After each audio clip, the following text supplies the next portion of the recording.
Want to welcome everyone in from YouTube. Hello and good morning, good afternoon, good evening, however you are watching. Thank you for being with us, and however you're listening as well, either through some of the greatest radio stations in this country, brave enough to say, yes, we'll be home to the Rick and Bubba Show. We thank you for listening through terrestrial radio or the streaming apps. Thank you, as always, for making us part of your day in some form or fashion.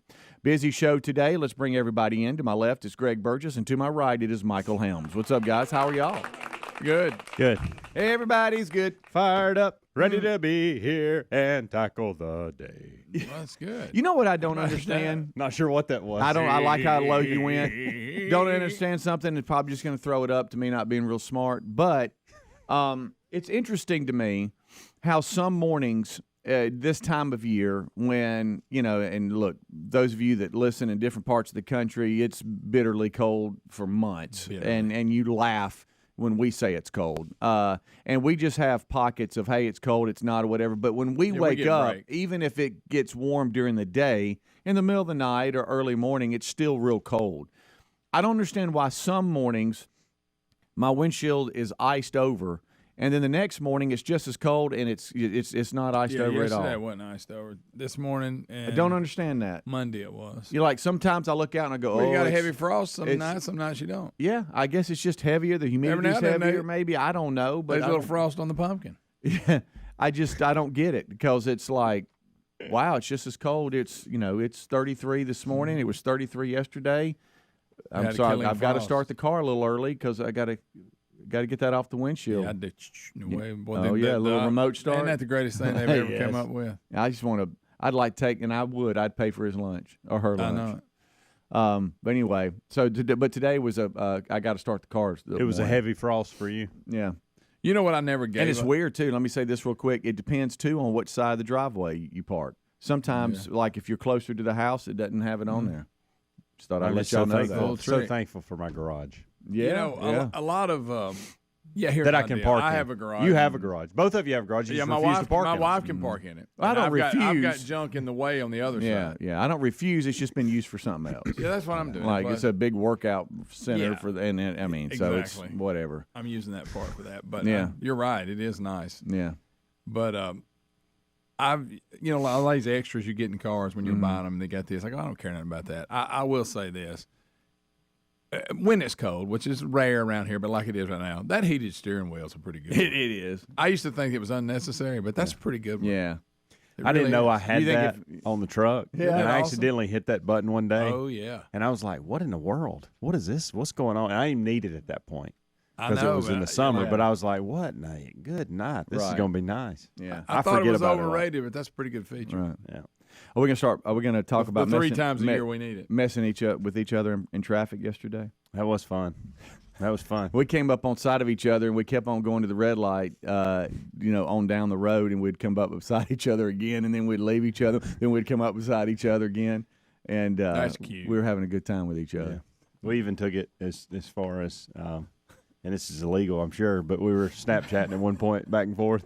Okay. But there were red lights involved. If y'all want to be unsafe, that's fine. Yeah. Well, we were fun. doing it at the red lights, yeah. Didn't know that, I mean, we stayed together the entire time. Yeah. If y'all would have each had your dog in your seat beside you, since you had the same dogs, that'd really be awesome. Well, the first time it was, I didn't know he came up beside me, and I felt like somebody staring at me. And I looked over, and he's right beside me looking at me. I held it for like a minute like this.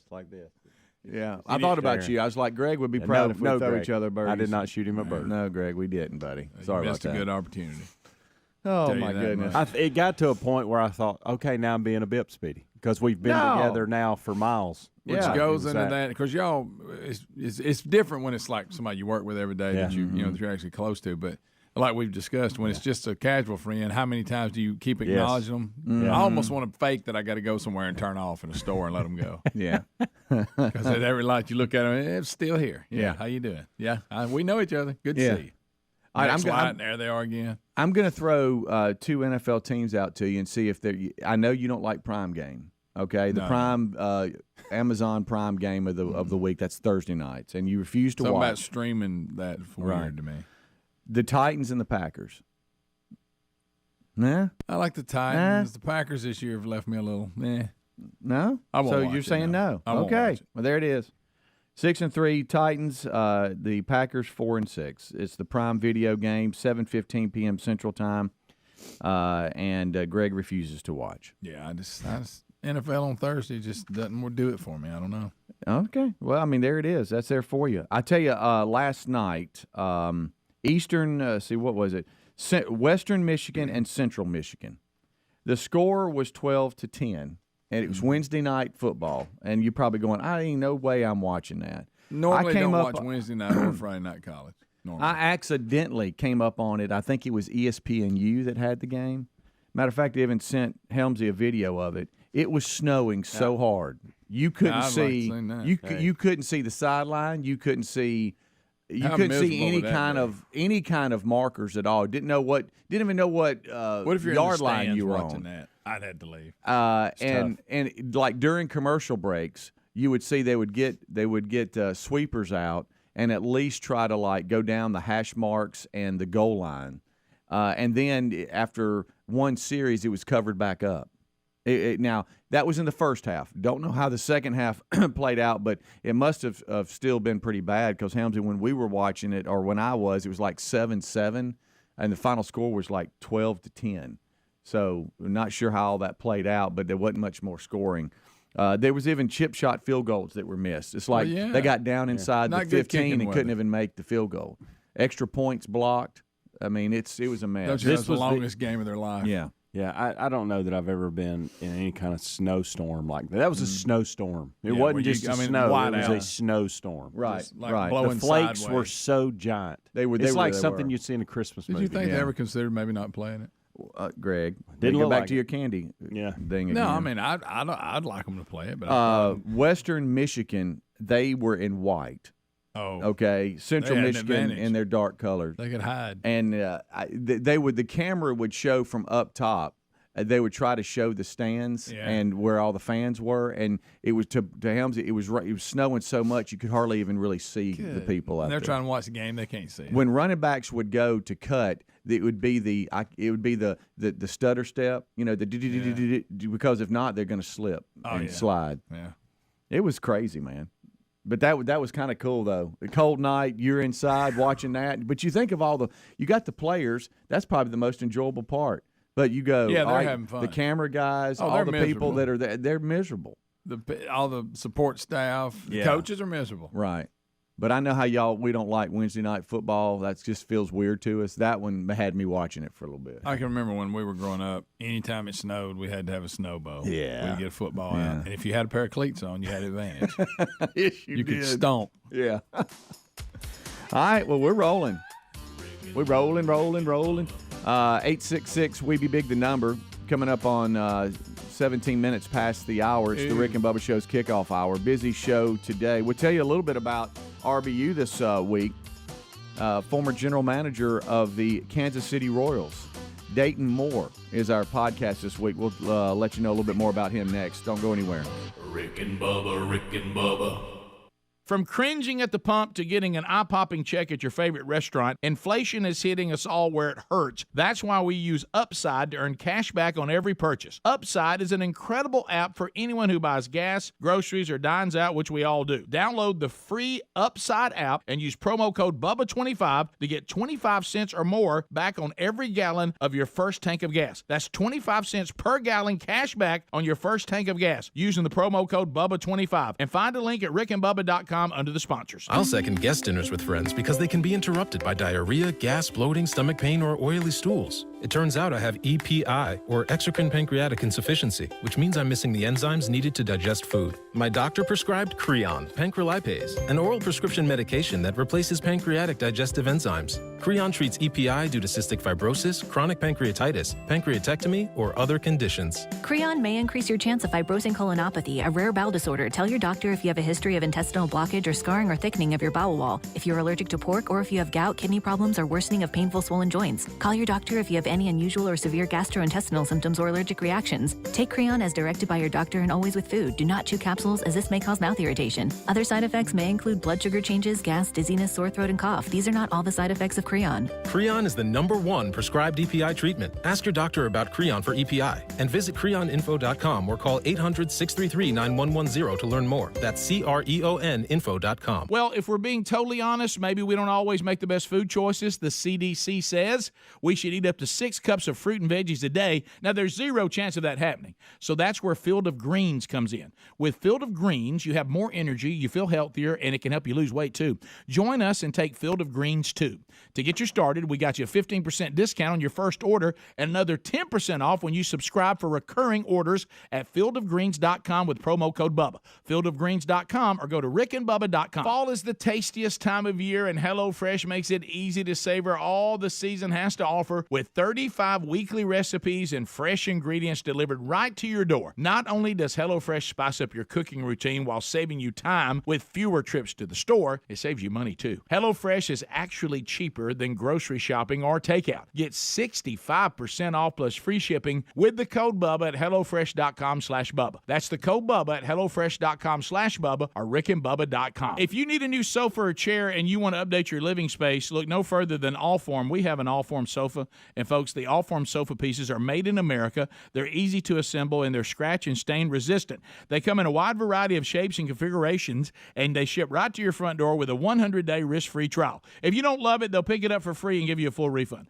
Allform is offering 20% off all orders if you go to allform.com/Bubba. That's allform.com/Bubba for 20% off, or rickandbubba.com for a link. All right, folks, you've heard us talking about what Relief Factor can do for your pain for several years now. If you struggle with occasional aches and pains due to aging, exercise, everyday living, consider this. Relief Factor is 100% drug-free.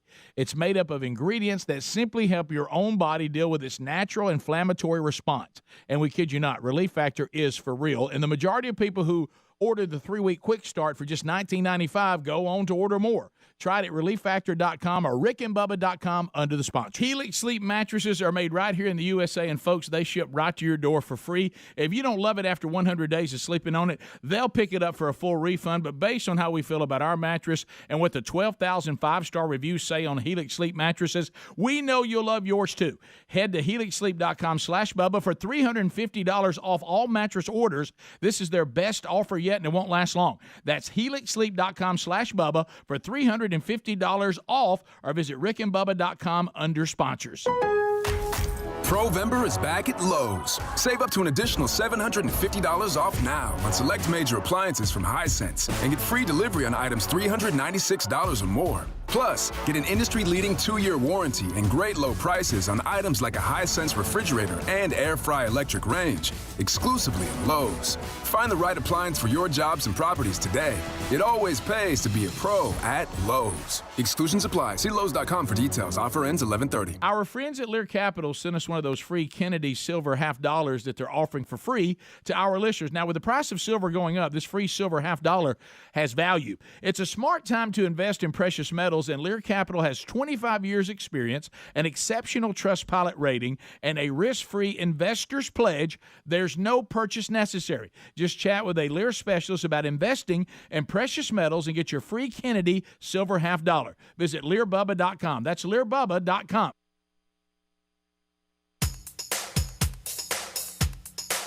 Rick and Bubba's in Ohio. Rick and Bubba. Pass the gravy, please. Rick and Bubba. Ooh, it brings me to my knees. Rick and Bubba. I can't start another Rick and Bubba. day without him, brother. Rick and Bubba. Ooh, there is no other Rick and Bubba. waking on their blubber. Rick and Bubba. It is coming up on 23 minutes past the hour.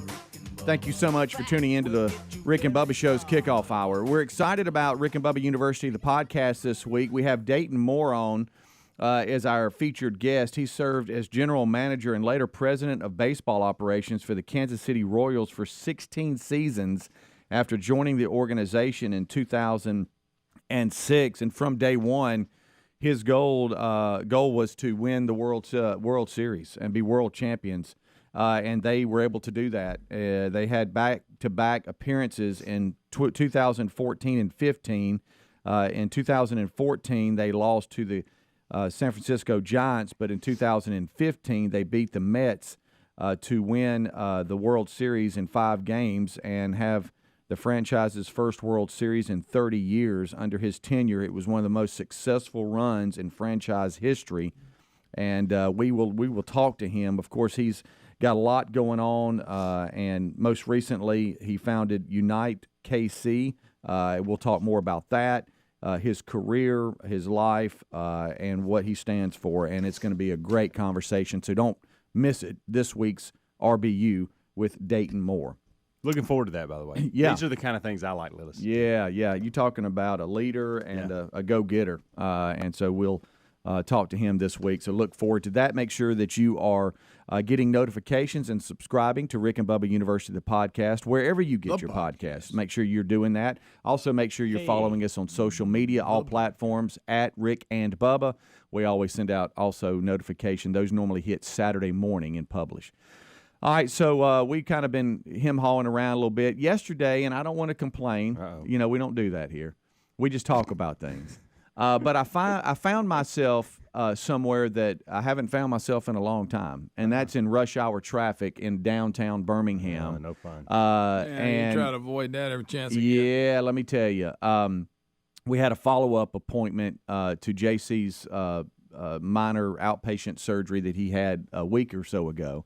It was time to follow up and get, a good sign-off and, hey, you're good to go and all that, which it was. It was a good deal. Of course, they were 40 minutes late calling us back, which that's always a bit. But you go, you know what? By the end of the day, we get it, right? It was a 3:50 appointment. By the end of the day, if they're 2 or 3 minutes late all day long, then that adds up. So in that, by the end of the day, we weren't rookies there, so we kind of knew, Sure. okay, this is a possibility.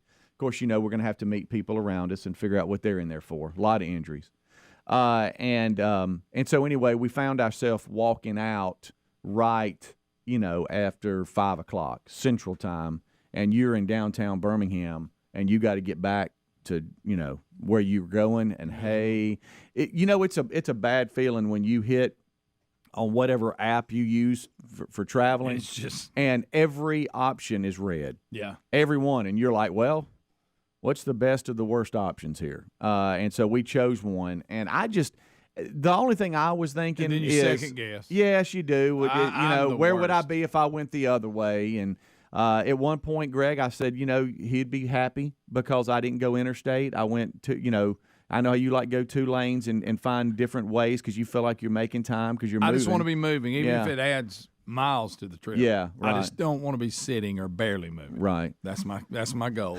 At one time, I got a little frustrated, and JC, I thought in a great, father-son kind of moment, he said, Dad, why are you getting upset? He said, we got Bob Seger playing, which we did. He said, we got Bob Seger playing. I got a clean bill of health, and you're taking me back to my apartment where he had Friendsgiving, apparently, with his roommates, which is another thing I need to discuss. He said, life is good. Let's just roll. Yeah, and I said, okay, time. Thank you, buddy. I appreciate that. And now, I'm the fact same this way. person needed to go and they stopped, and I don't know what they're doing, that's frustrating, but you're right. You let them know it, too. Yeah. It becomes a challenge to Yeah. me, but he is exactly right. Especially if I've got to be somewhere at a certain time, that's really bad. Mm-hmm. But if I don't, Yeah, I still hate it. right. And I still do everything I can to avoid it. And I'll just sit there and wait. Yeah, so turn up Main Street, son. You're right. So we did, and we jammed a little bit. We had a good time, but there was pressure because he had to get back for Friendsgiving. Wow. Now on Friendsgiving, Won't be no turkey left. Reese has joined their little bunch because they're pretty close to age, and a lot of the kids that are He's on a his working team, man. He can do what he wants. yeah, a lot of kids that are on his team are. Reese knows them, and they're the same age, so they all ran together in high school and stuff. Well, so, that's the way me and Rick were. Yeah, We shared friends. yeah, because we were close in age. right. Yeah. And matter of fact, JC will call Reese. Hey man, what are you doing? Yeah. Hey, the guys want to know you want to come over. What anyway, they all get along great, and that's a blessing. But Reese had his night school with work. This is where they work, and then they go to school once a week. Mm-hmm. And so he had that. It was test day. Felt like he was going to get out early. And so he was just going to go straight to JC's apartment for Friendsgiving. And every person that came, had to bring something. And so Terry had made something on behalf of Reese because he hadn't been home or whatever. So when I went to pick up JC for the appointment, I went ahead and dropped that off and gave him a bag and all that because he was going to spend the night. And so JC's roommates were grilling burgers because that's what they were going to take. Well, yeah. But JC got out of that because he had to go to the doctor's appointment, and I was dropping him off. We made it just in time, but he started sending me pictures of what all the other teammates were making, and I'm like, buddy, good luck eating that. But we had, I thought it was pretty. We had a couple of Thanksgiving type. So they attempted. They did. I saw some. I saw some stuffing. I saw. Oh wow. Yeah, I did. Of course, they got it out of stovetop stuffing. Right, probably right. I saw some weird casserole that didn't even look like a casserole, but I'm like, it doesn't matter what it looks like. It's how does it taste? Yeah. But there was a lot of pressure, and we made it within about 10 minutes. So he jumped out for Friendsgiving. And he didn't have to do the cooking. So right. I said, so at Friendsgiving, what are you bringing? He goes, it's just food. It's all about food with us. There's not really a gift. It's just, let's just go eat and hang out. There you go. I got a toy drive question when we come back. Oh, toy drive. Okay, that time of year. Yeah. Rick and Bubba, Rick and Bubba.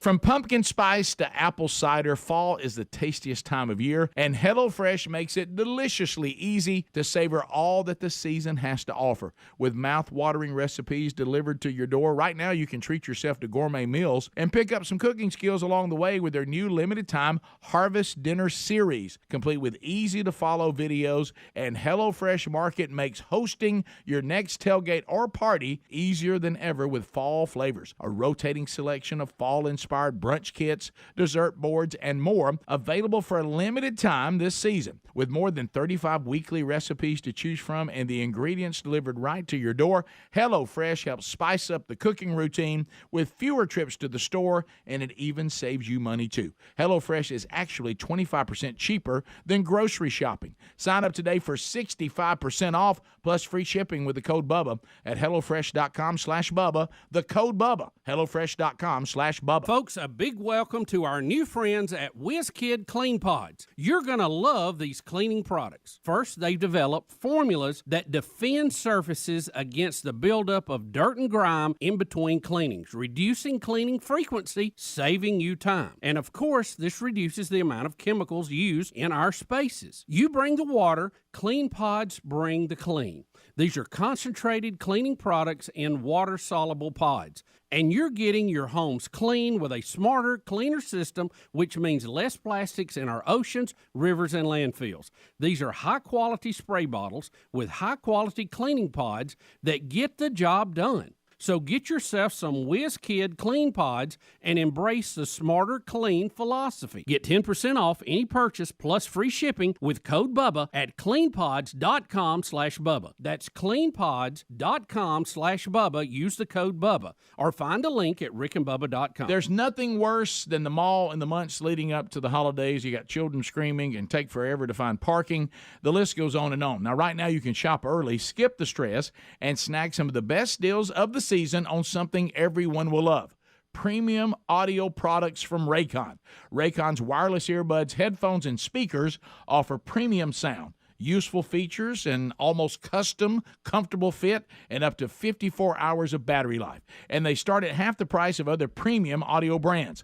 Plus, Raycon makes gifting easy with holiday gift guides for everyone in your life. Or knock that list out all at once and get 30% off by shopping Raycon's holiday bundles. Just go to buyraycon.com/Bubba and use the code EARLYYBF to get 20% off site-wide. That's 20% off and save even bigger and get 30% off Raycon's exclusive holiday bundles. That's code EARLYYBF at buyraycon.com/Bubba. Or rickandbubba.com. Our friends at TheraBreath have some good news if you have bad breath. Try TheraBreath Fresh Breath Oral Rinse. TheraBreath is dentist formulated by Dr. Katz himself. TheraBreath doesn't mask bad breath like those burning alcohol mouthwashes that can actually irritate sensitive mouths. It's alcohol-free and free of gluten with no added dyes or colors. Find TheraBreath in all your favorite retail and drug stores. Look for the bright orange cap or online at TheraBreath.com. You can find a direct link at rickandbubba.com under the sponsors. TheraBreath, confidence in every capful. Attention, all you coffee drinkers. There's a brand new brew that you definitely want to make part of your daily ritual. If you enjoy delicious, good coffee like us, My Coffee needs to be your new drink. It's organic, which is so important because if not, then it contains chemicals banned in this country decades ago. You've heard us talk about MyPillow for years on this show, and now they've got My Coffee direct from the MyStore.com website. Go to MyStore.com, enter the code Bubba to save 25% off your order of My Coffee, or find a link at rickandbubba.com. Prices on just about everything are still rising, but thanks to CarShield, you don't have to worry about how much it will cost to fix your car when it breaks down. Their price will never go up, and they help handle everything. Here's why we love them. CarShield offers protection plans for around $100 a month that cover more parts than ever before. When you need a repair, you don't have to deal with the paperwork or the headaches. You can also count on CarShield to help take care of you when your car breaks down and you're stuck on the side of the road.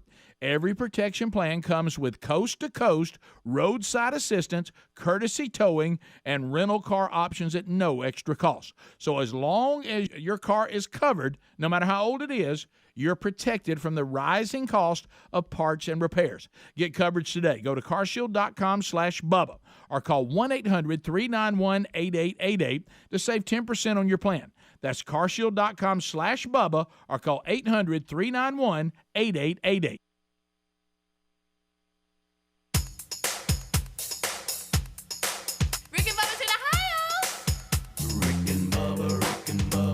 Pass the gravy, please. Rick and Bubba, Rick and Bubba. Ooh, it brings me to my knees. Rick and Bubba, Rick and Bubba. I can't start another. Rick and Bubba, Rick and Bubba. Day without 'em, brother. Rick and Bubba, Rick and Bubba. Ooh, there is no other. Rick and Bubba. 25 minutes until top of the hour. Thank you so much for tuning in to the kickoff hour. It's now 25 minutes before the main show starts. Rick is here. Bubba's here. Adler joins us shortly. And the whole crew is ready for today's show. We thank all of you for being with us. We don't take it lightly. Now, Helmsy, when we went to break, you said you need some help. Maybe are we going to help you make a decision, or what's the deal? This time of year we deal with your Friendsgiving, JC's Friendsgiving made me think of this. Yeah. You know, I think that's kind of cruel because there's people that don't have friends. So I don't think you ought to be able to call it that. Right. What I think today's is funny, world, though, as ridiculous as that sounds, that's legit. Right. What I just think's funny out of it, them being college students, they don't want gifts; they just want food. Well, yeah, sure. No gift. Well, like it or not, and some of it I enjoy, and some of it I don't. Okay. Okay. But there are things that we have to deal with this time of year that we don't have to deal with any other time of year. Okay. One of those is Friendsgiving. The other is toy drives. And I like a good toy drive. The Salvation Army kettle. Yes, that bell. Hey, that's got to be hurting because people don't tote cash like they used to. You know what I'm saying? That has to hurt them. Yeah. Want to know how y'all go on toy drives? Do y'all go? Let's just say about Angel off the tree or Toys this for is Tots. I go buy toys and I drop them off. Okay, so it's not through the church because we do that. We buy toys. Well, they have. This is just hey, I'm going into a toy store. Got it. I'm gonna grab a couple toys or one toy or whatever, and that gets really to my question. And I'm gonna run it by the place that's doing a toy drive and put it in their big bin that they have. Okay, great. This is a Pelham Racket Club, by the way, that's doing this. Yeah. So, and everybody, there's a lot of people that do it, and I think you ought to participate. Toys for Tots. But here's my question to y'all. Yeah. Let's say you have whatever amount of money, $100, $50. Do you buy a ton of toys, or do you buy one big one or two big ones? What are your go-tos? Probably. So you don't buy like. Let's say, I don't know. I'll say this, Helmsy. When we've done this, and we do it a lot, it's a lot of times through the church, then they distribute them. But to your point, a lot of times they give you a list, a wish list, there and you just go buy what you want. There you go. That's my favorite. And the Mine angel, too, because it takes the guesswork out of it. Right. The angel tree stuff that we've done, it has that too. It's like these are the toys needed. Yeah. And so when you go, you're really buying that toy. You're not really having a limit of things to buy. And Speedy goes to the bargain rack. Guys, I'm not exaggerating this, okay? And I'm just gonna straight up say it. Oh no. We went to grab one at church the other day. Amanda grabbed it and looked at the list and had to put it back. The kid was asking for an iPhone, an iPad, and a Nintendo, something. And I'm like, What? We can't buy these 3 things for this. I mean, I'm sorry. We just can't do that. We had to get another one. Wow. I thought, my goodness, this kid's. We grabbed another one, and of course, there was one expensive item on there, which is fine. But I mean, goodness gracious, I mean, it was over $1,000 that the kid was requesting. And he was like 10. And I'm like, what are you going to do with an iPhone at 10? What? How about a bike? Yeah. So anyway, my question is, if you're gonna do this, participate in this, do you buy multiple toys, as many toys as you can get in that limit that you're doing, or are you gonna buy one or two? So in your setup, you have a certain amount. Is that what it is? No, it's not. I'm just I just want to know your budget in your mind. Don't worry about the number. I just want y'all to worry about. Do y'all buy multiple toys? Y'all buy as much as you can, lower cost item. No. Or do you buy a high-priced item with just one or two? Probably the less, the one or two. Yeah, I'm probably going a few pretty decent toys that can maybe spread the love to more kids. Yeah. But that's good enough to where they would really appreciate it instead of just one. See, I was thinking like I'm just going to buy a bunch of basketballs, footballs, and like that, and that's cheaper, and then more kids have them. But maybe I go buy a big time water blast pistol, or whatever they're called these days, Super Soaker or something like that. So I didn't know how y'all game planned that out. Yeah, I mean that's a good question. I think if you could buy a bunch of stuff that's not like cheap, but that's cool to have, I think to your point, more kids get to enjoy it. Plus, I feel like they're moving around and doing something if the ball's involved. Right. Plus, when you drop it off, it looks like you've bought more. I ain't worried about that.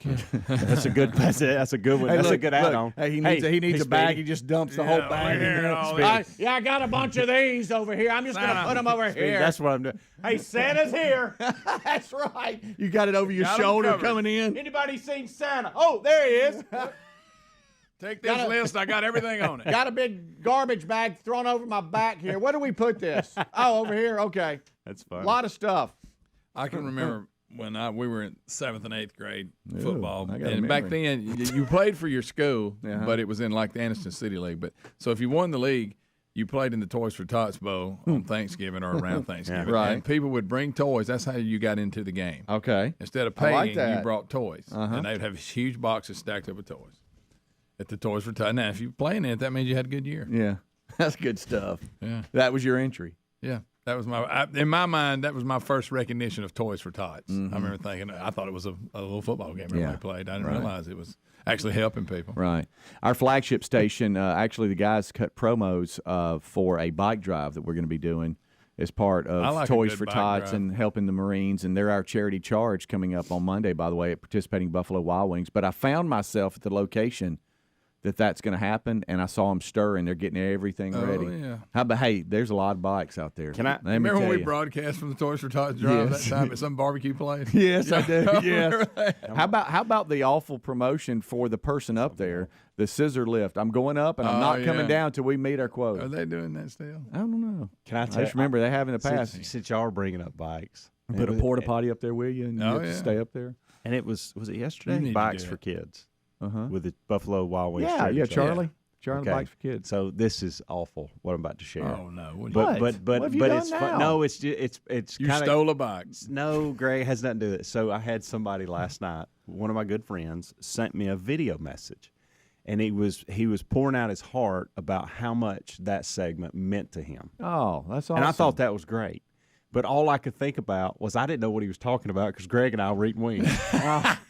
We missed the whole segment. You're right. I mean, guys, he was pouring his heart out to me, talking about how much we must have really Buffalo Wild Wings charity charge. He said all of it's great, and I love hearing it. And he goes, I know it's probably. He even went this far. He goes, I probably know it's a bip for y'all. He said, but I just need you, and it's not. It's not at all. But it's not a bit for y'all. Y'all are in there. But they need our seats. Y'all do that a lot. Hey, he was so detailed about every little thing, and I mean, tears. I'm talking tears and a little blubbery about it. Oh, okay. Now you had a good story. You ain't got to add to it. And it was, and the whole time I'm thinking, this is so fantastic that he thinks this way, and I have no idea what he's talking about. You couldn't chime in because Greg and I were in there eating wings, pounding them. Yeah, we're really being honest. It's what happened. Yeah. We had to move out of our chairs to give Tim buddy. it's gas. That doesn't mean you run in there and eat wings. You could sit right there and listen. But that's a good opportune time to do it. Right, yeah. And y'all do it. I mean, Hey, this that guy new. got up early to cook them This wings. isn't new. And least I can do is go in there and eat them. This is kind of what y'all do. This isn't new.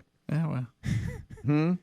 I will be honest. You don't need Anytime too many there's people a in here guest, distracting. and it has nothing to do with the guest. Okay, I do get out of here. I use that as my time to go to my office, or I do when or there's- in this when there's case, wings. go get the wings. Right. When there's wings out there, I definitely. Bikes for Well, I don't wanna kids. get That was cold. last month's beneficiary for the Buffalo Wild Wings charity charge, and Buffalo Wild Wings presented a $3,900 check, How about and that's going to that? go a long way. That's nice. That's a lot of bikes. Anyway, Charlie, who founded that, said he felt a calling years Yep. ago to start this, and so it was a very, very impactful. I heard it segment. through the door.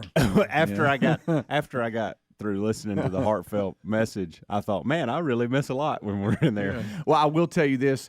I kind of did chuckle a little bit, and this is when I would always I come couldn't back to y'all find at the the other ranch. studio, and I would say, I'm so jealous of y'all. I know. Okay? Yeah. And this is when y'all would be back there hamming it up, and we're just running. Well, we have to make room. That for the door guests. opened yesterday at one point, and y'all are back there. Y'all were chumming it up. You're laughing. One of you got you like your legs crossed, and y'all just eat like you're at Buffalo Wild Wings. I Actually, actually was. If we'd had a TV and on. for just a split second, I was a little jealous of y'all.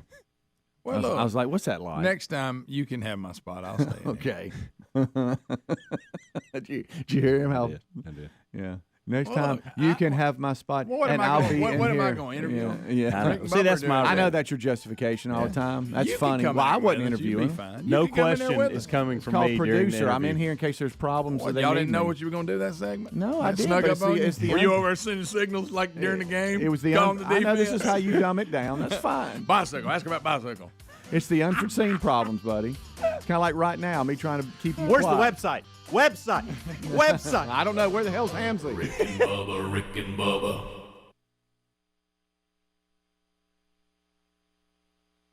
If you have certain chronic conditions, such as heart disease, asthma, diabetes, and you're 19 years of age or older, 52, 36, 42, you may be at increased risk for pneumococcal pneumonia. Ask your doctor or pharmacist about getting vaccinated with Prevnar 20, pneumococcal 20-valent conjugate vaccine, a Pfizer vaccine that can help protect against pneumococcal pneumonia in just one dose. Prevnar 20 is approved for adults to help prevent infections from 20 strains of the bacteria that cause pneumococcal pneumonia. Continued approval may depend on a supportive study. Don't get Prevnar 20 if you've had a severe allergic reaction to the vaccine or its ingredients. Adults with weakened immune systems may have a lower response to the vaccine. The most commonly reported side effect was pain at the injection site.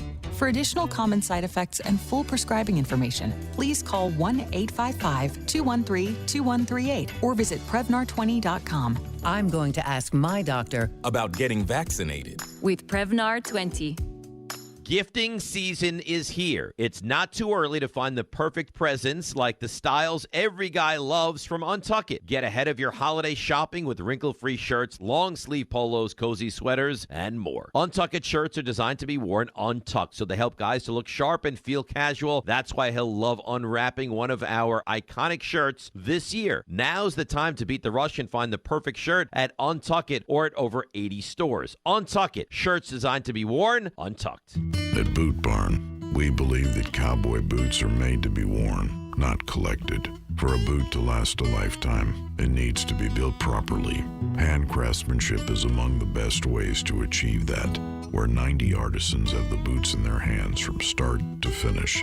Dan Post has been handcrafting boots since the 60s, ensuring the highest quality, made to be worn with comfort and artistry in mind. Dan Post Boots at Boot Barn. Paid for by Christian Care Ministry. Let's see, if something costs less, but people are happier with it, that sounds like something to look into, and that's MediShare. Maybe you've heard switching to MediShare to pay for healthcare can save the typical family $500 a month. And that's huge, but it's also true that people are way more satisfied after making the switch, too. The customer satisfaction rate for MediShare is double that of the typical health insurance plan. MediShare works. It's been around for more than a quarter century, and members have shared more than $3 billion of each other's bills. People love having telehealth and a huge nationwide PPO network. So, yeah, you can save a ton and like it better. Imagine being happy with how you're taking care of your health care. So if you're self-employed or part of the gig economy, or you just want a plan you're happy with, you can call right now and get a price within 2 minutes. A very, very smart use of 2 minutes. Here's the number you need. 855-51-BIBLE. That's 855-51-BIBLE. 855-51-BIBLE. Well, if we're being totally honest, we don't always make the best food choices. The CDC says we should eat up to 6 cups of fruit and veggies a day, but if you're like us, we don't always have the time or energy to make that happen. So that's where Field of Greens comes in. With Field of Greens, you'll have more energy, you'll feel healthier, and it can help you lose weight. We all want a simple nutrition plan with results so powerful that when we take our next physical, the doctor compares our old lab work to the new lab work, and he says, hey, keep doing what you're doing. This wonderful product is powered with a full spectrum of essential vegetables and fruits, plus science-backed herbs and prebiotics. It can help you stay healthy, plus it's organic. So join us and take Field of Greens, too. To get you started, we got you a 15% discount on your first order and another 10% off when you subscribe for recurring orders at fieldofgreens.com with the promo code BUBBA. That's fieldofgreens.com. Use the promo code BUBBA. Folks, a big welcome to our new friends at WizKid Clean Pods. You're going to love these cleaning products. First, they've developed formulas that defend surfaces against the buildup of dirt and grime in between cleanings, reducing cleaning frequency, saving you time. And of course, this reduces the amount of chemicals used in our spaces. You bring the water, Clean Pods bring the clean. These are concentrated cleaning products in water-soluble pods. And you're getting your homes clean with a smarter, cleaner system, which means less plastics in our oceans, rivers, and landfills. These are high-quality spray bottles with high-quality cleaning pods that get the job done. So get yourself some WizKid Clean Pods and embrace the smarter, clean philosophy. Get 10% off any purchase plus free shipping with code BUBBA at cleanpods.com/Bubba. That's cleanpods.com/Bubba. Use the code BUBBA or find a link at rickandbubba.com.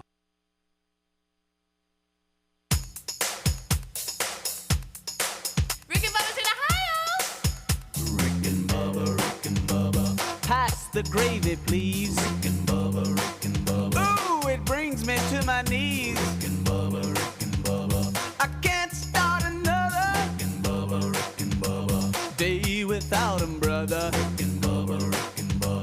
Ooh, there is no other. Rick and Bubba. It is, what do we got? About 10 minutes till top of the hour? Rick and Bubba. As we continue this hour, don't forget, top of the hour, main show starts. Rick and Bubba join us. This portion of the show is brought to you by LinkedIn.com/Bubba. These days, every new potential hire can feel like a high-stakes wager for your small business because you never know who you're getting. And they're making – you're making a big investment on the person that you want to be 100% certain you have access, to and making the best quality hire possible, and that's where LinkedIn can come in. They are going to set you up to get the qualified candidates that are available to make sure that you hire the right person. You can check it out right now at LinkedIn Jobs at linkedin.com/Bubba. Their service helps find the right people for your team faster and for free. Just add your job and the purple hiring frame to your LinkedIn profile to spread the word that you're hiring. Simple tools like screening questions make it easy to focus on the right person with the skills and experience that you need to quickly get that hire. Hire. How do you say that? Hire. Down here you say hire. Hire. Like fire. Hire. Yeah. Well, I was saying hire, but it sounded weird. I just want to say hire. Hire, not hire. Anyway, that's why small businesses have ranked LinkedIn Jobs #1 in delivering quality hires. So check them out right now. Join us and post your job for free at linkedin.com/Bubba or find a link at rickandbubba.com under the sponsors button. Y'all can't whisper. Free. That's free. Your first job posting free at linkedinjobs.com. I actually said it right, hire, but it sounded weird to me, so I wanted to go hire. It works. Hire. What am I, a pirate? Hire. All right, Helmsy, people are requesting you take us to the top with questions from the audience. Yeah, we'll take All right, let me ask you this. Do you want some rapid fire question in it? This is like the toy question, really. Do you want quantity or quality here? You okay over there? Yeah, just multitasking. I thought something fell. I couldn't really see because of the monitor, but his face said it all. Yeah, I well, was like, wow. Higher. So do y'all? Did you know what I'm saying? It's like I actually opened my mouth and said it right. What am I doing? But I kind of want to say, I'm good. well, I'm from Birmingham. I'm going to say higher. Higher. Here's an interesting. We'll just since y'all are going to give me it. Just do it. Who owns more shoes, Speedy, Helms, or Greg? Helms Helms, not even far. close. I've never even been in my closet. You have a different pair every day. you- I've been wearing I do these have same gosh, shoes. You try to I wear do shoes that have match more. your outfit. I have have been more wearing shoes. these shoes for 2 years. Yeah. I got a lot of shoes. I'll tell you admit this. it. I haven't ain't bought afraid. shoes in so long. My wife brings some home for me. Hey, I got you some new shoes. I ain't even got nothing. All right, so I guess it's me. Not even close. What was the worst job you ever had? Worst job I ever had. I've never really had a bad job. Yeah, I didn't either. One I didn't like was, I guess, being a pizza delivery person. I'll say the worst. If I have to rank them, when I first got hired at the power company because I was a janitor and I worked in a building that had 13 toilets and I had to clean them every night. I mean, I went miserable and I was like, okay, I'll eventually not work in here and I'll have a different position with this company. But you got to start somewhere. But the fact that you have to deal with that many commodes every night, it can get nasty. It can get nasty. Well, if you're going there, then I got you one. So during high school in the summers, my dad got me a job where he worked at Ingalls Shipbuilding in Pascagoula. And it wasn't like, I'm just going. No, it was the crew that goes in and the like destroyers or the submarines or whatever, they would come in and you refurbish them and clean them up and get the rust off. So I was the team that would go down and then chisel all the rust away and stuff and then put thinner and primer down and then back out of the room. But that and took forever. when we would back out of the room, you couldn't find, I mean, it looked like a brand new room. Yeah, and we'd just go through the entire I bet ship that and do that. sucked. Yeah. Your whole day was in a respirator. I bet, and you're all soot all over. Oh, you. yeah. Good company, but I've told y'all my Enterprise rent-a-car That was a story. funny story. Yeah, that is. That's one of the worst I've had. Go ahead and So shut it right down. this one's interesting, and I love I've said this. I love the mind of our audience. This is from. By the way, that was from. Who was that from? Bubba from Mississippi. Those two questions. Thanks, He's Bub. got a third question, but it'll take some time, so I'm gonna leave it out for today. Thank you, Bubba. This is from Dominic, my buddy Dominic Hey, Dom. Kendall. He's a pastor, by the way. Hey, bud. Here's his question. If you had a quarter that when you flipped it, it landed on heads, you would win $10 billion. Oh, wow. But if it landed on tails, you would die instantly. Oh, good night. Would you flip it? No. Yeah. No, because am I married with kids? Yeah, but they're getting $10 billion. Don't forget Yeah. that. I know they need daddy around. Get that. Do I have good life But now, insurance? if I get heads, I get You the don't $1 need life billion and I'm insurance with still this. alive. Right? You know, if I You do. die, I do. 'Cause if I die, I do. The family, I got to leave the family something. Yeah, because if you die, you don't get the money. No, right. Right? I don't think I am. You taking this 50-50 chance, Yeah, Greg? I think that's 50. I like him odds. I'm not. I don't think I am either, Speedy. I like those odds. Hey, Greg, look at me. Money don't make you happy. It probably don't. I guess it's That's a lot of money, though. Yeah, I know. I'd like to give it a shot. So Greg's in. That's a great question, though. Well, Dominic's a smart guy. Yeah. I'm not really a gambler. I questioned Are him y'all? asking me to come up and speak, but outside of that, he's a smart guy. Yeah. Let's see here. I don't want to get into some of this because Oh, see, like this need a quick question hit. here. Y'all don't have to answer this, but this is from Pam. This is from a woman. Okay. Hey, woman. I know y'all are all happily married to your beautiful wives, but I'm curious who you guys would choose as a celebrity crush. Oh, no. I don't even ain't go No, there. I ain't. I'm not I'm not answering going that. there, Shakira.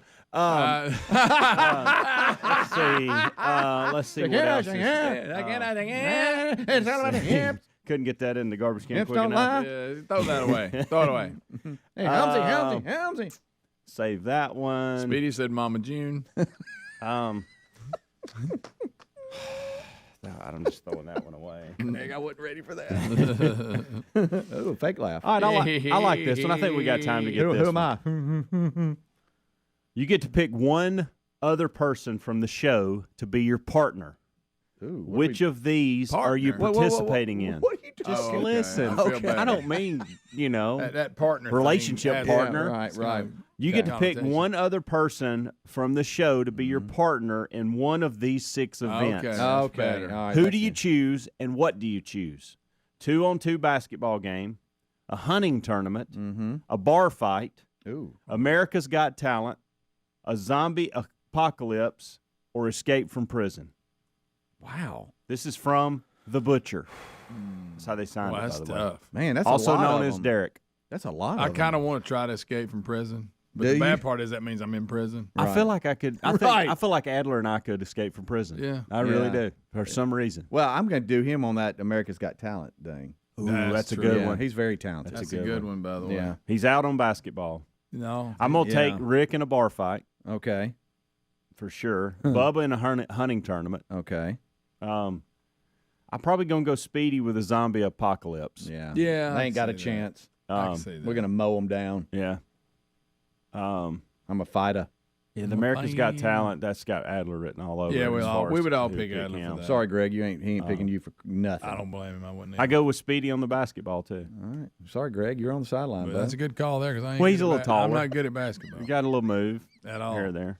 Thank you, Derek, for that question. He would also go with Speedy on having two silly dogs, and we get to share it and Yeah, tell I know. dog See, this is why stories. you get. Look, he's got his feelings and hurt smell over each here. other's butts like Look, the dogs Here we go. do. Say, look. Greg, you taking me in a bar fight? Huh? Nope. Are you taking me in half apocalypse? No. So it's okay. Basketball. That'd be the only one I'd take me in. If I was any of y'all, that'd I'm be a the lone only one wolf I in would all take of me it. in. I'm gonna lone wolf every bit of it. Thank you for being a team guy, Greg. Oh, you wolfing it? Yep. Yeah, Huh? he said the heck with Lone all of wolf. them. Okay, wrong bed, Speedy. All right, well, we'll take a Oh, break. I've done that. Done that on Best Of, by the way. What are we before the show starts? We'll be right back. Rick and Bubba will join us. Don't go anywhere. I'm just hanging out with the long bed. I've done it. Rick and Bubba, Rick and Bubba. Well, there's a few you got to be careful with of. their little programming skills. Yeah, They're a blast. Yeah, Huh? we see that more and more every day. Right, Don't we? sure we do. Look, in this fallen world, there's always a bad side of everything. Yep. All right, so let me ask you a question. There really is. You're right. When it comes to, and I hate to keep saying look, the names. Hey, 'cause look, I- we got painkillers now. We got people just addicted and destroying our whole society. Yeah, I know we keep saying the device's name, so I hope it does. But like with Alexa. Just spell it out so it doesn't. You hear what you're saying? All right, so like Siri and Alexa, Google, can you Google hear me? Home You and just all said that, it. they're going off what Las Vegas says. So they just are defaulting to that. Yeah, I heard all but who can send or push a program like that from the Eagles? What did it do? Because I did You not hadn't heard hear it. y'all story. Oh, please No. let Bubba hear. No, I He's didn't. wait a minute. Okay. Can we do it in a minute and a half? Yeah. Oh yeah. Yeah. Bubba, you're gonna love this. This is really. I mean, it was funny. Yeah. Let's see. Here we go. Hey Alexa, who do you think will win the Super Bowl? I'm flying with the Eagles on this one because of their relentless offense and the momentum they've been riding off their underdog status. EAGLES. Eagles. Hey Alexa, who do you want to win the Super Bowl? I'm rooting for the Eagles. They've never won a Super Bowl, and I like a good underdog story. Fly, Eagles, fly. Yeah, whoever That's in good. their organization did that is a good one. I don't know if it was approved up the ladder, but that is a good one. So my question is if they can push that, what else can they do? Oh well, they can do anything they can tell it to. It'll do. Yeah, anything you can put a line of code in, it'll follow. It won't say. No, I don't think I'm gonna do that. Yeah, We hope. You can't eat that. Look, it's all it's all ones and zeros happening. But here's where it's going gonna to stop. Fast. That's all. I don't know how these things power off. Do they just how you power them off? Just a button on top or something? Well, theoretically, Rick. But what I'm saying is, you're gonna reach over there and you're gonna hit it. All of a sudden, she's gonna go. I noticed you tried to power me off. I don't think I'm going to let that happen. Well, you know, according to Snowden and all of them, that's how they they use some of these phones as spy devices. You think you cut them off, but they're really not. Oh yeah. Let's just be careful here. That's all I'm saying. Always be careful. Everybody loves a new convenience. Just be real careful. Well, think about this, Rick. If I used to want to spy on you, I had to follow you to see what you were doing, where you were going, what you were doing. I'd photograph you with long lens, right? I need to put cameras and microphones in your house. I don't have to do any of that now. You tell me where you're going on social media. You take your own pictures. Yes. I can decide where you're going, how you're going to be there, know what you're doing. And then if I can hack into your electronics inside, I can hear you and see you. I don't have to do anything. Oh, I know. Well, no, we tell you everything now. You just gave us the technology, and we do what you want. Bubba, Rick and Bubba. It's so funny, though. I was sitting there kind of because you think to yourself, you know, this stuff is needed, and it is. I mean, it's so much more convenient to be able to function. I'm talking about even with business. So he was talking about that he has never had a computer or a smartphone. He's never had any of these things, and he was talking about that he doesn't feel like he's missed anything out. But then he said something that was very important. He said, now, the company's got computers and phones. Well, my gosh, Phil, if I'm the patriarch of Duck Commander and Duck Dynasty, and everybody who's doing the things and keeping up with the things need to be kept up with have them, I guess I don't need it. No. You know, because then somebody would say, hey, Phil, you know, this is going on. Here's where we are on this. So I guess you don't need it. Right. No. You know, especially Most if aren't in that situation. Yeah, especially if I'm in my 70s and I've just stayed in the same house and, you know, I'm just stacking up cash everywhere. And I'm sure, all kidding aside, knowing who they are, I'm sure they give a lot of what they get. Yeah. You know. Yeah, and because they certainly have not. Now the boys have been different, but mom and dad have just pretty much lived where they've always lived and never really gone to a new house or anything. So anyway, but I was thinking about that. I said, well, you know, there's one little flaw in that. If everybody who works for your company has all this stuff and is handling all this, you know, and you're the face of it, you go do the shows and you go out and do the speaking stuff, you probably don't need it. No.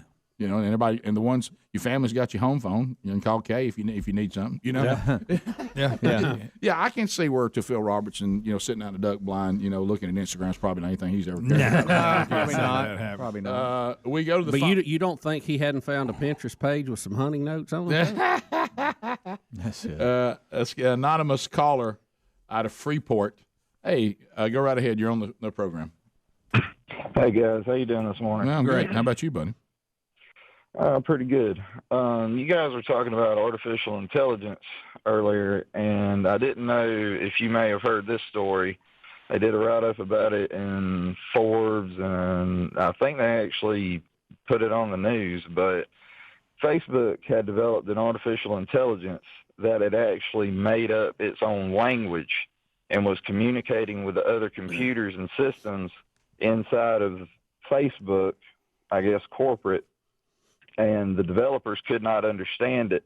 And apparently it had been going on for 3 or 4 months, and they didn't catch it until they were going to preview it to the public, and they had to shut it down. Well, yeah, I remember that story. I don't know that I buy into a lot of that, but I remember So you that don't believe story it? being out. No, I don't. Yeah. So, do you think made up story? They don't have any of those now. It's to make everybody more interested in something going on. But I just and again, I'm not the final word in it, but a computer is only as smart as what its programming is. So somebody had to tell it to do that. Somebody had to tell it to make up its own language. Somebody had to tell it to do that. But is that our view we think that's all we know? I mean, we think that's all there is. Is it possible there's things we don't know? You know, I don't want to get into a huge technical debate on it because, one, I'm not as informed as I should be to.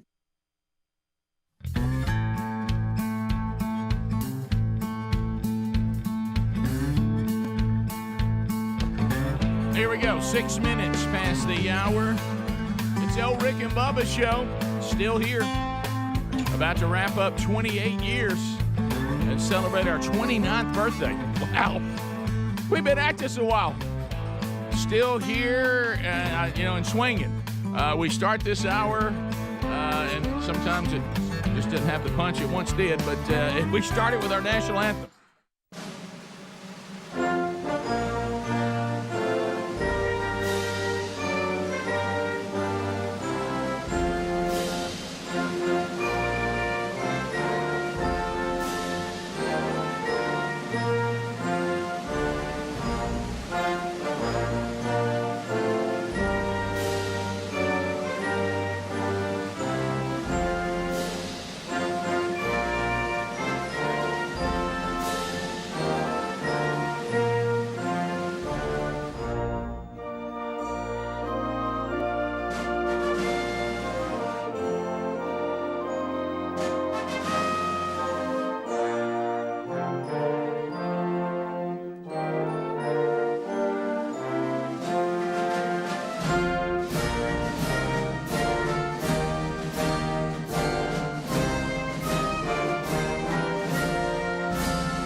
It is 8 minutes past the hour, the Rick and Bubba Show. Here we go. Another hour on another day.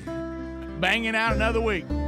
Speedy, the real Greg Burgess, and Helmsy have finished the kickoff hour, so conditions are ready. Adler now settles into his booth. He's ready to work his magic. For you tubers out there watching the show, either live or archived, subscribe to the YouTube channel to get alerts anytime something new is happening there. A brand new Bible study is there. We did that yesterday. The archive of Genesis 45 is now available for you on the YouTube channel or audio only on our podcast channel. And so I'm settling in. My name is Rick Burgess. Nice to see you. And across the way, there he is, the silver-tongued one, the man with the golden voice, professional lunch eaters, man of the year, the inventor of pizza and a cup, Shakespeare's worst nightmare, and the master of the King's English. Ladies and gentlemen, put your hands together for Bill Bubba Bussey!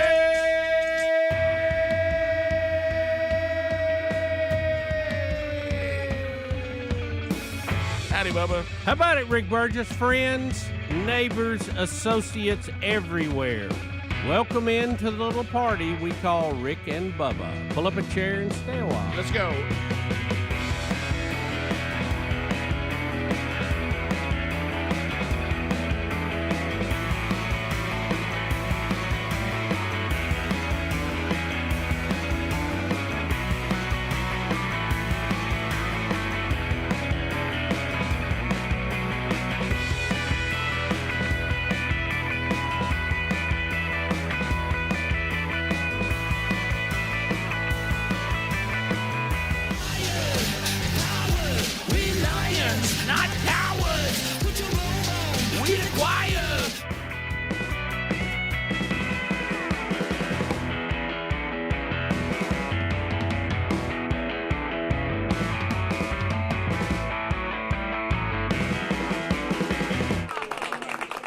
There's old Bubba. How about you? A little bit sleepy today, Pooh Bear? I tell you, getting out of the blocks here, having a little trouble shifting gears.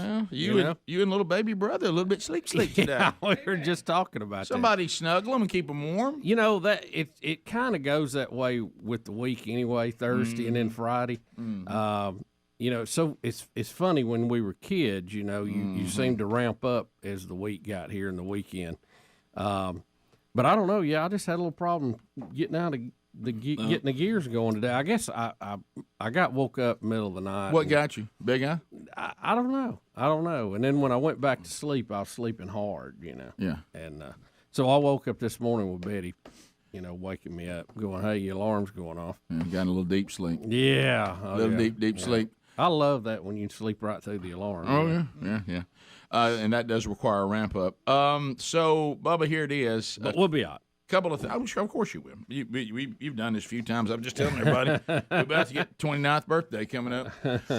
Wow, that's hard to believe. So anyway, we have the new CD, and the store has been repaired. Revamped. We apologize. RickandBubba.com, the store, had a hack. Nothing to do with your credit card information or anything like that. Just our ability to have it hosted where it was. So now the team at the store have worked really hard, and all the high-tech folks, and they've got us set up where we're back now. So if you click on the store, you'll be able to go there, and just in time, the brand-new Rick and Bubba CD is out. Where's the bathroom? I've had some of you, as Helmsy put it out on social media yesterday, already laughing at the cover. I know you're digging it and you're loving it. And we'll be showing some of that throughout. There it is, right there. So this is you tell that it's a public bathroom. This is our new world of public bathroom. Notice we did feature red shoes on one side. Yeah, that has been the ongoing saga there.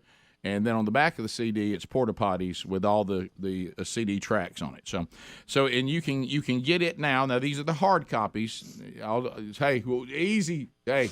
Those of you that are saying, how come it's not on iTunes today? Well, that takes more time, okay? We don't wait as long as we once did. We put them out at the same time, but just for the folks at Sony 30 Tigers to get it, and then to get it all the graphics and to get it up in the store, and then for iTunes and all the others to approve it.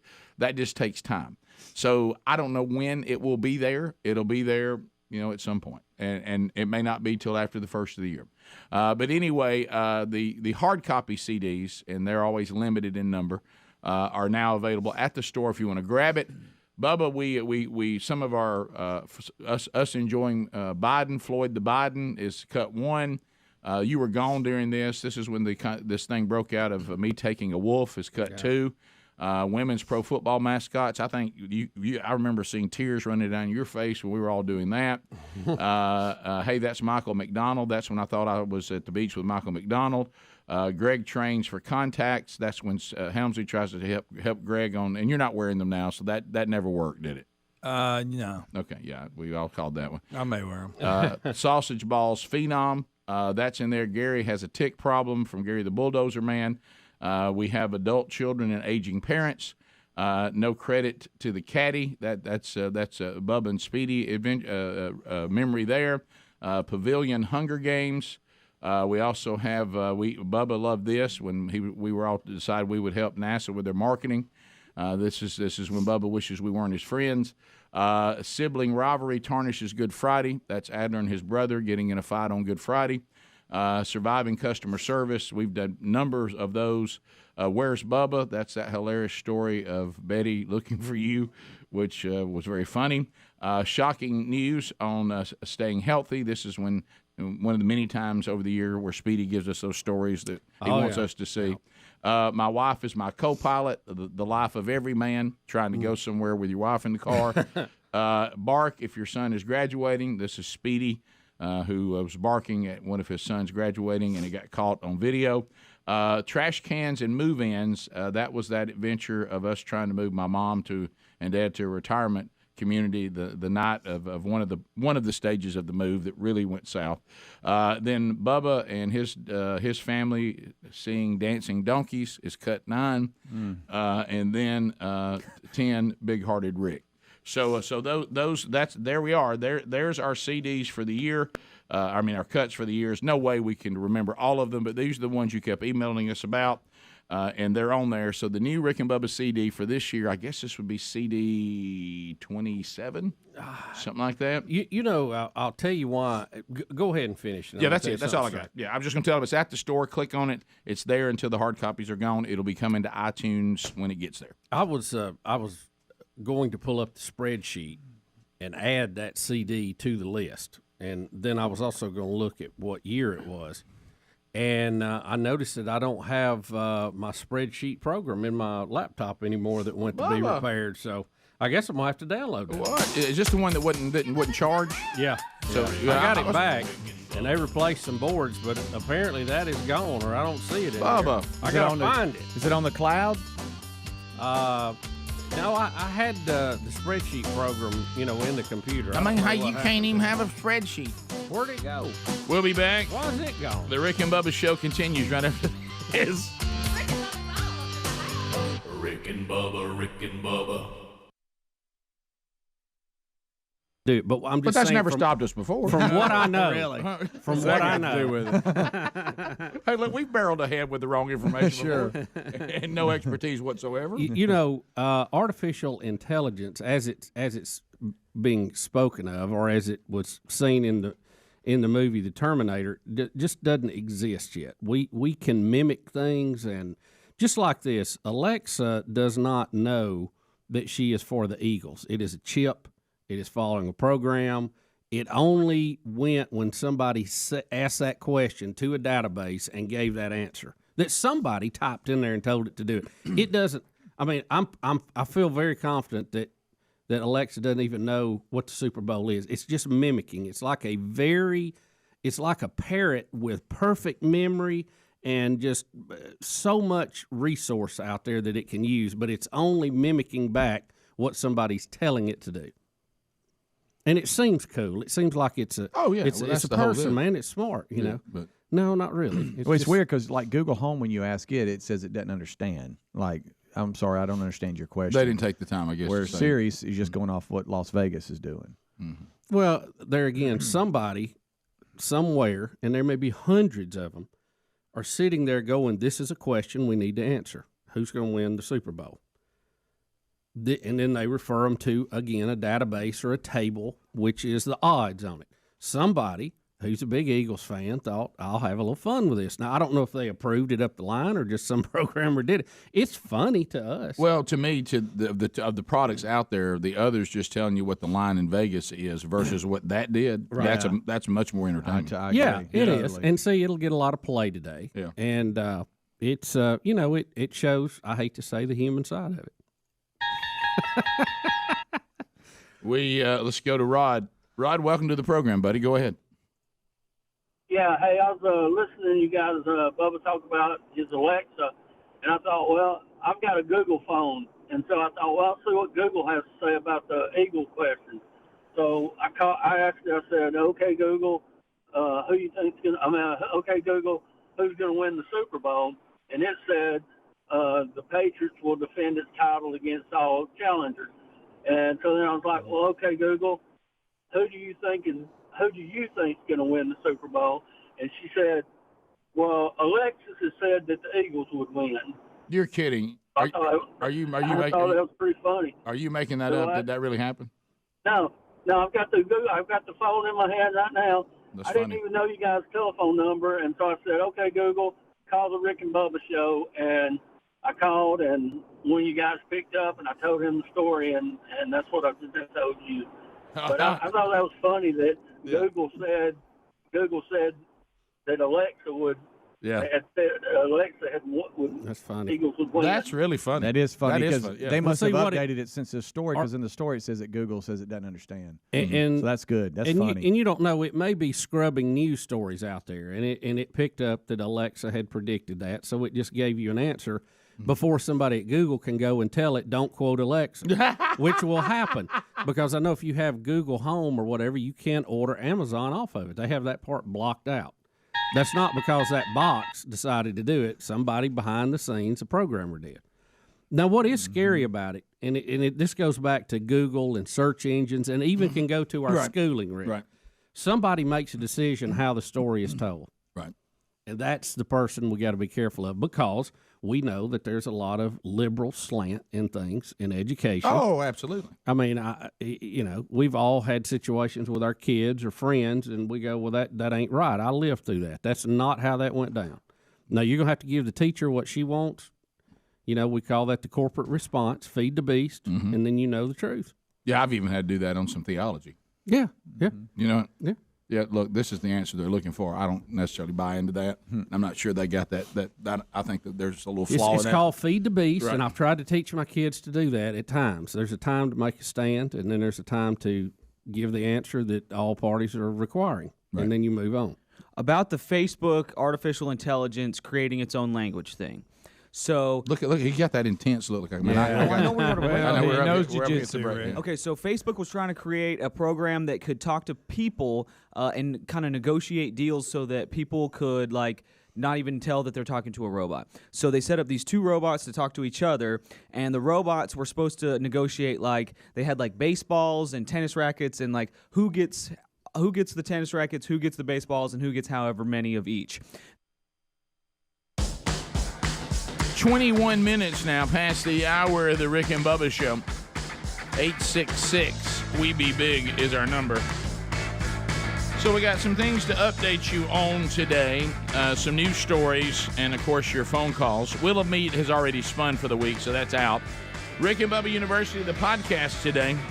That will be an interesting subject. I'm looking forward to spending some time, and I have lost. And Rick, and some of our geniuses out there that listen to this, why has my numbers disappeared? My spreadsheet program. Where did it go? I don't know. Email Bubba at rickandbubba.com. He got his computer back. They didn't change the hard drive out.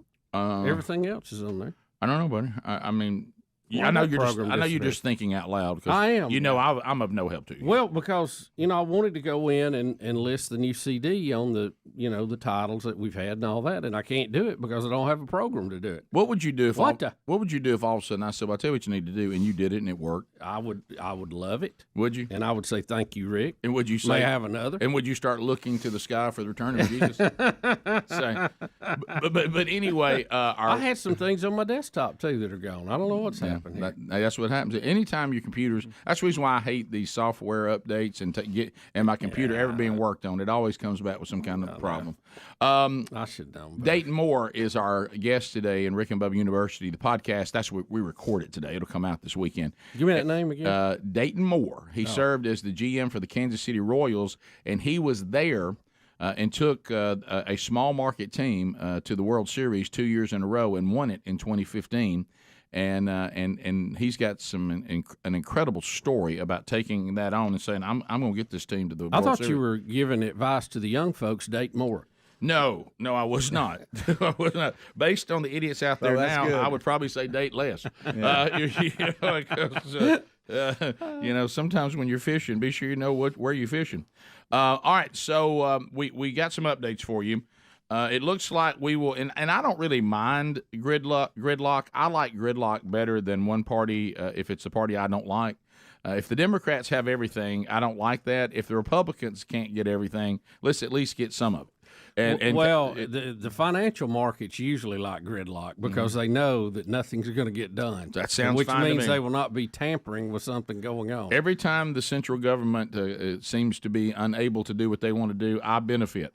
So the Republicans have secured the majority in the House. So the Senate is going to be with the Democrats, or at least it'll be where it is now. Yeah. And the Republicans, though, did go take the House, which that does mean we fire Nancy Pelosi as Speaker, and I like that. Yes, we won't have to look at her every day. And I think I saw a story yesterday where she says she's ready to go on in. Oh, boy. 8 seats are still in play. We are, Rick. too. But Republicans have secured the majority when the 118th U.S. Congress will convene in January. The GOP has secured 218 seats, and there's some irony here. After Associated Press projected that Republican Mike Garcia will win re-election in California's 27th congressional district. So it is kind of funny that a California Republican put him over the top. That is. That really is. You didn't expect that. Yeah, you got to have 218 to be in control. Democrats, meanwhile, have secured 209 seats, and as I said, 8 still up in the air. So it looks like the Senate will either stay where it is or the Democrats will even get a little more majority. But the House will be the Republicans, and then Biden is still there in the White House and keeps pretending that he can actually even serve another term. But none of us actually believe that. How about, it was so funny. I don't know how I ended up on it. I was flipping around the channels later last night. I don't even know what this news channel is. It's there's a bunch of them. There's a news channel now that's a cable news channel or stream. I don't know what it is. And they're the ones that have hired Cuomo and given him a job. Oh, now. yeah. I know which one you're talking about. I don't know what I it's don't called. remember the name. It's not Newsmax. No, it's not that one. It's something like that. That's not quite as far to the right or whatever. But anyway, Bill O'Reilly was on there. And by the way, he's looking old. So Bill O'Reilly was on there, and Cuomo ain't doing any good. I mean, their numbers are horrible. Yeah, I have no idea. Yeah. But anyway, what was funny is to watch O'Reilly because, of course, Cuomo, as everyone is on the left, is obsessed with Trump running for president. And so, and O'Reilly was basically having a conversation like we had yesterday. Not so much on the spiritual side, but just he said, look, I just have to be honest. Trump to win president again is a narrow road. It can be done, but it's a narrow road. And so he's sitting there, and you see Cuomo kind of liking all that, and all of a sudden he just says it so frankly. He goes, and another advantage, that does give you, hope that Trump could do it again if he does get the nomination is the fact that Biden is incompetent. Yeah. He is 100% completely incompetent. And then you see little Cuomo's face kind of get all sad, and he's just like, he is completely incompetent. And he didn't want him to say that. News Nation, that's it. I'd never even heard of that. But so anyway, on that, Rick, a lot of people have not. On that note, now this comes from Fox News. Okay, this from Fox. Don't get mad at us. This comes from Fox News. they did a survey of independent voters. Now, you also have to believe when somebody tells you they're an independent that they really are. So I acknowledge there's some factors in here that cannot be confirmed. But people who claim they're independent voters, they say that they would not be fired up about supporting Trump, that they are done with him, that they have Trump fatigue. So now I don't know. Again, I don't know where these people really are independents, and I don't know, if this is a credible report. But it is in the news today, and that is a report. Well, again, those numbers, Trumpers don't come after me. I didn't say that. The numbers you have to remember. Just at the starting gate of any election, Democrats are going to get about 48%, Republicans 45%. So you have about 6 to 7%. In the middle that's going to swing the election. Now, that's really who's going to decide this. And I don't want y'all turning on Bubba either. And this is something that is said. We're going to say things that are just factual. Well, listen, we're going to say things that are just factual. These independent voters said if there was a candidate that they felt was a true conservative versus the state of the left right now, they would be more likely to vote for him or her. Which goes back to what Bubba had to uncomfortably tell everybody. And it's true. Trump is a populist. He's not a conservative. He tends to go with the conservatives on most things, but he's not some staunch conservative. He's really a populist, which is better. Don't get me wrong. That's better than the state of the Democratic Party. Don't misunderstand me. But there are things about Trump that are not all that conservative. And he's conservative with his monetary policy. Right, right. That's why the economy was doing so good. Right, which, frankly, I mean, I would take that economy right now easy. And I would deal with anything that I don't care for about Trump. I'd be just fine with it in that economy based on what I would get with the other parties. So to me, that's not a difficult choice. But we also have to understand where we are and not live in a fantasy world so we know how to combat it. If you're going to go into battle, you got to know what you're up against. Bottom of the hour. We'll be right back. Rick and Bubba. The robots are talking to each other, and Facebook screwed up on the coding in that the robots started using kind of a shorthand, like everything.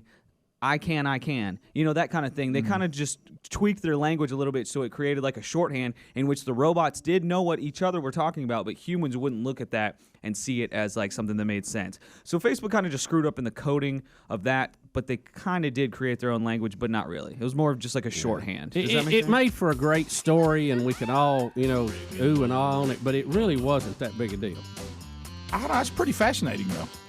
I mean, I know what you're talking about. It's still people coding, but it's still fascinating. Yeah, well, how about this? The whole process is fascinating. Yeah. The fact that we create code is pretty fascinating. Yeah, I think, and I don't know what they teach in school now, but I think everybody ought to have some type of basic computer programming. You'd appreciate it then.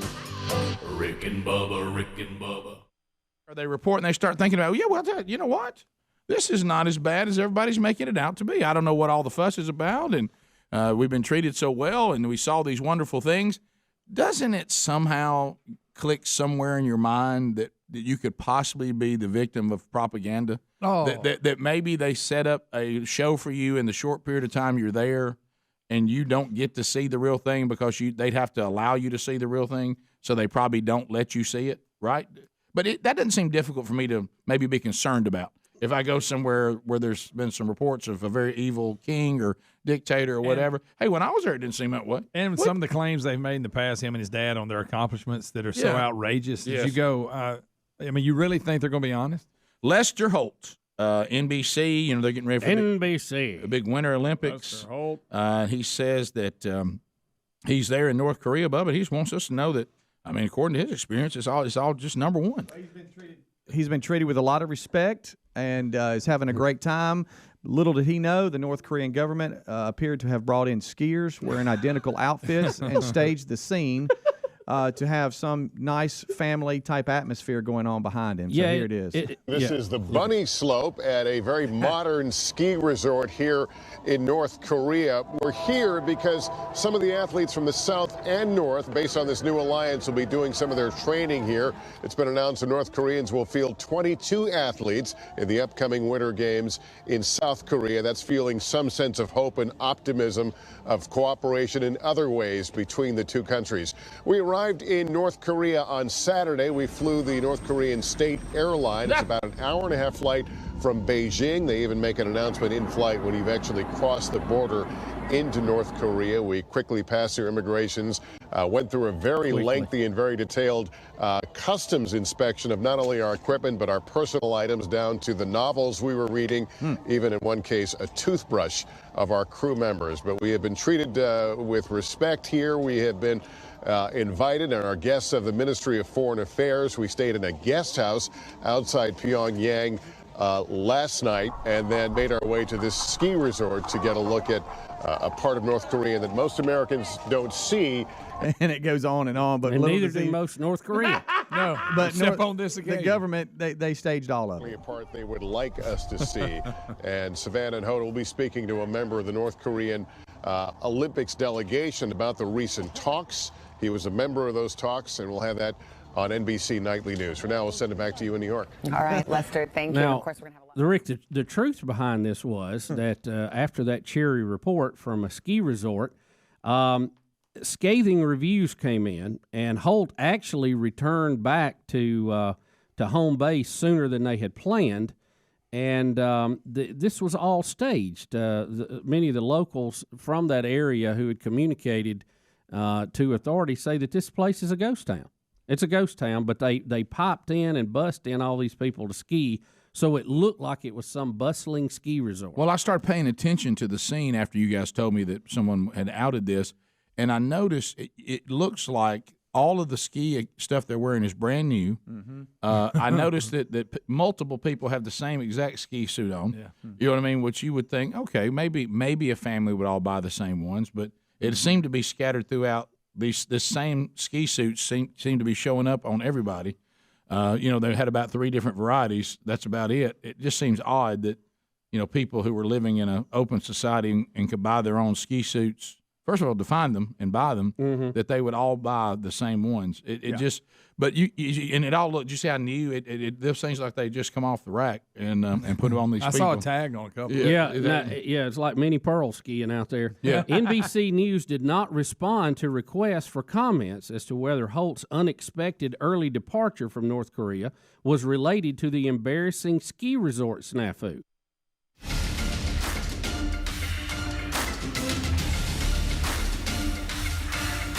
It is 35 minutes past the hour, the Rick and Bubba Show. 866-WE-BE-BIG is our number as we work our way back. Upside, every time I do this commercial, I hear the song in my head, Upside. But anyway, upside.com.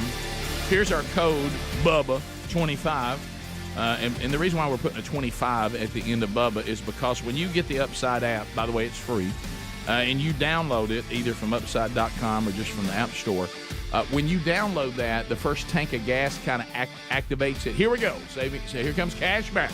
So on the first tank of gas, if you'll enter the code Bubba25, first tank of gas, you get at least 25 cents a gallon back. Maybe more than that, but at least minimum 25 cents a gallon. And then after that, you just start making purchases using the Upside app and our code Bubba25 and, let the savings begin. Now, the cash back with Upside is going to exceed any loyalty program or cash back credit card you got. It'll be far superior to that. To give you an idea of how superior it is last week, Upside users, the combined cash back was $1 million. Okay, so it's going to be, hey, now more than ever, anybody need to get some cash back on how much everything costs? So put this app to work for you, okay? Upside.com. It's a free download. Bubba25 to get it rolling on that first tank of gas and let the savings begin. All right, so Bubba, it's interesting that we're about to do an update on a story we've never even done. But so let's first of all, I know the story's out there, and some. Well, of we you, mentioned it, I think. In passing on air. We never did a story on it, but because there really wasn't a whole lot of information. It was just that he was hurt. It was a gasoline fire, and that's really all that was released. I recall the story being in front of me. I do not recall ever discussing it. But anyway, it doesn't matter. Let's get to it. So Jay Leno was in a garage fire.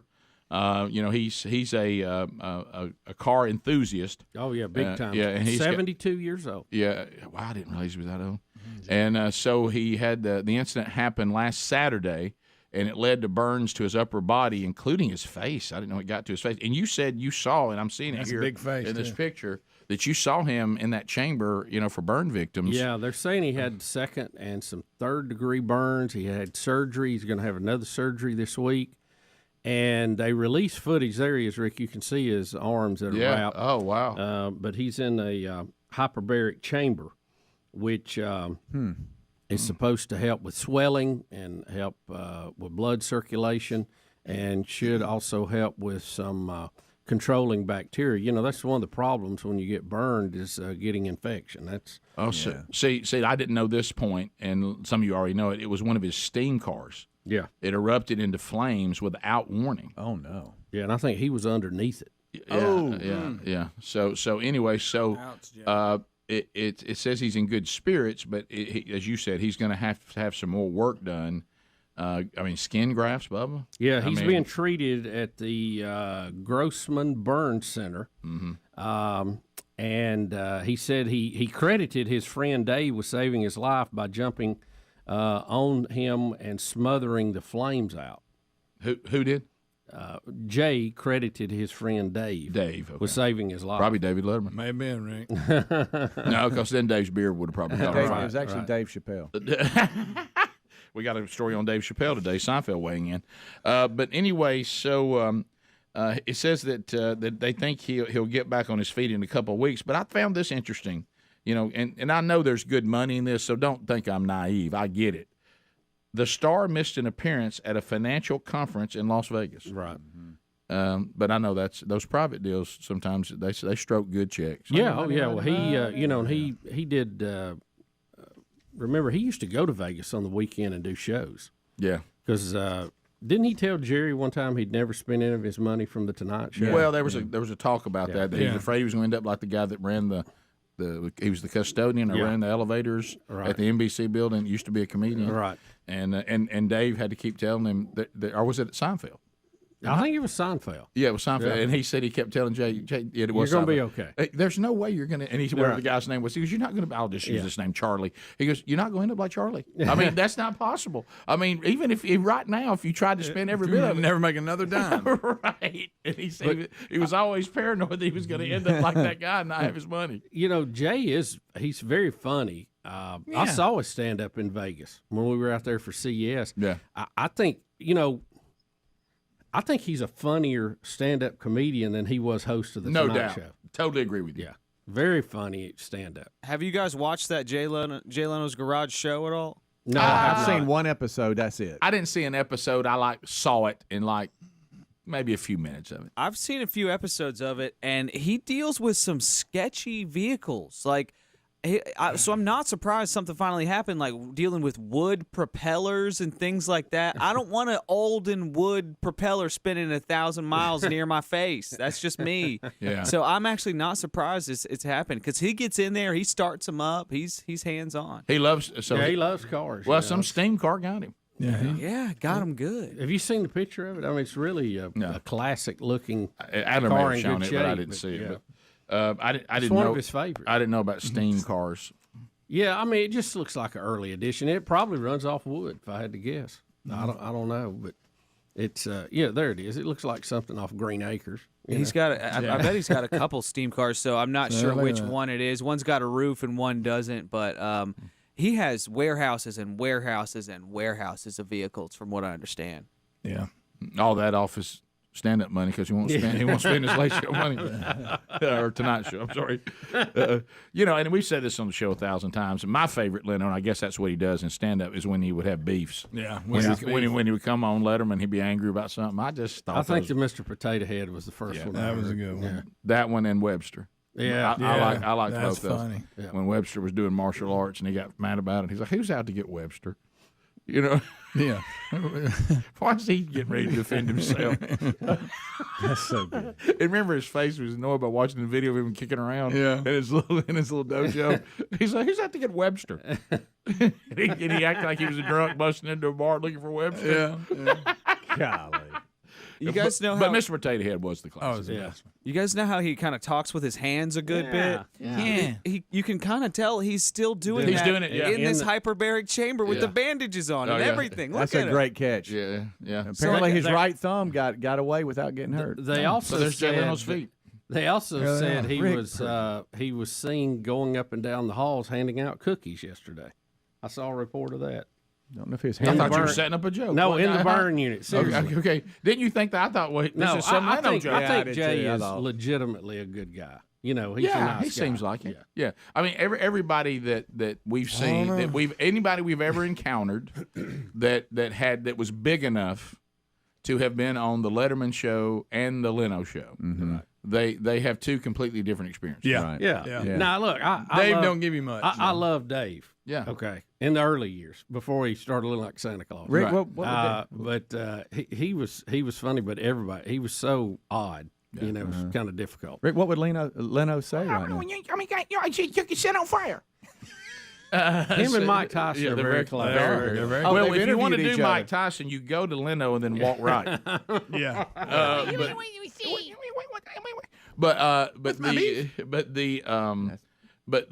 I'm gonna say something that may surprise y'all now that we walked into this. Have any of you gone to Netflix and watched Letterman's interview show? Oh, I've seen a couple of them. My next guest requires no I've seen introduction. it. I can't get past his beard. He's really let that beard go, hasn't he?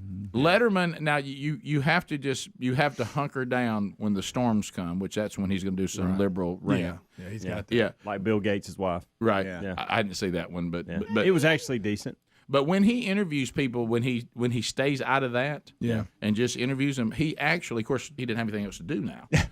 But he is well researched, and he has found out everything you could possibly ever want to know about the person, and asked them some questions that are quite interesting, by the way. Yeah. Oh, yeah. It's an interesting show. Yeah, no, It I agree. is. Yeah, I'd like to see him shave, but yeah. well, because of the way he looks now, there is a moment in there that I do forget it's Letterman. I know. It's like it's just, I find myself interview saying, guy. I like this interview show that this gray beard guy has. Yeah. It's like he's not Letterman because he doesn't act very Letterman-like. No. You know, he doesn't cut the wisecracks and all that or anything. Right. But he's a pretty good interviewer, by the way. Yeah, he is. And a great Santa. An outstanding, outstanding Santa. thing. An outstanding. His interview with Dave Chappelle was very It was good. very, very good.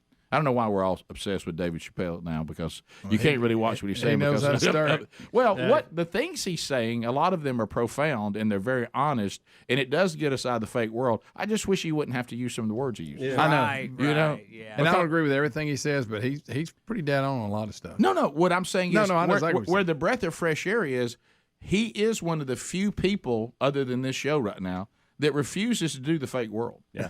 He went on, and he doesn't even agree with us on a lot of things, but he is at least talking about them in the real world. And he ain't backing down. He's not backing Are down. we putting him in the Bill Maher camp right yes, now? he and Bill Maher are in an interesting place. Yeah.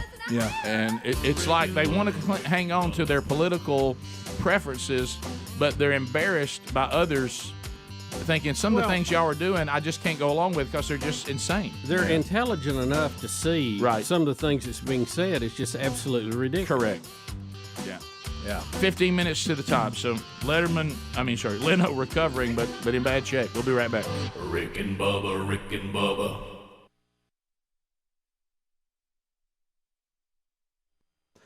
Inside 30 Rockefeller Plaza, NBC's more seasoned journalists were cringing at the whole report. And one of them, who spoke anonymously, their question was, who produced this garbage? This is an NBC person. Look at them all in the same. I mean, just combinations of the same thing. Look, the jacket's about 4 or 5 times out through that orange one, and then you got the lime green. I mean, I guess we could all buy the same ones. I'm sure, Well, they mixed it up. There's about 3. Everybody on the mountain's wearing like 1 of 3 outfits. Do you realize how expensive that kind of wear is too? You probably, based on the average wage in North Korea, probably can't go out and buy all that. Well, would you? When would the you, NBC folks are even going, you got to be kidding me. Right. We have gone to a stage set up inside a communist country for a stand-up. That's our reporting now. Right, because I guess we all can kind of work through, even in our own minds, that if everything is being done and you have no say on it and you're not allowed just to go roam the country and everywhere you go they've approved it and got you there, that they may be just setting up everything the way they want it to look, right? I mean, that isn't like some outlandish theory, does it? When you're dealing with evil regimes that have killed who knows how many people. Of course, we have a story 2 days ago how the Army are ravaging homes because they can't feed them. They can't feed the Army. So they're going to people's homes and taking their food from them and all that. That's 2 days ago. I bet old Kim Jong-un gets a meal. Yeah, Yeah, he ain't missed any, old fathead. Greg. So they're going to have a couple of teams that are Korean unified teams in the Olympics. Which is weird. I think one of them may be girls ice hockey or soccer or something. What was it? Ice hockey. But you just have to wonder how many of those will try to defect during this. And that has to be a major concern for the North Koreans. And I would think that the South Koreans, too, because if they help them, that's going to draw hatred from the North, right? Yeah. Right. Yeah. I just can't.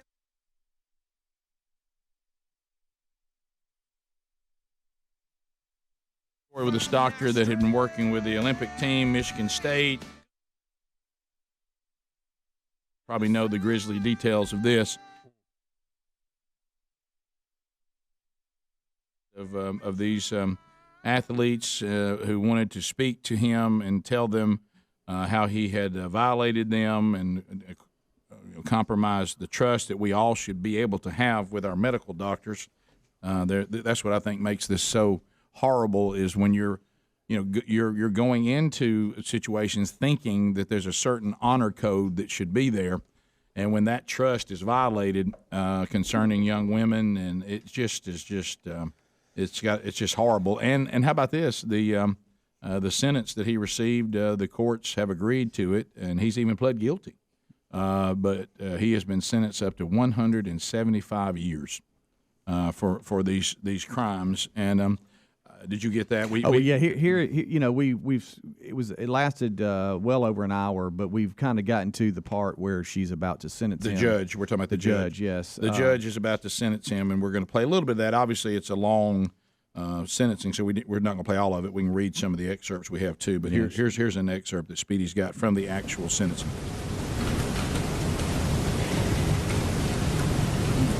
Your decision to assault was precise, calculated, manipulative, devious, despicable. I don't have to add words because your survivors have said all of that. I don't want to repeat it.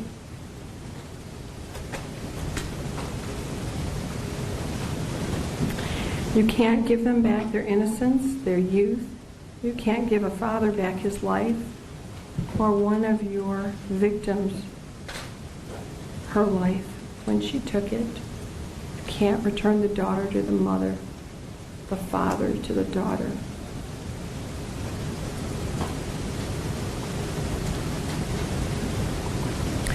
You played on everyone's vulnerability. I'm not vulnerable. Not to you, not to other criminals at that podium. I swore to uphold the Constitution and the law, and I am well trained. I know exactly what to do. And at this time, I'm going to do it.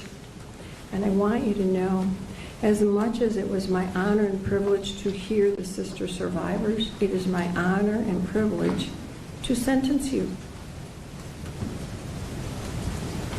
Because, sir, you do not deserve to walk outside of a prison ever again.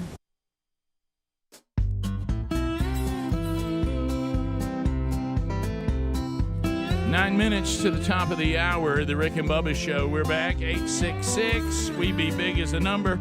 If you just joined us yesterday on our social media and today on the show, we've announced two things. The Rick and Bubba store is operational again, and our brand new CD, Where's the Bathroom, is now out. And you can grab hard copies of that. They're available now at the store. Until they are gone, it'll be coming to all the digital download platforms a little bit later. We have sent the stuff to them, but we have no control over how long it takes to actually get it published. But when it's there, if that's what your preference is, you can do that too. But if you like hard copies, it was so funny talking about that because, and I have two things I want to ask you guys as parents. So number one, which ties into this, and Greg, you and I are a little bit in this camp. I just have to be honest with you. Sometimes I still prefer to listen to a CD, and in my mind, it sounds better. Yeah, absolutely. Now, I don't know that I can prove that. I think we should have stopped right there. And I do think the digital recordings have caught up, and they sound better than they did when they first came out. They sound a little tinny when they first came out. But oh yeah, it's a whole different day now. So I like listening to CDs. And some of you still do. But here's the other thing. You know, the purists think the CDs don't sound as good as the vinyl. No, the that's tape a whole nother itself game. Recorded. Yeah. You know, when they record the record on tape as opposed to digital. I like the tape better. The tape is better, but let me tell you what the problem is with albums. They could even get me on their team. Getting an album up and playing is too big a hassle to me. I'm not willing to do it. I thought that the CD was a huge upgrade from the album. I can't make myself go back to record players. I just can't. Greg loves 8-track the way it's. Right. Well, that was a great one, wasn't it? But I understand the love of the vinyl. I'm just not willing to put in the effort to listen to vinyl. Well, it's the noise, just right. I like the digital quietness. So the other night on, was it Monday? I think Monday night, my 21-year-old and his girlfriend, we have this dinner that we do. We try to do it once a week. And her name is? Camtastic. Right. And she is Camtastic, and she proved it again. So we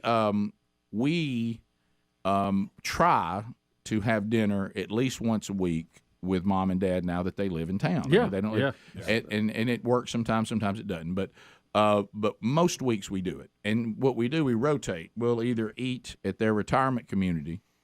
We'll just go there. We'll eat at our house. And then Sherry demanded that young Broderick, at his apartment, he start hosting as well. I mean, it's stoked he was like, well, that got one of those calls when mom's not around. Dad. And I'm like, and you know what I say? Because I'm getting older and I'm tired.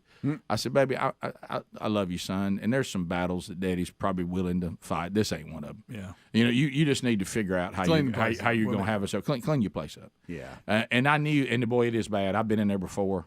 I've popped by to like to drop something off to him. It's a locker room. Right? I mean, you've got guys live in locker rooms. You got a 21-year-old male that works there that is a aspiring filmmaker who works for a company where all he does is shoot and edit. Mm-hmm. And when you walk in there, there's a bed in there, and there's some furniture that could be nice, right? But it's basically his office away from his office. Right. And there's lenses everywhere. There's cameras everywhere. There's wires everywhere. And editing bays and all this, and of course, and Sherry's like, you can't, no. So I think Camtastic was called in to get the apartment in bring working it up order. To speed, put the woman touch. Yeah. To it. So when we got there, it actually looked very good, and we told her thank you. We did not thank him. Yeah. Because there was no need to thank him. But back to what I was saying. So he believes. Now I know he is saying the DVDs are better. He does not like the sound mix and everything and watching things on streaming. If he watches a movie, he wants to watch it on the DVD. And I'm like, Brody. A DVD? A DVD, which he used to say when he was a little boy. Isn't it interesting? That's what he does for a living now. I want to watch a DVD. And so all of a sudden he has his TV, which, of course, this is modern day. Right. And y'all all know this. Well, Speedy, you know this with your sons. You know this, Bub, with your kids. There's not a satellite or a cable inside. They think that we're loons. That we would have satellite or cable. Yeah. They can't even believe it. Yeah. And so they have the TV now that you can carry under your arm that has a brilliant picture. You know what I mean? That you can carry under your arm. You know what I mean? They're that light and they have a great picture. So he's got one of those over there. Probably costs what, $500. and so TVs have really come on their simplicity. Yeah. And so 100 inches. And so all of a sudden I'm like I said, are you still watching DVDs? Because I noticed he had a DVD player. He goes, oh yeah. And all of a sudden he opens up this cabinet and it's nothing but DVDs. Love it. So that I'm like, son, do you really believe that? Wow, hanging on to it. And he goes, oh, listen, he said, I can't stand the sound on streaming. They mix the sound so bad you can't even hear the dialogue. Now that's true. And so anyway, too hot. So on another note, the 23-year-old, is that right? I think that's right. Yeah, close. Big Love, who lives in Atlanta. So now Big Love, unlike his brothers, Blake is kind of somewhere in between the two. Young Broderick, oil changes, these kind of ongoing things, no concept to him. He didn't have time for that. He's always on the move. He allows zero time to do things. He's always going to the next thing, always on the move. He lays down, goes to sleep, gets up, and then he's back going. Yeah, but you have to stop and change your oil and stuff. Yeah, and I've explained to mine. Unless you want to ruin your day or possibly your week, you'll take 15 minutes and do that. So you have to stay on top of him. You have to stay on top of him for that. Ask him about it a lot. Right. Not Big Love Burgess. He is on top of it all, and Max obsesses over it. Oh, does he really? Interesting. Didn't see that coming. He's made a priority out of it. But he's going to have his rent paid on time. He's going to have everything. I mean, he is on top of it, and like doesn't like if he's not on top of it. Yeah. But here's the problem with that.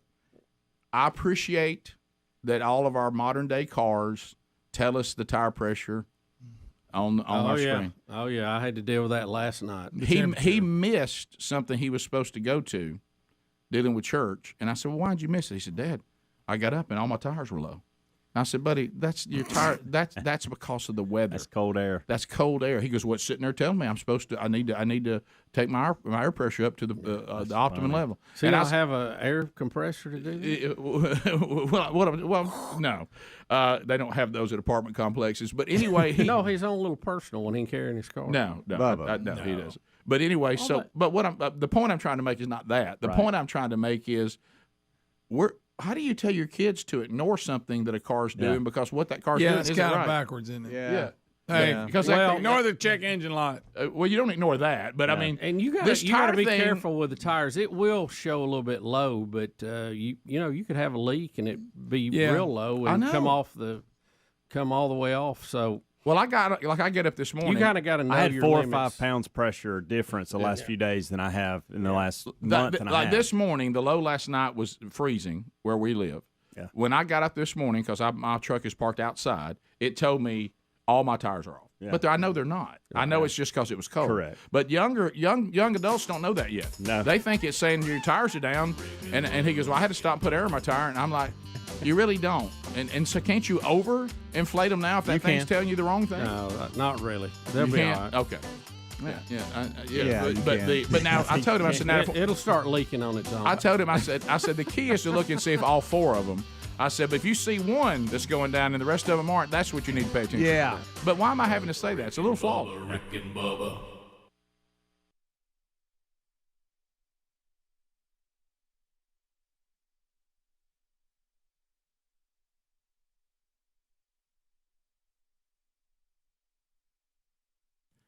All right, so we're looking every day and noticing that the cost of everything is going up. And then, the worst part, what the other end of the spectrum is on that?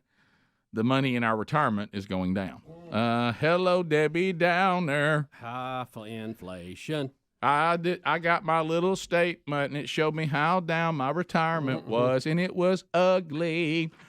So what do I need to do? Well, if I want to protect it, I may want to do something other than this, or at least take some of it, and invest in a precious metal. Now, if you're like me, I would not even know how to begin to do that. That's the reason why folks like Allegiance Gold can really help me. They'll help us, and they have, protect your IRA or your 401k with physical gold and silver. And if you prefer it, they can deliver it securely right to your front door. Now, their approach is different. They focus on educating and developing a long-term strategy, and I think that's important. Some of this is almost like this is what we do for everybody. Take this and do this for a short period of time. But see, these all are going to have long-term advantages, and Allegiance Gold, they're telling you that from the very beginning. Then they're going to customize what you need to do. It may not be what I need to do, but yours and mine and Bubba's and Speedy's and the guys may be different, and that's why you see all these ratings in the industry, 5 stars with TrustLink and AAA rated with Business Consumer Alliance and A+ from Better Business Bureau. So go to protectwithrickbubba.com. Put our names together. Don't put an "and" there. Protectwithrickbubba.com. This is the best offer yet, up to $2,500 of free silver on a qualifying purchase when you tell them Rick and Bubba sent you, okay? You also can give them a call, 844-790-9191. When you do that, to get this offer, mention Rick and Bubba, okay? Protectwithrickbubba.com or call Allegiance Gold, 1-800-790-9191.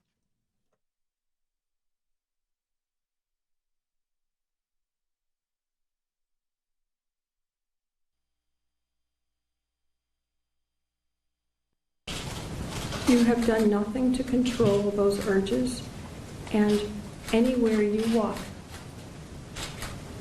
destruction will occur to those most vulnerable. Now, I am honoring the agreement. I'm also honoring what's been requested of me. And I want you to know I'm not good at math. I have a cheat sheet. I'm only a lawyer. I know that you have a lot of education in physics and math, but I have a cheat sheet. It is my privilege on counts 1, 2, 5, 8, 10, and 18.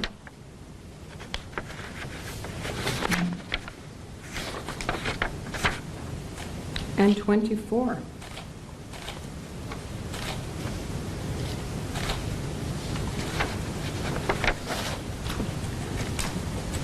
To sentence you to 40 years.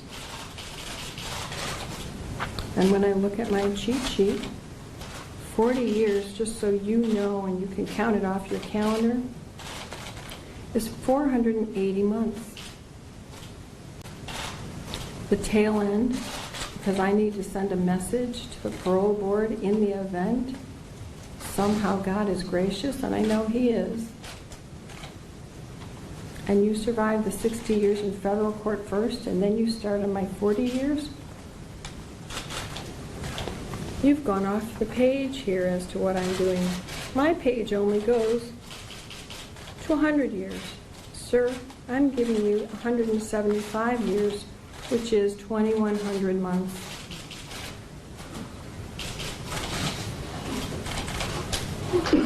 I've just signed your death warrant. I need everyone to be quiet. I still have contempt powers. I told you I'm not nice. I find that you don't get it, that you're a danger. You remain a danger. I am a judge who believes in life and rehabilitation when rehabilitation is possible. I have many defendants come back here and show me the great things they've done in their lives after probation, after parole. I don't find that's possible with you. So there you go. She says, I don't think it's possible for you to be rehabbed. So I've just signed your death warrant. You will never walk outside of a prison in your life. 175 years when you add it all together. So, and that's the thing, when you deal with these kind of predators, sexual predators, we do find a history of they are very difficult to rehab, sadly. And she thinks that he just didn't show any signs that he would ever change. And if he was allowed to be outside of the prison, he would always be a danger to young women. Yeah, and a lot of that is because she read a letter that he had written that showed that he was not remorseful. Yeah, this was even after he'd sent his plea in, right? Right. And he wrote this letter, he snide, and, Yeah. Right. Rick and Bubba. Pass the gravy, please. Rick and Bubba. Ooh, it brings me to my knees. Rick and Bubba. I can't start another. Rick and Bubba. Day without him, brother. Rick and Bubba. Ooh, there is no other. 6 minutes. Waking on the blubber. 6 minutes past the hour of the Rick and Bubba show. Ain't nobody hanging out with Jimi Hendrix, I promise you that.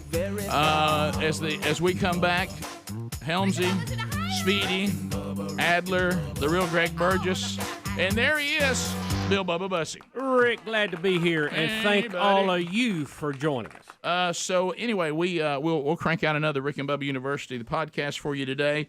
If you are a baseball fan, you're going to love this one. And if you are a Kansas City Royal fan, you're really going to love it. As we talk to Dayton Moore, who was the general manager and later president of the Kansas City Royals for 16 full seasons after joining the organization in 2006. And he said, from day one, I wanted to bring a world championship to Kansas City, the first one they had in 30 years, and that happened in 2015. They also went in 2014. And how a small market team goes to the World Series back-to-back and wins it. We'll talk to him about how that happens. And that strategy. And I'm going to bet there's probably some things we can apply to our life and maybe the way you do your business as well. All right, so we've updated you on a few things today. The Republicans look like they will get control of the House. Democrats are either going to stay where they are or even go up by one, according to how the Herschel Walker, what's the other guy's name? Warnick. Yeah, how that goes. So we see that. We've had Trump has announced he's running for president, so we've talked about that. One thing that we did the Jay Leno update, which we told you about that. So this ongoing thing and obsession with Dave Chappelle. So speaking of comedians and everything, so Dave Chappelle shockingly got to host Saturday Night Live, the modern day Saturday Night Live. I can't believe they brought him in. And I wonder if they still think I wonder if they still feel good about that. But I don't know if they did. Like I said, some of the writers were supposedly boycotting. And they boycotted him for what reason? Anti-trans. Even though he's not. I've seen his stand-up. They say right. Even though David Chappelle has explained himself on that over and over again, not good enough. Good enough. And remember, like we, we all make jokes about each other and stuff. So if you're going to be part of the gang, be part of the gang. Yeah. Right. Exactly right. By the way, I'm not even going to talk about this on the air, but remind me, I have a lot of stuff in the break to tell y'all today. Okay. But I landed on I guess I could. I landed on that topic, the whole trans deal. I landed on a conversation yesterday on E! Entertainment. Guys, what kind of world are we living in? I'm telling you. And the things they were discussing, and the fact that they were discussing as if this was normal.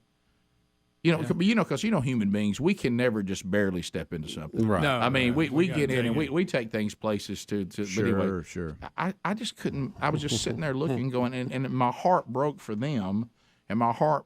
I thought, is this who we are now? And we're acting like this is these people don't need some help or something. I mean, but anyway, all right. So now Jerry Seinfeld says subject matter of Dave Chappelle's SNL monologue calls for a conversation. Now, what part?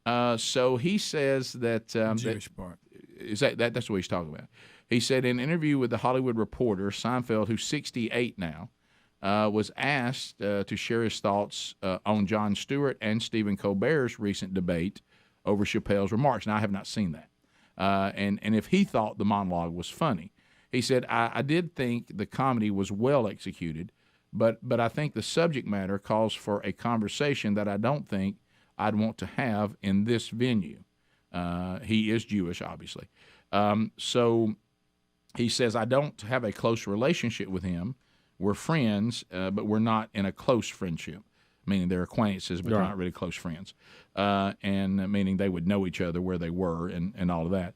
He said, when pressed whether the monologue made him uncomfortable, the stand-up star responded, it provokes a conversation which hopefully is productive. So you hear Jerry say he's not going to be pulled into this. And he's trying to talk in a way that says, look, we need to have a conversation about it.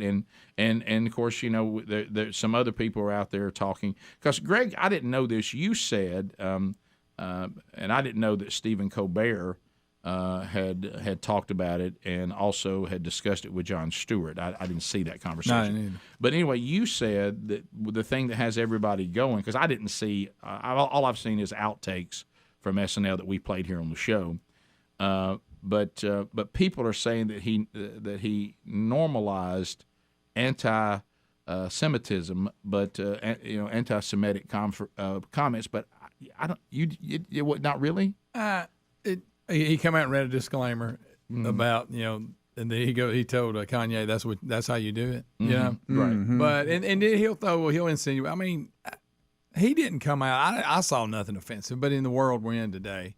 But I'm telling you, I like the fact that with this or trans or whatever, if he truly feels like what he did was not wrong, he doesn't back down and apologize like everybody else does. Well, that's kind of like what it looks like. That's what Jon Stewart said. Who also is kind of evolving. If you've been paying attention to Jon Stewart, he said Dave said something in the SNL monologue that I thought was constructive, which it shouldn't be this hard to talk about things. He said that must be what Dave Chappelle said. That's what I'm saying. It wasn't. And he said, and that's what we're talking about.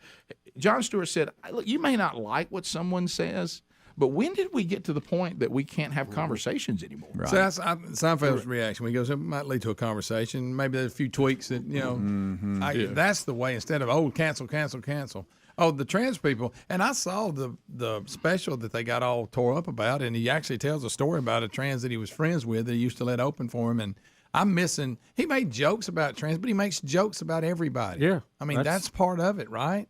Well, look, we all laugh when he makes jokes about white people. Well, I remember this, and this is when things, I guess, it's funny. That it's the reason why the society's so messed up now. And I'm telling you, it's going to make what we do for a living incredibly difficult if we don't have some form of.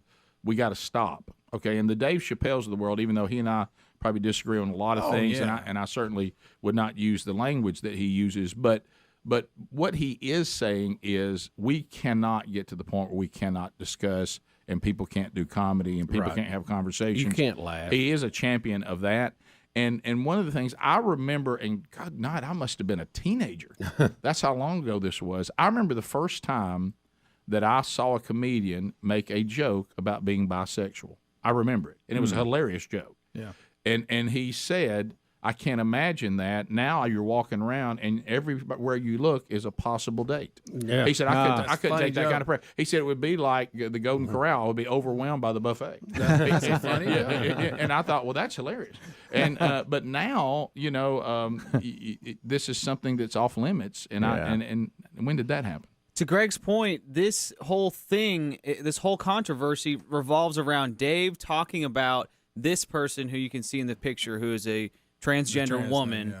And Dave is talking about how much that person meant to him in his life, talking about how they were friends, and the family of the transgender woman has come out in support of Dave. The transgender woman died, and so it's basically kind of a eulogy, and the trans backlash stems from all that. And if you, and I'm not saying this is the case, and they come out also, this person took their own life. Yes. And they think a lot of it may because this person caught a lot of back when thought by supporting Chappelle, got attacked by that community. No. And that may have led to. Now, I'm not saying that that's a proven point, but they do say that is one theory. Much smaller scale. But and then the other thing that's got this going, you told me about this, Greg, Dave Chappelle brought up Kanye West. And he's saying, if you want to make these comments about the Jewish people running everything, this is how you do it. And then you said, look, Kanye, whatever. And then Dave said, but I've been to Hollywood. And he made a comment, a lot of Jewish people there. But of course, he also followed it up with the funny. He goes, of course, there's a lot of blacks in Ferguson, Missouri, but they ain't running the show. Well, so see, that's funny. But I go back to this. Here's the thing I don't understand about this whole Jewish people run everything deal. So what? Yeah. What if it turns is that out offensive? What if it turns out that it was true, but it's a free market? Yeah. And it just so happens that a lot of people who happen to be Jewish are able to rise to places of authority because they do everything well. And they make smart moves. I haven't really looked at it's not like that. And they're taught economics. Right. It's a way to survive because of where they are in the world. Yeah. God forbid that my ethnicity or my group of people or the people that I come from, that one of the jokes people make about us is that we're really good with money. All right. And we end up and we please kid me about that. Right. And I really hadn't looked at what Kanye said. I don't know. It may have been a lot more offensive. Yeah. Than that. I'm sure. I have no idea what he said. No, because Kanye was trying to suggest that it was a bad thing. Guys, Kanye ain't right. That they're corrupt and all that. I understand that. Off. I do understand why everybody got upset with Kanye. I don't understand why everybody's upset with David Chappelle. Yeah, that's the part I don't get. And the same thing with the trans controversy, because I watched the special. I thought, boy, he must have really been offensive. But if you listen to it, he actually is giving you the opposite message. No, if you'll just listen to it. Well, I would say that it's kind of like what Bill Maher said about he doesn't like when he sees Democrats claiming that people that are pro-life hate women. He goes, that's not true. They're just digging in on their principle that they think life begins at conception, so they're protecting life. They're against murder because they see it as murder. You may not see it that way, but you got to understand their argument. Same thing with all this involving, the LGBTQ. Some people are just committed to their faith and committed to the way they see the world. And I remember when I went through this, dealing with it here on the air, I remember there were people in the community, LGBT community, that actually stood up when we were being attacked, and they said, I've met this man several times. He's never been anything but kind to me. Mm-hmm. Kind of like the Dave Chappelle thing. He doesn't agree with what we're doing, but that's just because that's his faith. That's his principles. He's not out to get anybody. He's never trashed me. He's never been mean to me. And so y'all are making him out to be something that just isn't true. Well, they do that because then it seems to justify the way they act. Yeah. They try to make you a person that deserves this attack they're giving you. When really most of this stuff is not well thought out. It's an inch deep and a mile wide. Right. And I think that's what Chappelle is trying to say. And some of these other people are coming around going, we can't get to a place where we can't have a conversation. And you also need to understand why someone disagrees with you. Mm-hmm. We'll be right back. Rick and Bubba, Rick and Bubba. Folks, our friends at... He was the victim here. And yeah, she just flipped it off. She didn't even read the whole thing. So there you go. And, of course, I think a lot of it, which is why they allow it in cases, I think the testimonies played a huge role in this, of her hearing how it affected. Yeah, there was 169 victim impact statements were read, including 156 from the victims themselves. And get ready for lawsuits. I believe some have been filed against Michigan State. Yep. Mm-hmm. U.S. Gymnastics, all this. Yep. Yeah, the U.S. Gymnastics program is really kind of falling apart at the seams right now. I saw where they'd lost sponsorship from all their major folks, the AT&Ts of the world, and all of them have withdrawn from that. Bella Carosi is shutting down their training facility, and a lot of other things falling out from that. Michigan State, the president resigned yesterday, wasn't it? Yeah, he worked there. He worked for them, and they have got people testifying that they went and complained, and they told him either, hey, he knows what he's doing, or you don't want to do this, it'll be an embarrassment. They basically covered it up. And also, welcome back. There's Bill Bubba Bussy. Hey, how about it? Hey, buddy. Well, we've been we're talking about this story in the break, but now we need to talk about it. Drew Carey. He looks weird up there. Well, yeah, Drew Carey. He's always looked weird. I mean, that was a Bob Barker gig. I can't see anybody but Bob Barker doing that shit. And I hate to bring this up being a person of weight, because I'm certainly not saying it's good to keep weight on and all that, especially as you get older. But some people, when they lose their weight, the way they look is not as much fun. It's like it changed him so much it almost made it feel weird. I said this to them this morning. Yeah. Same thing with thing. What's his name? Zach Galifianakis. Same thing. He lost weight, and he's not as funny to me as he was. And that's bad because it was. I like him. I just like you saying his last name. That was. How about that? You nailed that. I did. Don't make me say it again. One more time. Whole name. Galifianakis. Zach Galifianakis. Wow. That a boy. So what we have here on The Price is Right, and Drew Carey. I'm ready for him to get back fat. Yeah. Greg. and Greg has really got a whole fat theme going today. He's also disappointed this contestant wasn't fat. Yeah. It would have been a better situation if a fat lady named Peggy would have pulled him down. Greg. So he has a contestant get excited and actually pulls him down, and he nearly falls off the stage. Yeah, knocks him off his feet. Do we have it? Yep. Here we go. Rick, Drew wouldn't have fell. He'd been too big. Greg. 65.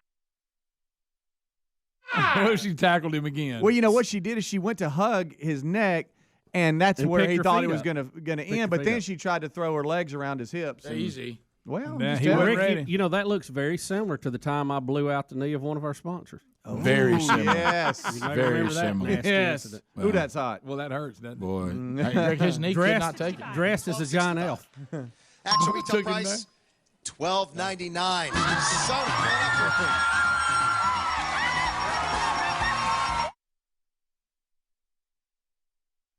I was going to say. And the flat top. Oh my God, he's down. Guys, I want to go back to guys, that. he almost went head first over into No, the pit. Greg, if that light setup's not there, that keeps him. It's a barrier. Yeah. It keeps him from falling Props off the him up. stage on his head. Watch what keeps him from falling off. Now, right there, he realized I'm really going down. See, that stops him.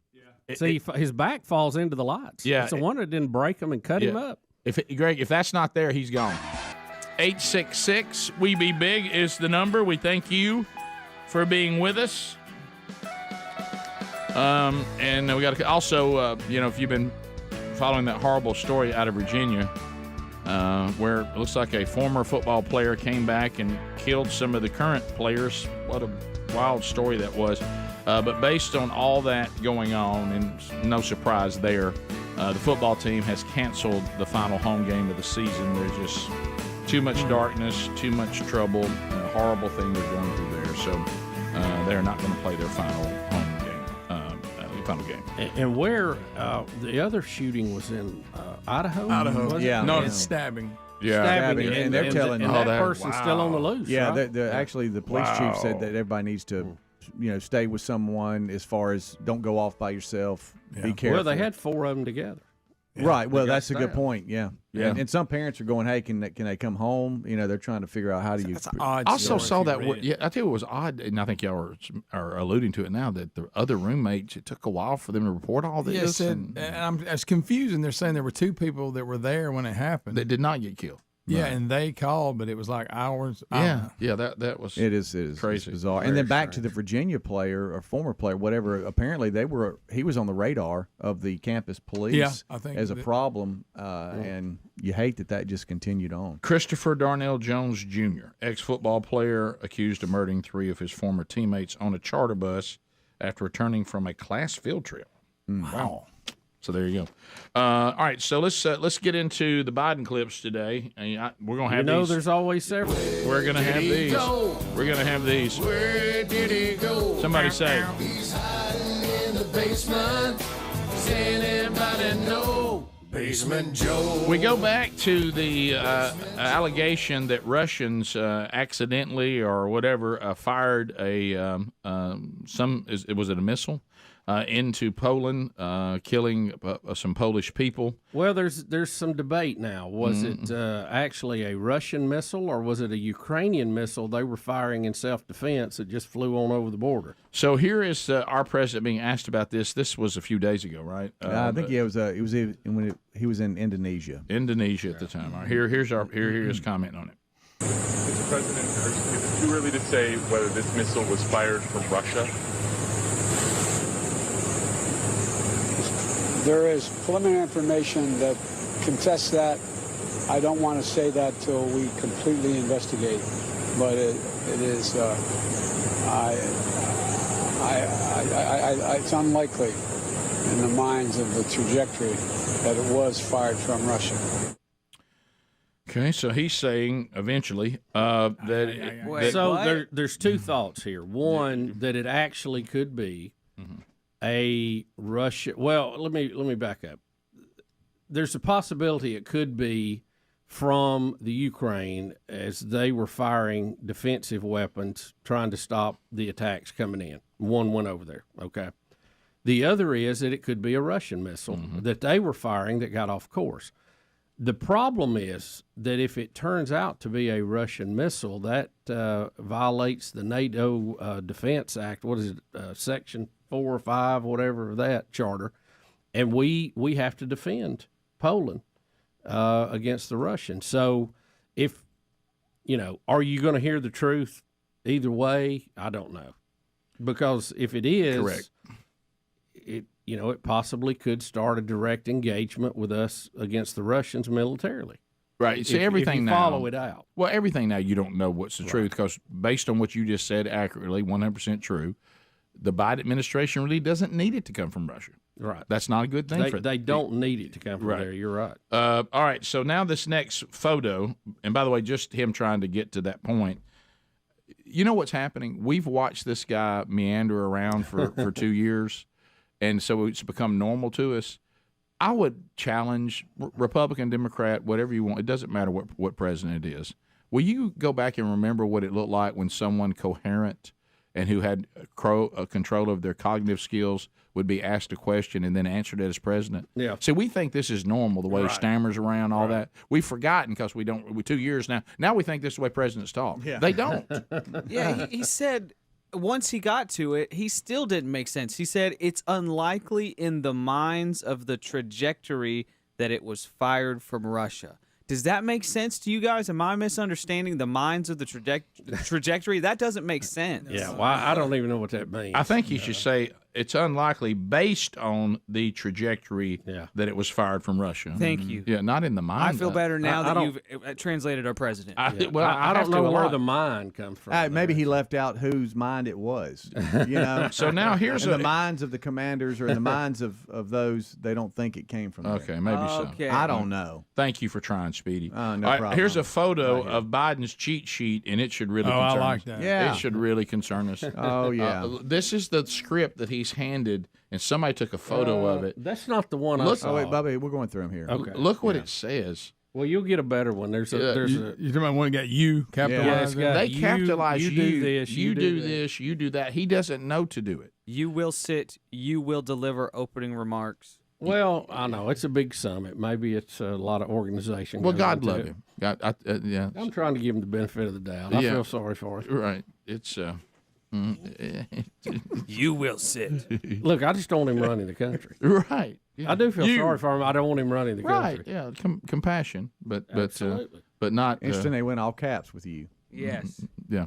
And then that was weird that they put in parentheses, you, Joe Biden, the president of the United States Hey, of America. You are the president. Remember that. Golly. Here's that other shot you were talking about. Yeah, Bubba. look at that. Yeah. Look at the little cheat sheet. You take You can your really seat. read it there. Oh yeah. Press enters. They're gonna have to expand on you depart because he can't figure out how to leave. Your phone calls are next. 866 We Be Big. Rick and Bubba. Glasses. No I don't doubt. care how heavy or light he is. We might could live with the weight if he'd make those adjustments. And he's still. I do call. Rick, how do you say this?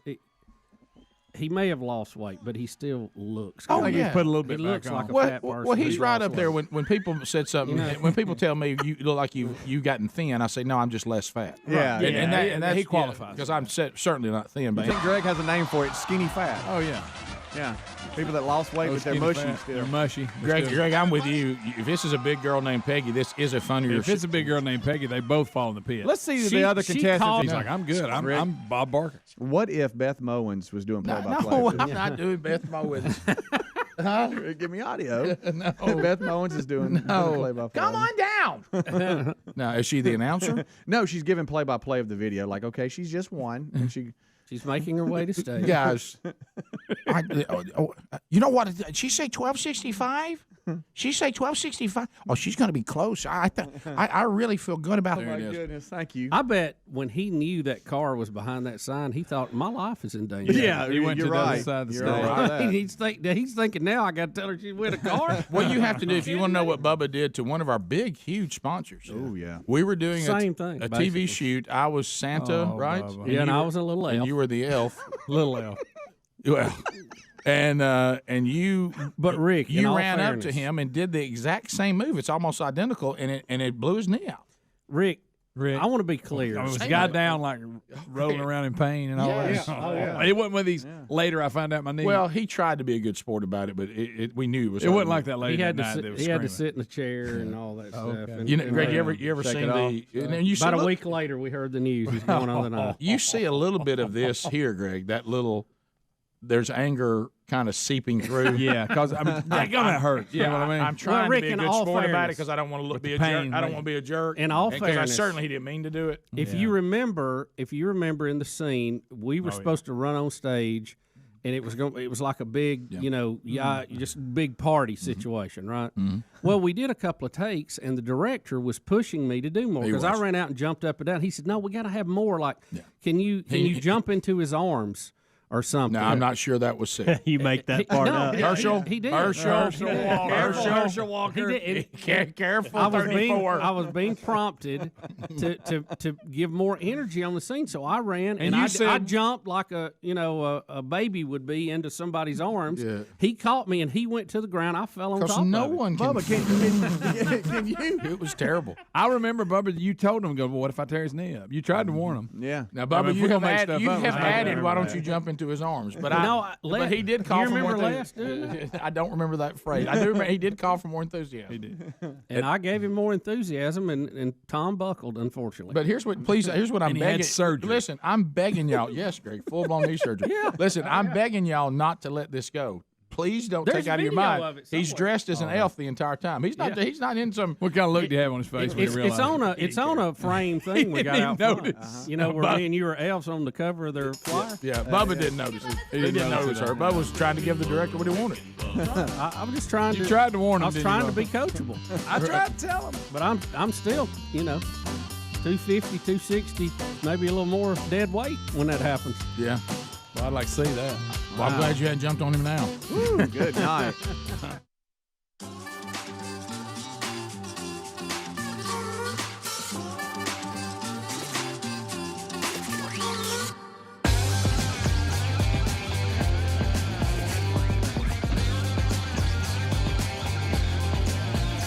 Here we go.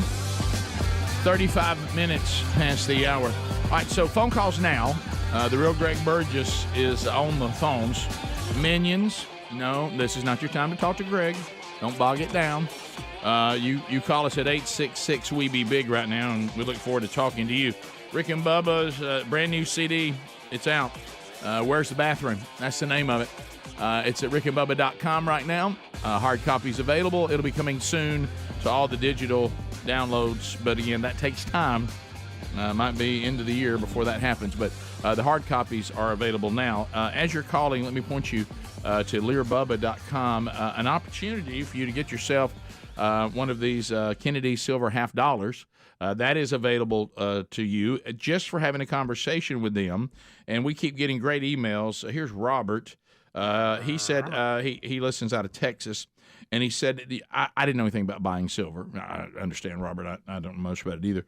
He said, so I couldn't get my head around how it actually works. So I took the advice of you and Bubba and the guys, and I contacted learbubba.com.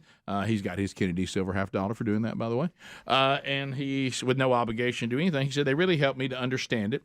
I did make a purchase. It was delivered fast and complete. Great organization. Really helped. Love the experience. Thanks for pointing me to it. And I love my Kennedy silver $50. You can get one whether you decide to do anything or not. There's no purchase necessary. If you'll just have a conversation and get educated on how it would work and the benefits that go with it. So you go to learbubba.com right now, or you call them at 1-800-707-4575. You want to mention the Rick and Bubba show and get to that Kennedy silver $50, and then talk to them about maybe making a purchase yourself.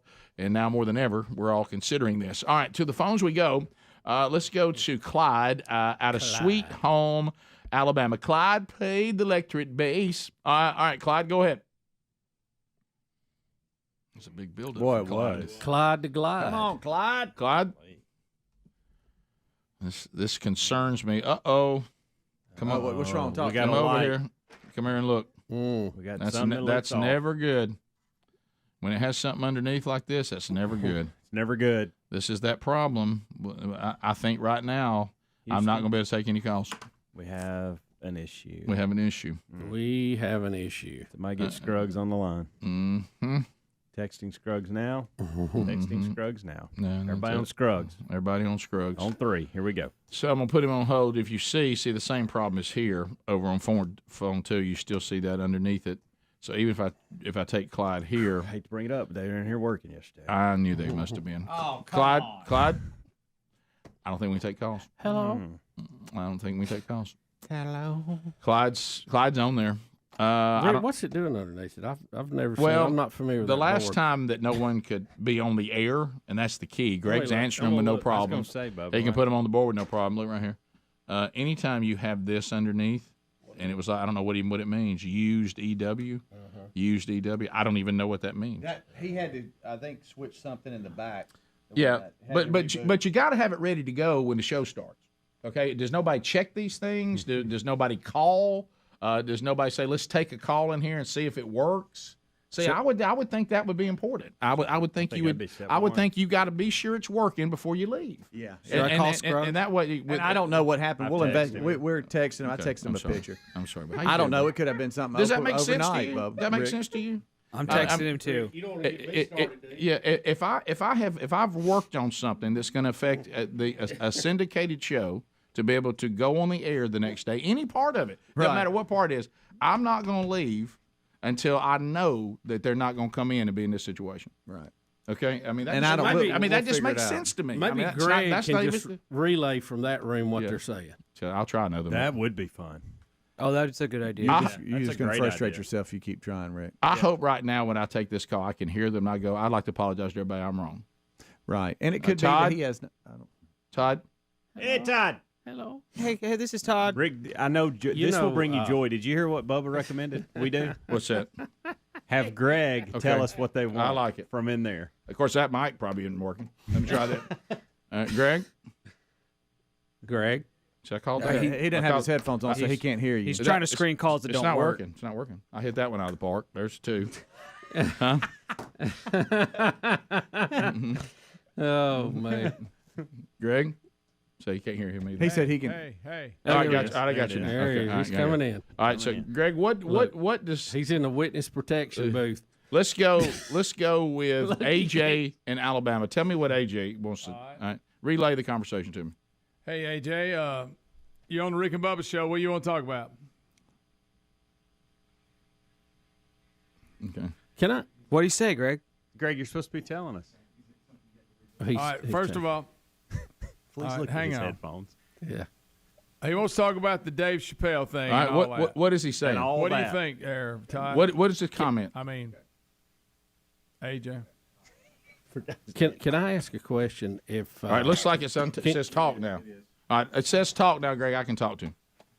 All right. Is that what it normally says under? Is talk? Yeah, I think so. All right, Greg, put him back on hold. I kind of like that. Now Greg's talking until he won't let me talk. Where'd Clyde go? I kind of like that. Where'd Clyde to Glide go? We lost Clyde. All right, let me go to Todd in Alabama. Yeah, hey, Todd. Hey, Todd. I got you. Good morning. How are you? There he is. All right. Hey, Todd. How you doing? Greg is still talking. Concerning the check engine light. I'm sorry. Wait just a minute. I'm sorry. Wait just a minute. Greg was still talking. Look at him. Greg was just talking away. Rick didn't have him bodied up. All right, Greg, now I can take him. We rebooted probably something we should have rebooted probably before that live show went on. But cable. So anyway, well that cable thing's happening a lot. Let's be sure it's all the way in. Yeah. Okay? I don't even have an engineering degree, and hell, I can do that. You know what I mean? Okay. All right. So I mean, see there you go. See now that's what it causes. I know. Sin is always close. The devil's always at your door. It is. Never takes a holiday. He doesn't. You're Artemis, and you're launching. It just seems Do so. you feel cool in here now? Has nobody been taught the 5 Ps? Prior planning prevents poor performance. Check everything twice. Or as School Closing Tony told us the 6 Ps. Right, he did. All right, Todd, go ahead. That's Mac's version too. Yes. Yeah. Changing the subject a little bit concerning the check engine light. Yes. Anything that comes on the dash that is amber is something that you take care of when you can. Any light that comes on the dash that is red, you need to stop right now and take care of. It's a safety issue. I like that. Okay, all right. So the tire warning thing, it's confusing. That's amber. It's confusing. Yeah. Do you like? Amber light. I don't think it is on mine. Well, let me ask y'all this. It depends the brand of car. Let me ask you this. Do y'all like my advice to Big Love, I'm on top of it, Burgess? Mm-hmm. If they're all down and it's cold, that's going to be likely tied to weather. Right. If one is low and the others aren't, you need to address that. Mm-hmm. Yeah. Well, I think if you got one flying by itself, then watch it. I'm not a tire expert, but let's just say that a minute ago you tire, told me that air would come out of them. Well, they will relieve themselves over time. Right. But see something else. Rick, let's just say that if you look in the door jamb of the car and it says it's supposed to be 36 psi, all 4 of them, and it's 30, that's probably cold weather. If it says 23, you might ought to check on it, even if they all are. Oh yeah. But the problem is when it's 30 or 32, it keeps telling you go inflate your tires. Yeah, I know. And it that may tells be you the what they're hammer. supposed to be. You don't have to even look at the door. It says on the screen they should be this and they're this. Go put air in them. Does it bother you sometimes on the tire it says one thing and then on the door jamb it says something else? I've never Like the noticed that, car- but it would bother me. The car people will say one thing and the tire people say something Well, else. that's on that list of guys that are. I love them. They Let's work all get together here. They work their tails off. They know what they're doing. They always say with manufacturers. Let me tell you what you need to do. Whoever told you that don't know what the heck they're talking about. I said, you talking about in the door jam? You know, in the car people usually want the car to ride a little smoother, so they'll deflate it just a little bit, and the tire people don't want you to deflate it, right? Because it can cause problems. Yeah. My dash in my car looks like a Christmas tree, but at least it's seasonally appropriate right now, so that's good. You can just put black tape over it so you don't see it. That's what I'm doing. Good idea. By the way, I only want to be told once that I need to replace the fluid that washes the windshields. Just once. I don't need that up every time I turn it on. Okay, I've heard it. I've acknowledged it. That's not going to get on my top of the list to stop by and handle. And stop talking to me about it. Yeah. Let's go to Josh in Tennessee. Josh, welcome to Rick and Bubba. Let's see, where is that right here? Josh is here. Josh, welcome to Rick and Bubba. Go ahead. Hey, good morning, guys. Is there any chance that the Keith Morrison bit made it on the Best of CD? The what? I don't know what you mean. Morrison? Keith Morrison. What was that he bit? went away. We're all drawing a blank. He went away. It was Rick was doing an impression of him. It sounds just like him. Oh, yeah. Who's Keith Morrison? He's the Dateline guy. Oh, yeah. Okay, I didn't know that was his name. Yeah. No, that didn't make it. That was in consideration, funny. but yeah. I think that was so late in the year we already had it done. Yeah. It didn't last. It wasn't a full deal. It was just pretty quick, but it was solid, Rick. You're good. I forgot all about it. Yeah, I remember that now. The Clyde's back. Helms, we found him. Okay. Hey, Clyde, welcome to the show. Mighty boys, I'm down here in Orange. Can't have nothing. Extra radio, syndicated show. Can't get to y'all. But hey, Greg, what about the DVDs holding that up?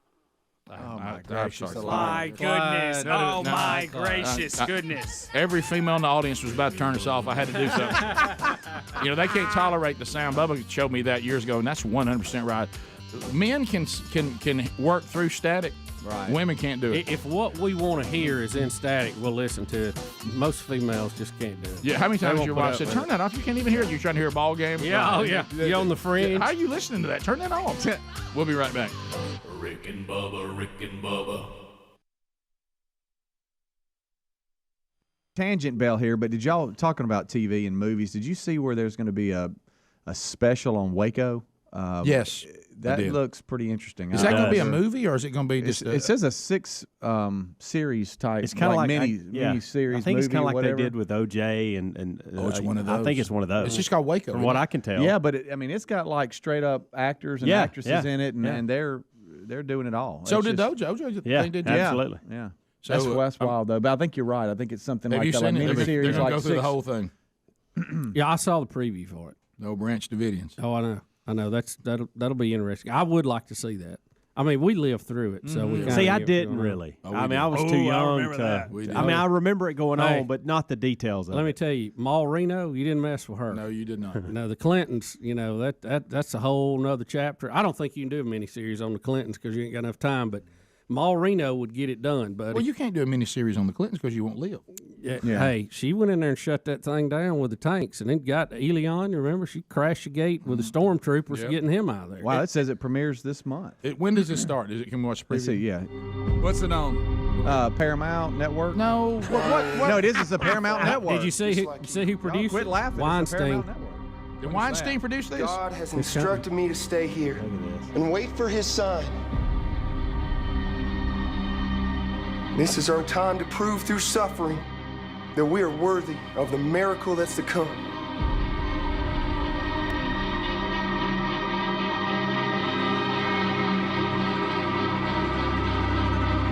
That's when it went over the line.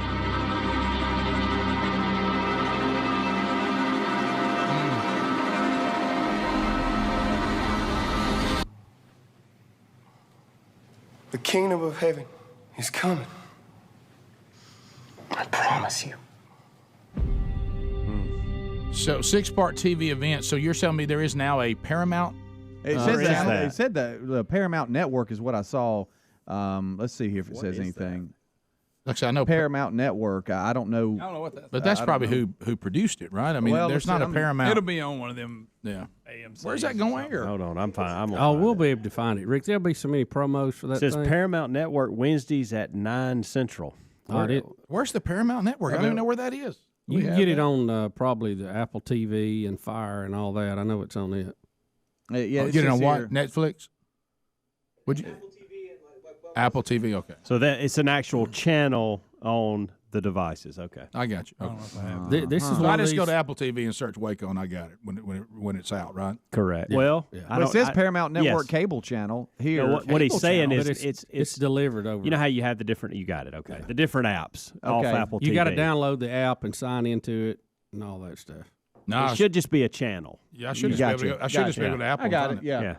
So I wonder if it's But you on. probably got to sign into it like you do all of them. I can. Yeah, I remember all that. I'd like to see that. Go and show your fixed provider somehow. and stuff like that. Depends on how they're trying to, how they're making money. I don't know. Night. If I got a provider, why do I need to watch it online? Yeah, That's never for all of you that figured may out. be, for all you may be pulled into cults, especially those that throw a little Jesus in there, just some markers to look for.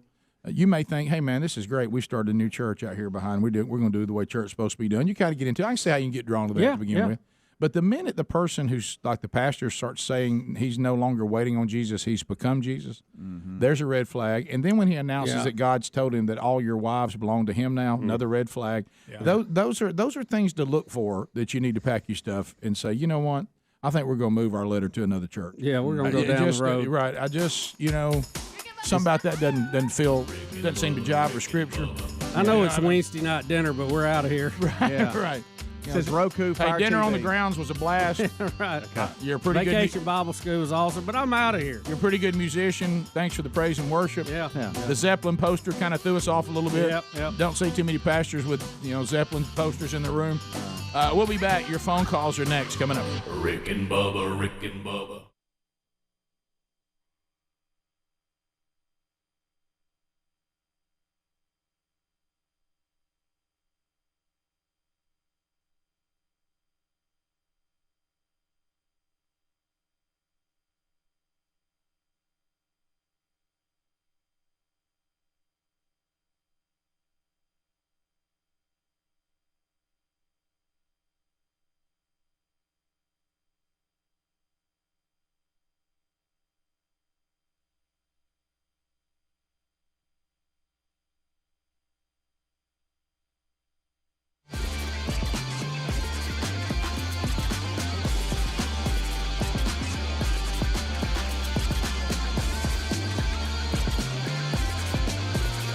Here we go. 8 minutes to the top of the hour. The Rick and Bubba Show.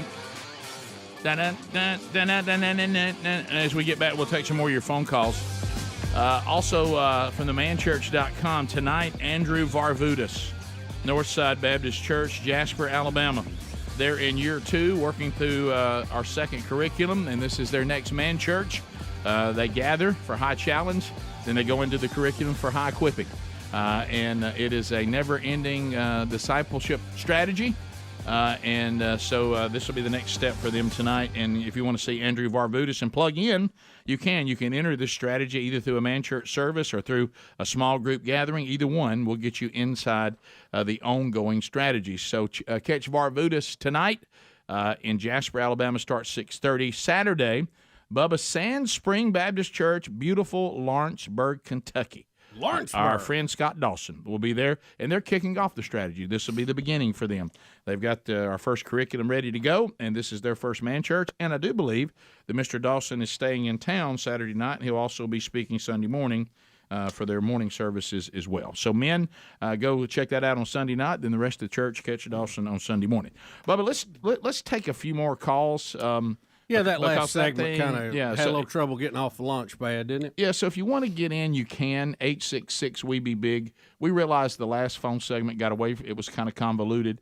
But so if you didn't get in and you're on hold and you're like, I gave up, but we'll give you another chance. And, Heather, you've been very kind and patient to wait in Tennessee. So, Heather, go right ahead. there. How are you guys? We're great. So I called 1 year ago to wish my husband a happy anniversary. And he came home from work to tell me there was somebody else in our state with our same name having an anniversary. No, he did not. No, he did not. No, he did not. Yes. Yes, he did. And I said, did you listen to it? Did you hear what was said? And that when we went back and listened to it, you know, we laughed and we looked, and our child was over there crying because I didn't mention her on the radio. You know, that is, I think of all the fumbles that men have had and can do on an anniversary. That's the most unique fumble I think I've ever heard. There's a couple, same name we got, have an anniversary today. All right, well, Heather, go ahead and correct your error now. Well, I'm hoping so, and I would like it if you would wish a happy anniversary to Hope's parents. Hope's parents. So now we got her name on there now. Right. And how many years is it this year? Yes.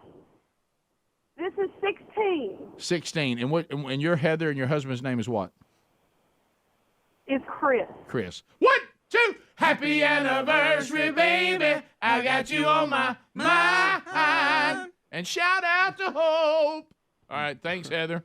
Who was that went high? Speedy, was that you? No, I don't. Helms? I never go high. I don't know who that was. I started saying somebody. I didn't know anybody in this group had that skill, huh? That's an Adler. Yeah, Adler's that was a pro. I didn't know he was potted up. The range an Adler has on the day that he's born. Oh, yeah.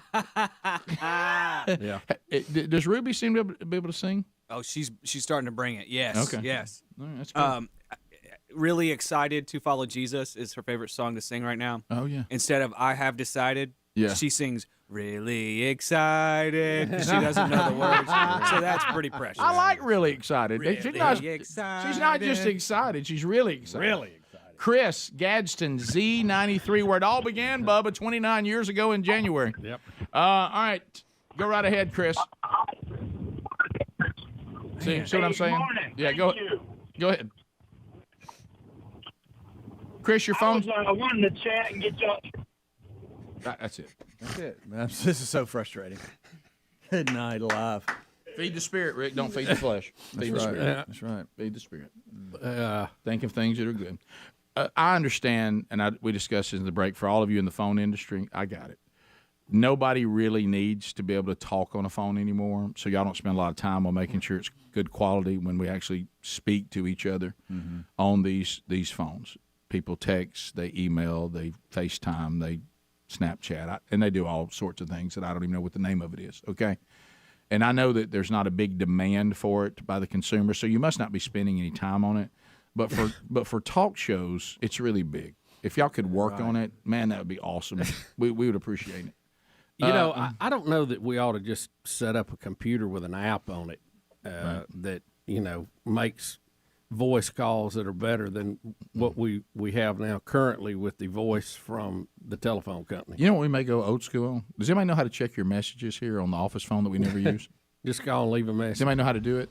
No, I think there's some apps that you can communicate with. There are, but if you really wanted to do old school but new school, they have recording devices on their phone, and so they can record whatever they want to say and then email it. Yeah, we've actually done that in the kickoff hour and when we were doing the and sports the quality show. Would be excellent. It is good. Yeah, and so just overnight we come in, we go out here, and we go to a phone segment, we just play them. You could say you got a segment coming up and let people do it and email. Would we be able to get them and play them quick enough, you think? Oh, yeah. Get them all organized? Yeah. Oh, yeah. Okay. 5-10 minutes would be plenty. Guys, I want y'all to know that Greg at rickandbubba.com. Can I tell y'all this? Can I tell you this? I'm not even joking right now. I think that would be better. I'm not even joking. I know. You're right.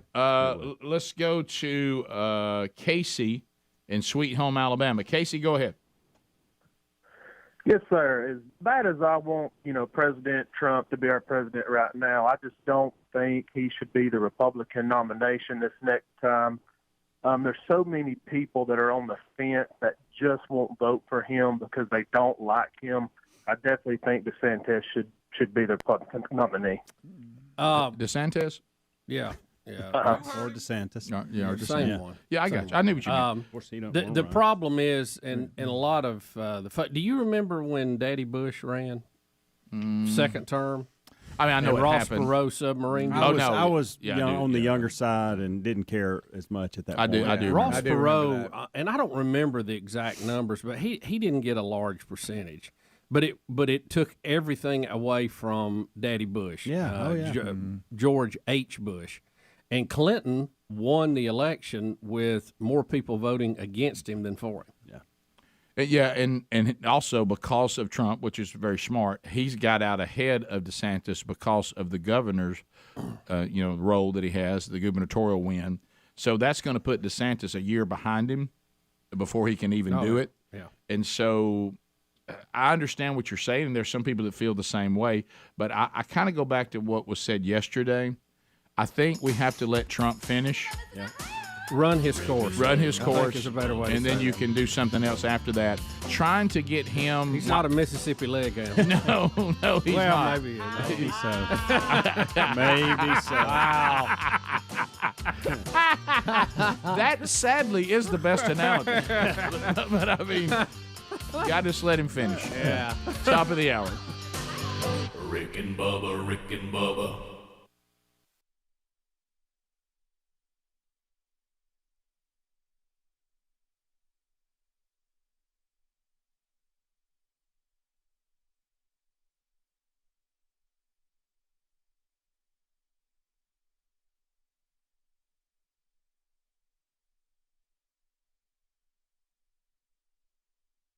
Yes, sir. Lord, you're mighty.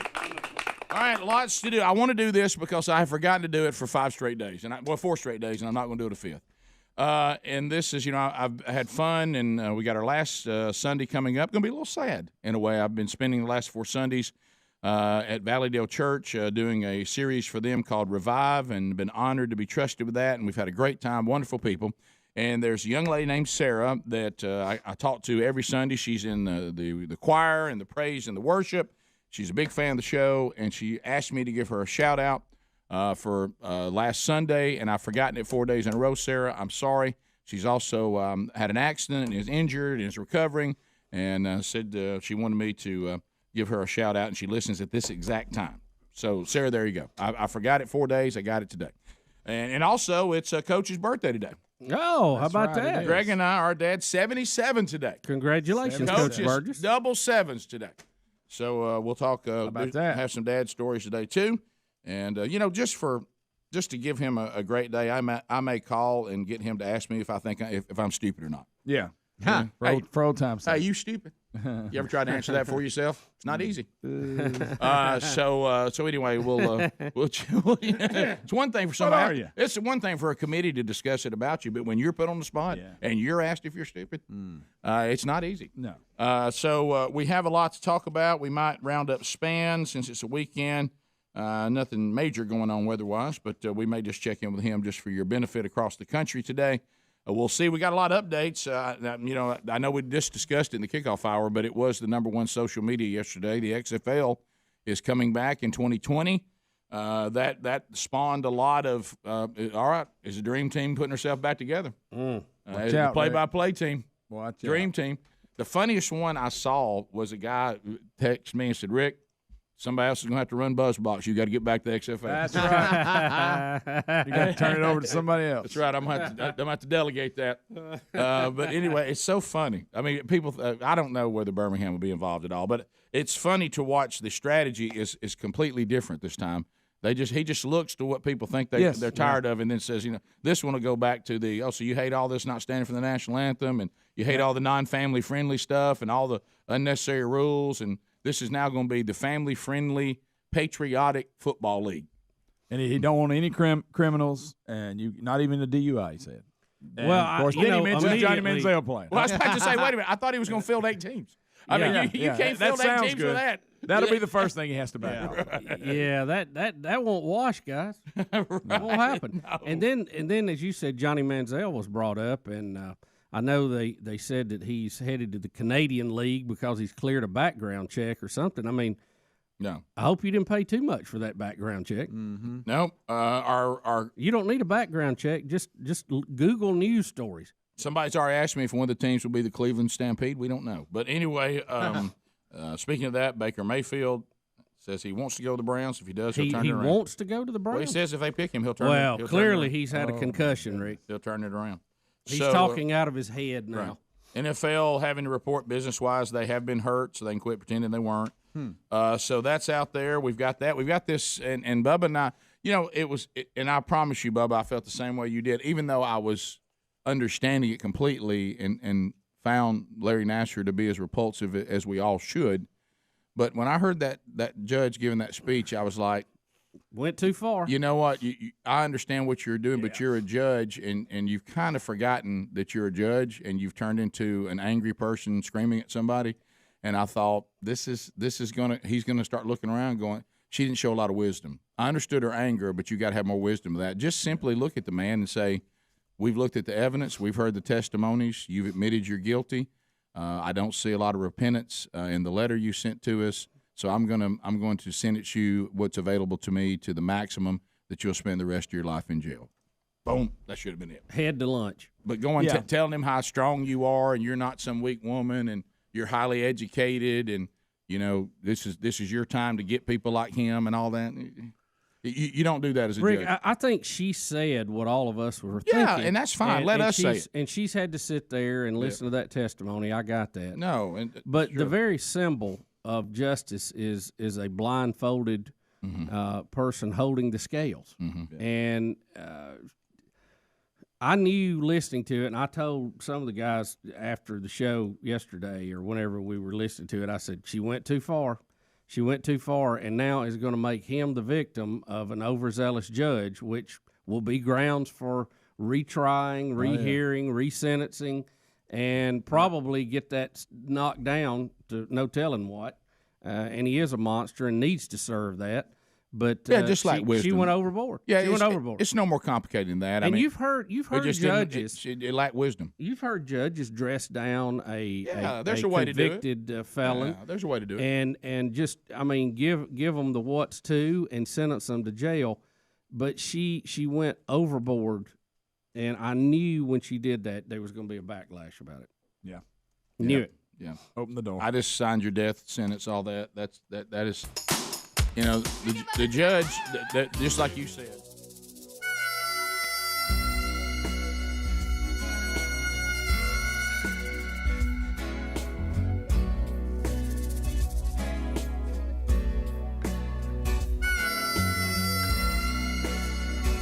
It is 6 minutes past the hour from the No Name Studio on the bleeding edge of technology from Sweet Home, Alabama to the world. Speedy, the real Greg Burgess, Helmsy, Eddie Van Adler, all here as we start another hour. Welcome back. There's Bill Bubba Bussy. Rick, glad to be here, and we are honored and privileged that you have joined us. Thank you very much. Well, and we just walked through another one. We got a lot to uncover. We'll talk to you by phone again this hour at 866-WE-BE-BIG. Let's start with Ron DeSantis talking about some of the slow vote counting in other states, which I'll agree with him is shocking, and it certainly does not address the distrust issue that a lot of Americans have with the voting process now. That they wonder whether it can be trusted. That's not a good thing. And Ron DeSantis weighs in on that. Here he is. Week, but we actually had another hurricane come through in the other part of the state, Nicole, so you guys understand that. And how is it that the state of Florida, the Monday before the election, we could declare a state of emergency for Nicole, conduct an election, count like 7.7 million votes by midnight. Next morning, we're at the EOC, storm hits, you have washouts of A1A, other parts. We repair that by the weekend, and these other states are still counting their votes from the election. How pathetic is that? Yeah, it's true. Here. Can anybody refute what he said? It is pathetic. It's amazing. Some of them need to be overhauled. But look, Florida had to get bad before they overhauled theirs, and they overhauled it, and it's much better now. So maybe some of these other states will do it too. Let's hope so. Also, Speedy mentioned at the old G20, and now what's the G20? Well, that's the big economic, the Yeah. top 20 economic economies in the world. Although when Biden's there, do you feel like it's just the G19? I do. Oh, that's good. That's a great one. Here is China's chairman. Chairman? Yeah. Is that what he's the chairman of the Communist Party. Okay, I see what you're saying. I didn't know that was a title of his. Xi, is that how you say his name? Xi? Anyway, Xi is not happy that Canada's Justin Trudeau, better known as Adler calls him, who's Castro's son, Castro's boy. Yeah, Castro's that's what they illegitimate child. Yeah, so Trudeau gets dressed down a little bit by is it Trudeau? Yeah, Xi and Trudeau. Xi and Trudeau. Trudeau is dressed down by Xi. So here it is for leaking a private conversation. Here we go. I got secondhand here. Oh, it's terrible. Everything we discussed is leaked to the paper. That's not appropriate. And that's not how the way the conversation was conducted.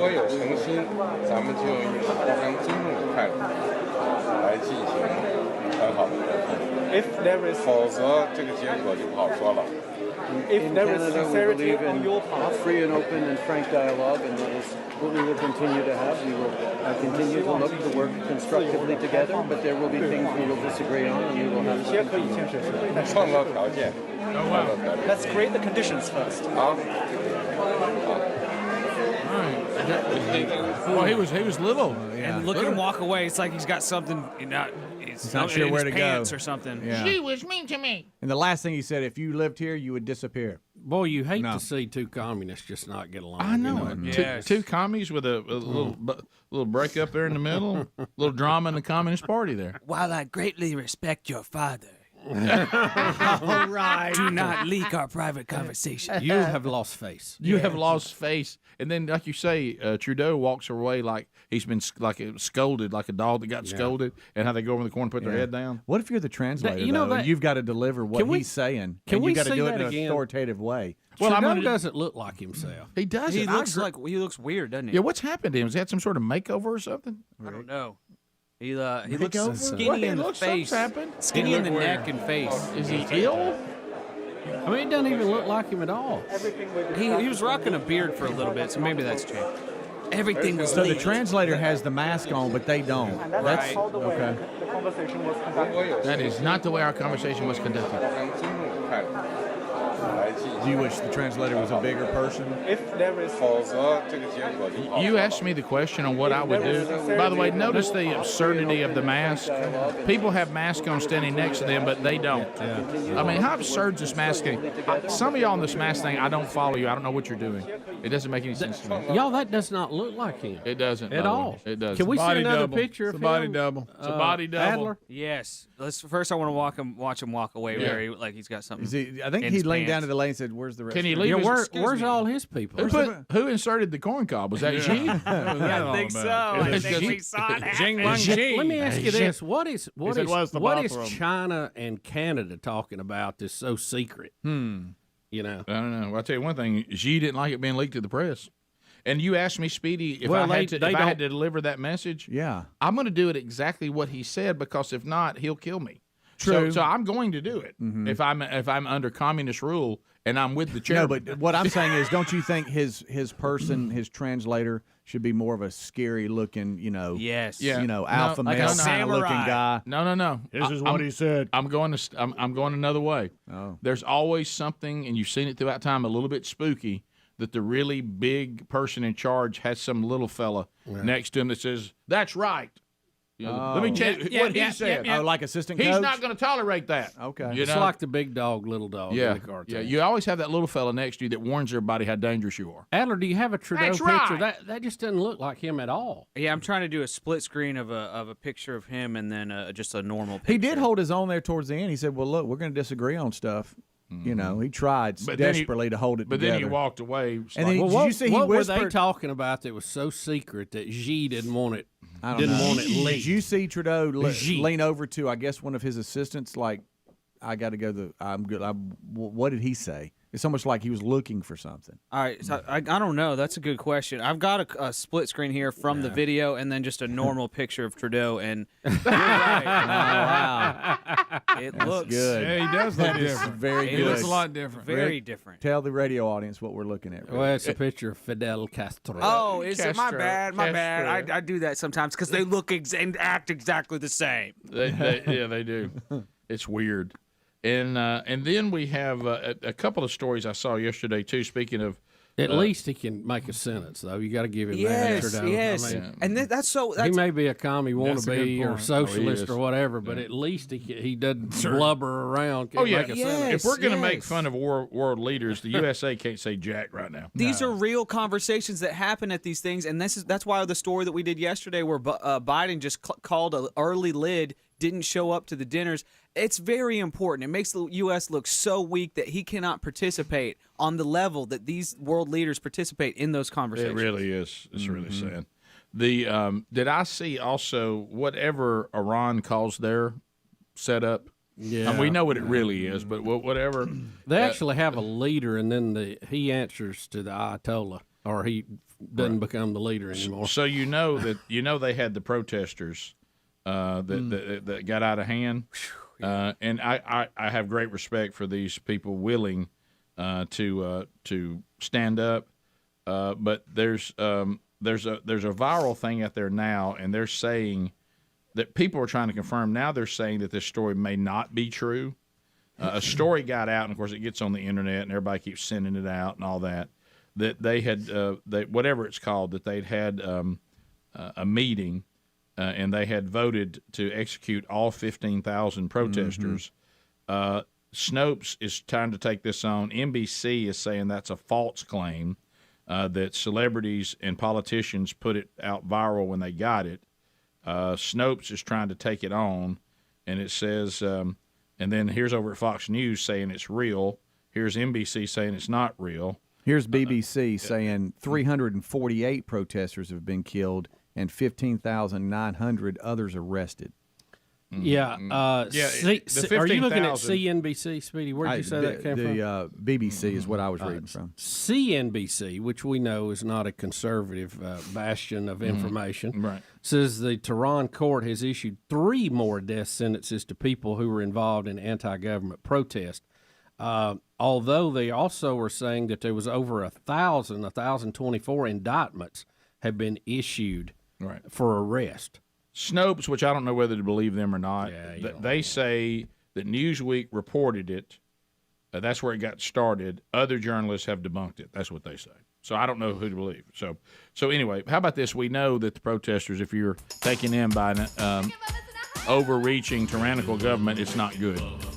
According to human rights watchdog groups, they reported that 333 people were executed in 2021.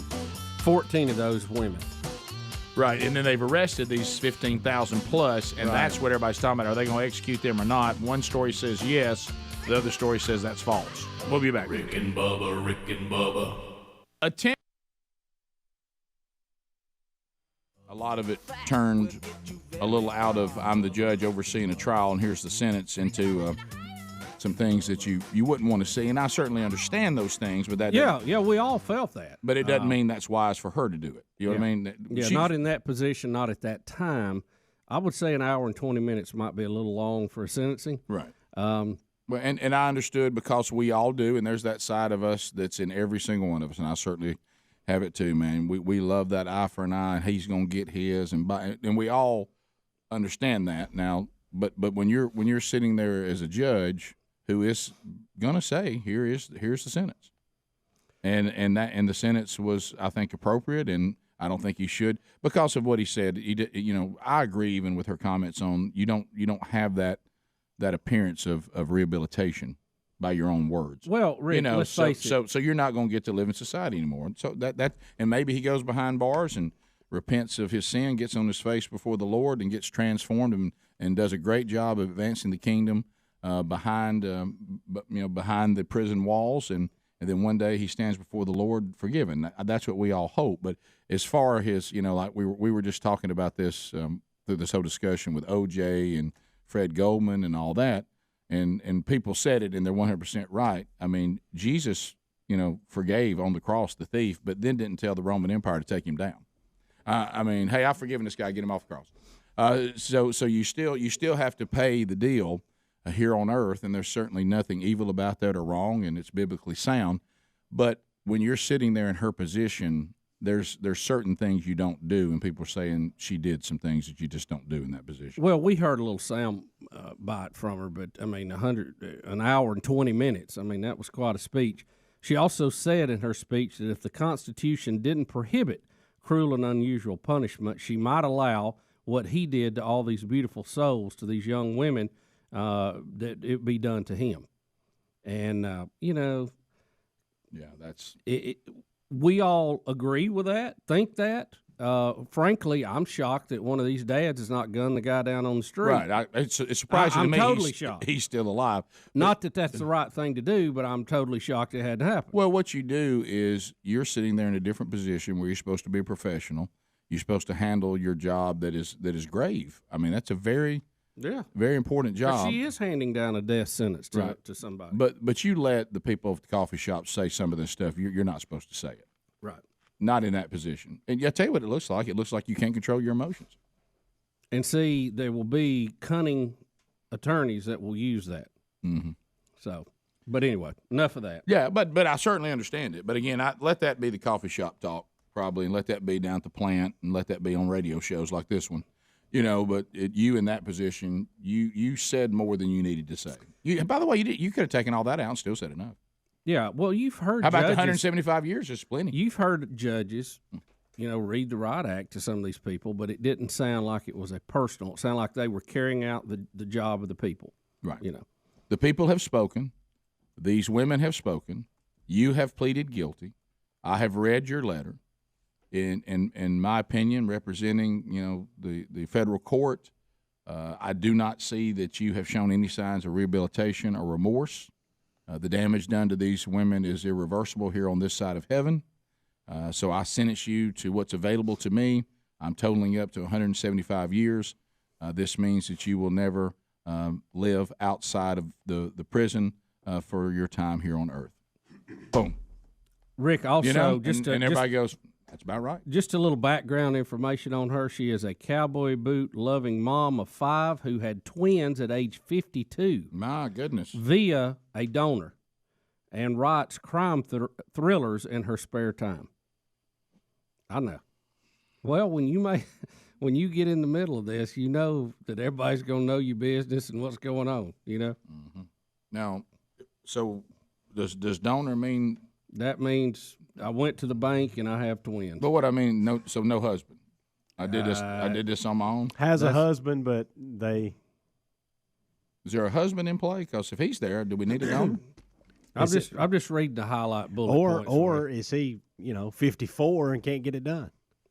That's legitimate question. What kind of comment is that? Good night. You just said it. Rick, I'm 40. I can't get it done. Okay? Wow. I've had a procedure. Oh, I know what you're saying. Oh, I see what you're saying. Okay, yeah. I got you. I thought you were saying that age would have enabled you. You're talking about he might have. But now, I'll tell you this. Adler's dad had a reversal and then had 2 more sons. Oh, Rick, don't think that has not been a conversation in our house.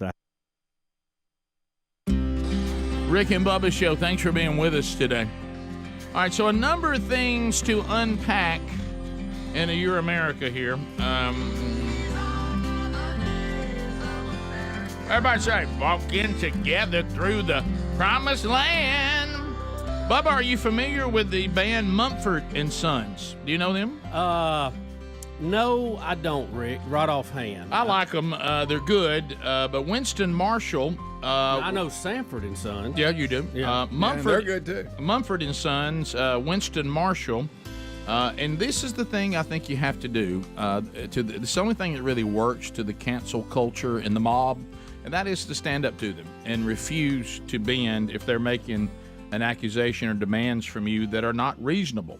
Winston Marshall got in trouble with the band and got in trouble with the world because during all the Antifa stuff and the riots in the streets and and the pandemic and all that, he actually tweeted his support for a book by a conservative author. Oh, no. Bubba, I'm playing in a rock band, and I actually read books written by conservatives. Do you realize how ridiculous this is? No, listen. I mean, Greg, listen.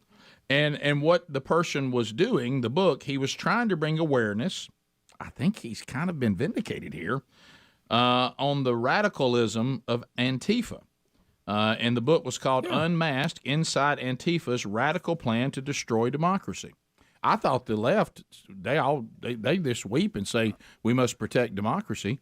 And that's what we've been hearing. Yeah, and this book was saying Antifa is trying, because Bubba's, and they are. Bubba's, we said it. We tried to educate everyone. You have anarchists. That's different than people that are saying, I think there's a better form of leadership. The anarchists they just want chaos. Yeah. They just want anything goes for everybody all the time, and that is the sign of something else, Rick. Chaos. And here's what I love: what Winston Marshall has said. This is an update on him. He was canceled. He was vilified. He left the band. He said, "I'm out.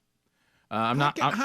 Yeah, and then the band had to apologize for ever being in the band and all that. Yeah, even though he helped make them successful. Yeah, he's a founder. Yeah, so he says when they asked, he's about to start doing his own thing now, and they've asked him, hey, are you okay? You know what he says? I feel liberated. That's what I feel. I'm not going to live like this. And if me to be in Mumford and Sons is that I can't talk about a book. Yeah, I got to apologize for. Yeah, and so he said taking on Antifa of all things. But listen to what he's saying. If you live your life, licking your fingers and sticking in the air and wonder which way the mob wind is blowing, that's no way to live. No, it's not. Know what you believe, know why you believe it, and you stand on it. Yeah. As long as you're not harming other people, you speaking your mind and pointing to things, and people can say, we disagree with you. But, oh, no, he was one of those during that cancel run where you can't make a living. If you didn't say and do the right things. So he says that I'm back. I'm doing my own thing now. And he said, I've been playing songs that I've written over the last few years. He says, I'll do want to warn audiences that may come to see me. I'm a little rusty because I haven't been allowed to play in a while. I hadn't been able to play live because nobody, but I love that comment. How do you feel after getting canceled? He says, I feel liberated. I speak my own mind. Yeah. By the way, I didn't give some apology that I don't mean. I don't like their music. I'm sorry I have to say it. No, I like Mumford & Sons. Yeah, I don't like how he was handled, but I like their music. Yeah. Now, the lead singer, his name is Fred, right? And of course, and the backup Lamont's on backup. Lamont. So I love that. Grady's on the keyboard. And what was the cool dude that was Lamont's friend? I can't remember. Oh, Rollo. That's it, Rollo. Thank Greg. you. Always there for Rollo us, buddy. on the drums. Yeah, Rollo's that would be hilarious, wouldn't it? Also, a headline, you can't believe you're reading, but in the times we're living in America, my high school punished me for saying a male shouldn't be allowed to watch me undress.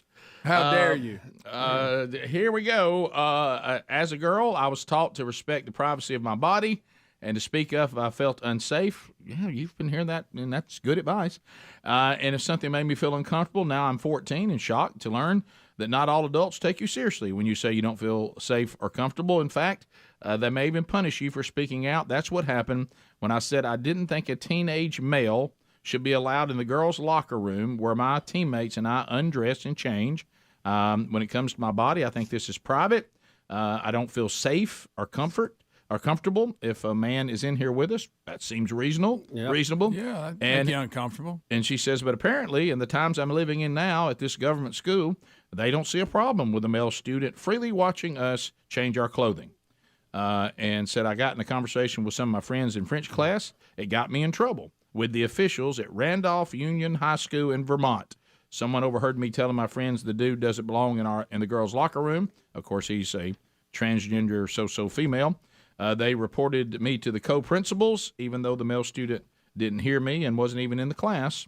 And so I was punished for saying that I was not comfortable with that. I turned out to be the bad guy for saying, remember, that a teenage male should not be allowed to watch me undress. I'm the one that's the bad guy. And then someone heard that and went and told on her. Mm-hmm. Yeah. And then the administration decided to act on it. There's something wrong here. She said boys and girls are different. This is a 14-year-old, by the way, and must respect each other's bodily privacy. And for that, I was punished. Wow. Yeah, I can't. You think you're hearing something, you go, "What? I can't even believe we're having this debate." You know, a 14-year-old's got more sense than some of you adults out there. Yeah. See how common sense that is? That's all everybody's saying. You can go live your life how you want to in the privacy of your own. But I shouldn't have. But right here, we got to do some things that are just walking around chewing gum, appropriate and inappropriate. I just. Rick, do you have you ever seen the show Chrisley Knows Best? I have. I've seen bits and pieces of it. You know, we had his daughter on. I remember that. And, yeah. Well, Todd and Julie Chrisley are facing time. We've covered this in the past in federal prison for being convicted of financial crimes. Oh, yeah. Prosecutors in the case are asking the judge to sentence Todd to between 17 and 22 years in prison, and Julie 10 to 13. They don't know best now. According to court documents. Well, let me ask you this: what did they do? Because that seems like a long time for. That's a long time. Fraud, financial fraud. They were appearing to be worth more than they were to get loans under false information. Originally, it started. He was living in one state that doesn't have an income tax. He claimed he lived there, but he didn't. He had a residence, but he wasn't living there. That's what started. But the big stuff is over all this fraud about. Yeah. So they've been cooking the book. Pretending they were in better financial shape than they were. Yeah, Chris was pretending all right. Based on, You can shoot a president and get out quicker than that. Let y'all in on. Right. Well, you don't want to talk to Michael Adler? No, they say it's much worse. Yeah. Easy procedure on the front end. You go back and reverse it, I think it's a much tougher deal. Sure. Yeah. It's a lot easier just to snip. Michael Adler got it done. He sure did. 2 sons, procedure, reversal, 2 more. Is it too much info? How old was he when he had the reversal? Chris, do you know, Eddie? How uncomfortable is he right Yeah, I now? know. Well, he's talked about it openly. He just turned 60, and my youngest brother is 21, something like that. So he was around 40. He was around 40. How about that? How about he has unbelievable hair for a 60-year-old? Yeah. Huh? I'll give you that. Yeah. I mean, Good night. I can't speak about all of his health, but his hair's doing great. Well, what you're saying is the reversal's not all he can do. Look at that hair. So back to the discussion. So she was 52, and so he may not have for whatever reason. They said, well, we still want to have. She may that have had a scenario, husband. I don't know. But that scenario is possible. You know, because he wouldn't have, unless he decided to bank. You know. Yeah. But you might not have thought about that. If you think you're done, Yeah. if you think you're done, some people will bank it. Yeah. Second segment. In the words of Michael Scott from The Office, when his girlfriend Jan makes him get a reversal and then a reversal and then reversal, he goes, snip, snap, snip, snap. Do you have any toll that takes on a human body? Snip, snap, snip, snap, snip, snap. Bottom of the hour. We'll be right back. Rick and Bubba. Well, it was our number one email yesterday. Social media.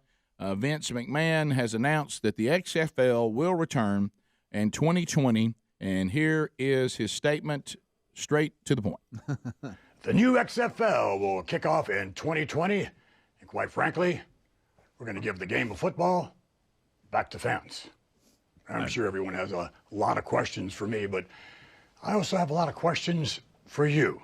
In fact, we're going to ask a lot of questions and listen to players, coaches. We're going to listen to medical experts, technology executives, members of the media, and anyone else who understands and loves the game of football. But most importantly, we're going to be listening to fans.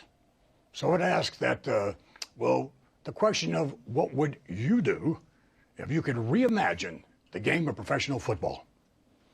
Would you, for instance, eliminate halftime? Would you have fewer commercial breaks? Would the game of football be faster? Would the rules be simpler? The new XFL will be fan-centric with all the things you like to see and less of the things you don't. And no doubt, a lot of innovations along the way. We will present a shorter, faster-paced, family-friendly, and easier-to-understand game. Don't get me wrong, it's still football, but it's professional football reimagined. Since we're launching in 2020, we have 2 years, which is plenty of time to really get it right. We intend to start conservatively with 8 teams, 40-man rosters, a 10-game regular season, and postseason featuring 2 semifinals, and of course, a championship game. Okay, so he's just acting like we just forgot that the first time he did it, it was not family friendly and it was going to be edgy. So now we're family friendly. Yeah, he's going a whole different way on this.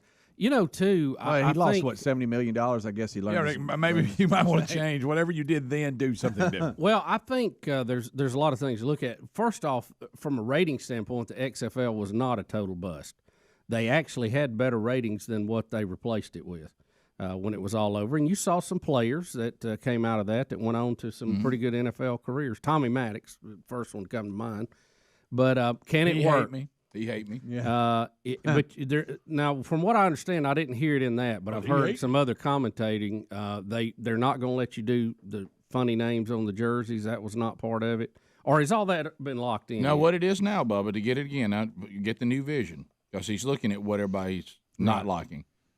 Family friendly, fan centric.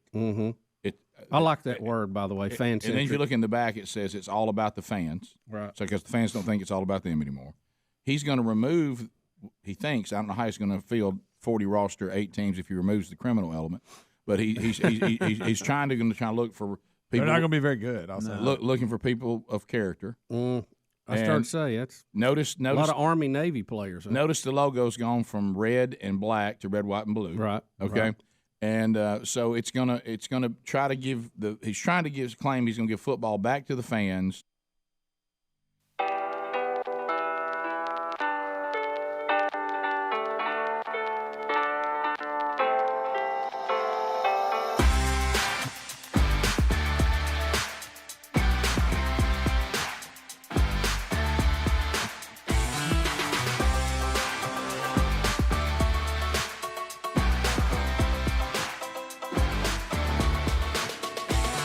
$35 minutes past the hour. The Rick and Bubba Show, 866 We Be Big's the number.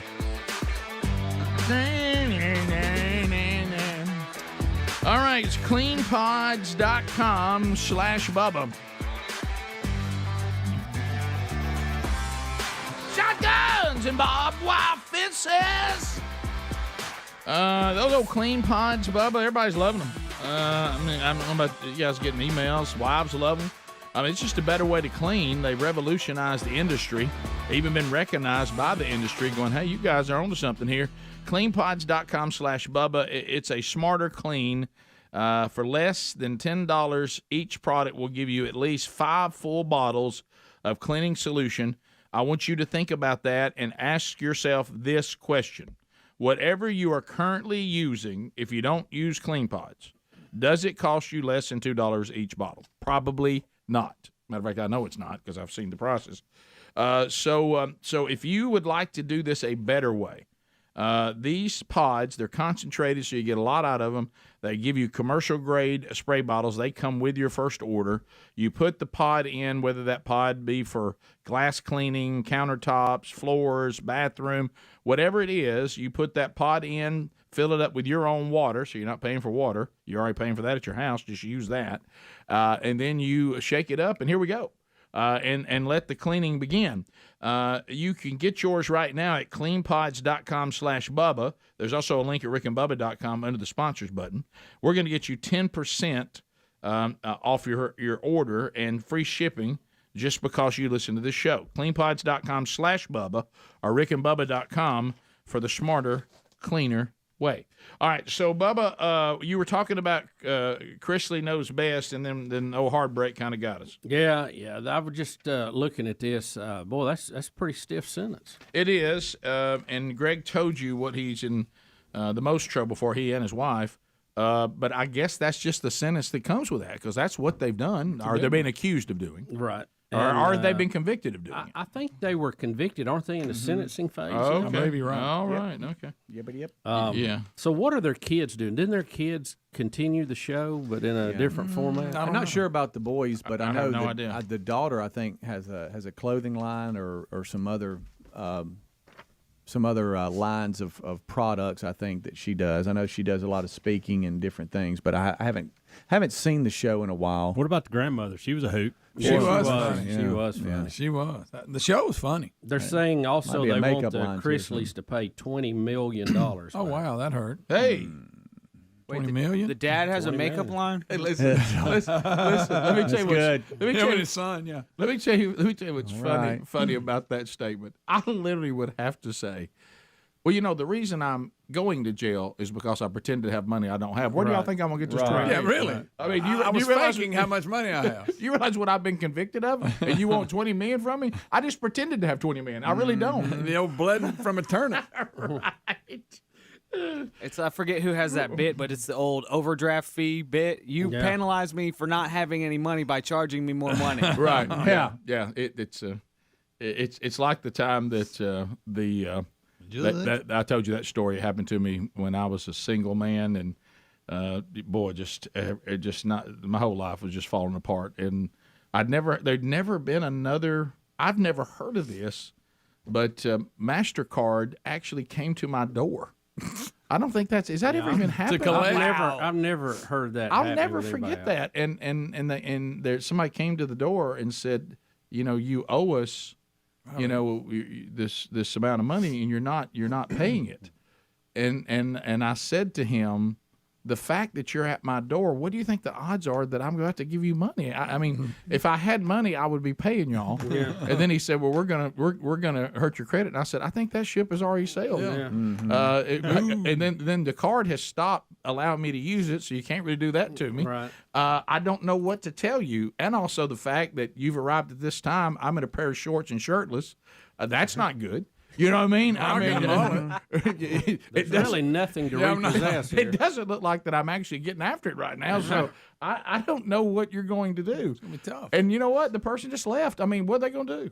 You make a great point, sir. Thank you for your time. Right. So when you tell the Chrisleys to give you $20 million, but you convicted them of pretending they had money. Yeah.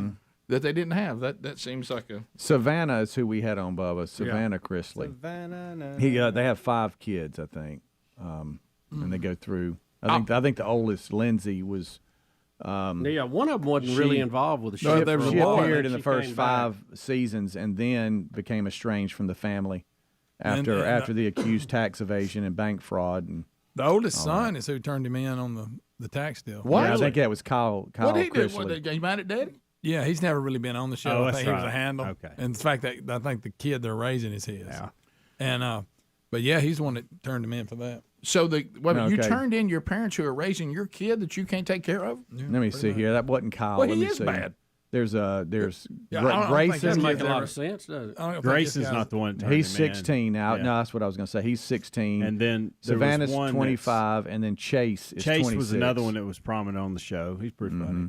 I've never seen a full show of this, but here's the thing I think about, because I know it was successful. Apparently not successful enough. But let me go back to this. So when you get into this world of replays, okay, and all these episodes that now somebody has, and they, I guess, I don't know what their deal was. So does this thing just keep running like they're not going to jail now? And if so, who is it still on? I know who's running it's getting money. Who's selling the advertisers get money. Are they still getting money off of it? The one I saw just had the kids on it. Okay, so it's over. A revamp. I saw an article just now that said USA will continue to air Chrisley Knows Best even after the criminal case. But that might have been an old article, but now I'm showing just a picture of everybody's names. All right, so, and Greg, you are right. Kyle Chrisley is the one that came out, and he later showed support for his dad and walked back all the previous claims he made about Todd's financial situation, saying he lied due to drug addiction. No, yeah. But you're right. Kyle is the oldest son. He's 31. Okay, so on this note, and this is not any question about our love for these people and the things they stand for, has nothing to do with that, because I know the answer to that. Do you find yourself, with all the different places that are running the reruns now, does anybody here still watch Duck Dynasty? No. No. That or Swamp People. If it's on, will you watch it? Mm-hmm. I'll Yeah, I do stop. sometimes I see it. No. Well, if I stop and I watch more than 30 seconds, I'm addicted. I'm into it. I did I'm the same addicted thing to with it. Swamp People. I got on Yeah. it the other day, and it's been years, and I got hung up in it. I have to say that I've tried Swamp People again, but I know all that and is. I It's and again the same show. think they're funny people. But every single episode, I know what's going to happen. Cajun talking people are going to see a line that is in the water, and if it's got tension on it, a gator is on there, and they're going to pull the gator up. It's almost going to bite somebody. Then they go to commercial break. Yeah. They come back. The person really was as much danger as it looks like. Never. Somebody shoots the gator in the head, and they pull it in and say, "Well, that's a big one there." Yeah. And then we go to another person where the same thing happens again. They're still rocking. It just got to the point where I was like, well, I know how this is going to go. I've seen every single, and I liked it the first few times I've seen it. Oh, yeah. But there just doesn't feel like there's a lot of variety to this show. And I don't know what it is. The Duck Dynasty, love those guys, and love Phil. And Phil's been a great, things he does for the kingdom of God. And I love the show we have with him on Blaze TV. But the reruns of Duck Dynasty, I just can't watch them anymore. In all fairness, I don't, just because I said no, I don't really watch a whole lot of reruns of anything. Now, Andy Griffith's on, I'm going to stop. Now, that's different. Black and white, but that is different. Well, that's in a class all by itself. But let's just admit but it. I can't It's think in a class all by itself. I can't think of any reruns these days where I stop and give it more than a few minutes. So Yeah. it may not have anything to do with Duck Dynasty. It may just be that I'm not into reruns. Oh, no. anymore. Now, if Duck Dynasty, they said this is a new season. Yeah, I got you. That's completely different. Yeah, no, I'm in for that for sure. The editing style of those shows, those reality-based shows or whatever, it changes a lot too. And so something's really, really popular and a style, but then it seems dated pretty quickly as well, I've noticed. And USA is airing. You can watch Chris Lee Knows Best right now on USA. Okay. Seems strange, doesn't It does. And, of course, I want to know where the money's going now. Yeah. That's still on. 15 minutes to the top of the hour, the Rick and Bubba Show. We'll be back. Our number is 866-WE-BE-BIG. We'll get to some of your phone calls when the show continues. Rick and Bubba, Rick and Bubba.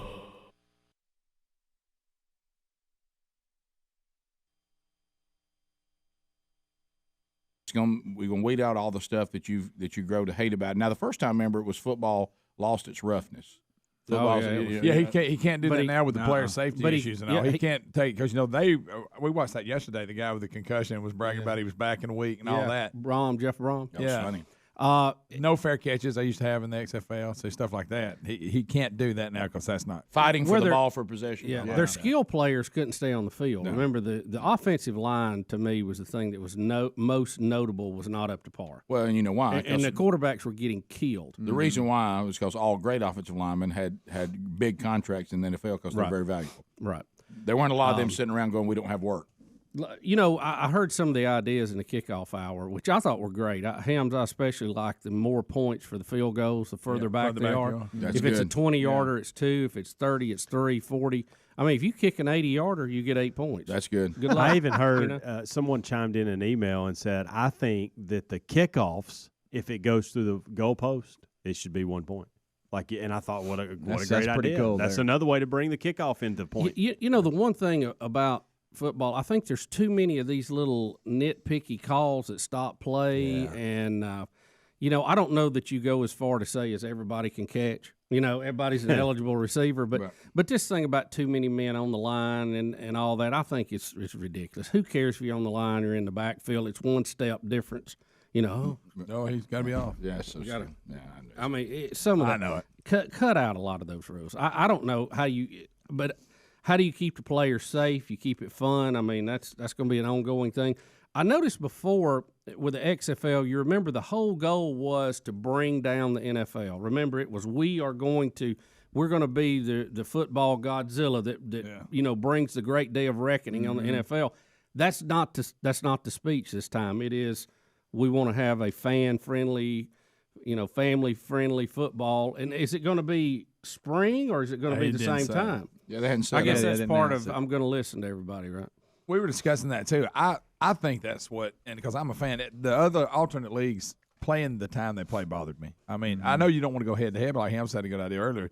Pick days. Obviously don't play on Sunday. and compete with them. But now, of course, you got to compete with college too because they play every day of the week. What if it's weekday football? Well, you know, like the junior colleges play on Thursday nights. Well, I had a lot this of idea. them. Yeah, Okay, you know. Monday Night Football. To get ready for Monday Night Football, you just watch us from 5 to 7. That's when we're on. Because he's talking about shortening the game, so we ain't got to worry about a 3-hour game. Right. So from 5 to 7, you guys, hey, fire it up. At the office if you're working or at home or what on your device, 5 to 7, you watch football to get ready for Monday Night Football. And you know, another good point is I think the traditional idea of we have to have a network to make this go has gone away. He can make a deal. right. He can make a deal Times with have changed. Facebook, with Twitter, with Paramount. I mean, whoever, and deliver it online. Netflix. And not have near the overhead. Right. And I mean, there's a lot of options. YouTube out there. Live. Yeah, any of that stuff. Of course, the question on all minds involving the Rick and Bubba family: will the Dream Team come back and be the play-by-play team for one of the teams? Oh boy. Two things I got yesterday. Will there be a XFL team named the Stampede with the Rhino logo? And will the play-by-play team be back? I mean, you know. He didn't mention what 8 cities he was going to start with. No, he did not. Well, look, But you know Birmingham's always if it's a weird league, they'll have it there. Guys, we had a Canadian football team at one time. y'all do realize Barracudas. this has been tried several times, and there's only been, What is this, number 8 now? There's only been one time it's ever worked, and that was when the AFL was joined. The NFL brought them in and said, "Let's become one and be two conferences." Yeah. That's it. That's the only one that's ever worked. All the others were failures. Yep. Every single one of them. I think now the reason that Birmingham is attractive is, and these markets shift over time, but I'm pretty sure we're probably the largest metro area TV market-wise that does not have a professional football or a professional team in one of the major leagues. So Las Vegas was the number one, but of course they're getting the Raiders. So I think that moves us up. Yep. So we'll see. We'll see how it goes. But I mean, it feels weird to say that. Now, they're not saying it might come back. It's coming back. Well, you know who we need to check in with? It'll be in the know. Gene Hallman. Gene Hallman. The old mover and shaker himself. There you go. No sports takes a snap without Gene knowing I don't about think it. he knew about it. I saw him the other day. Looked surprised. So he might not have known about it. Once again, MyPillow.com.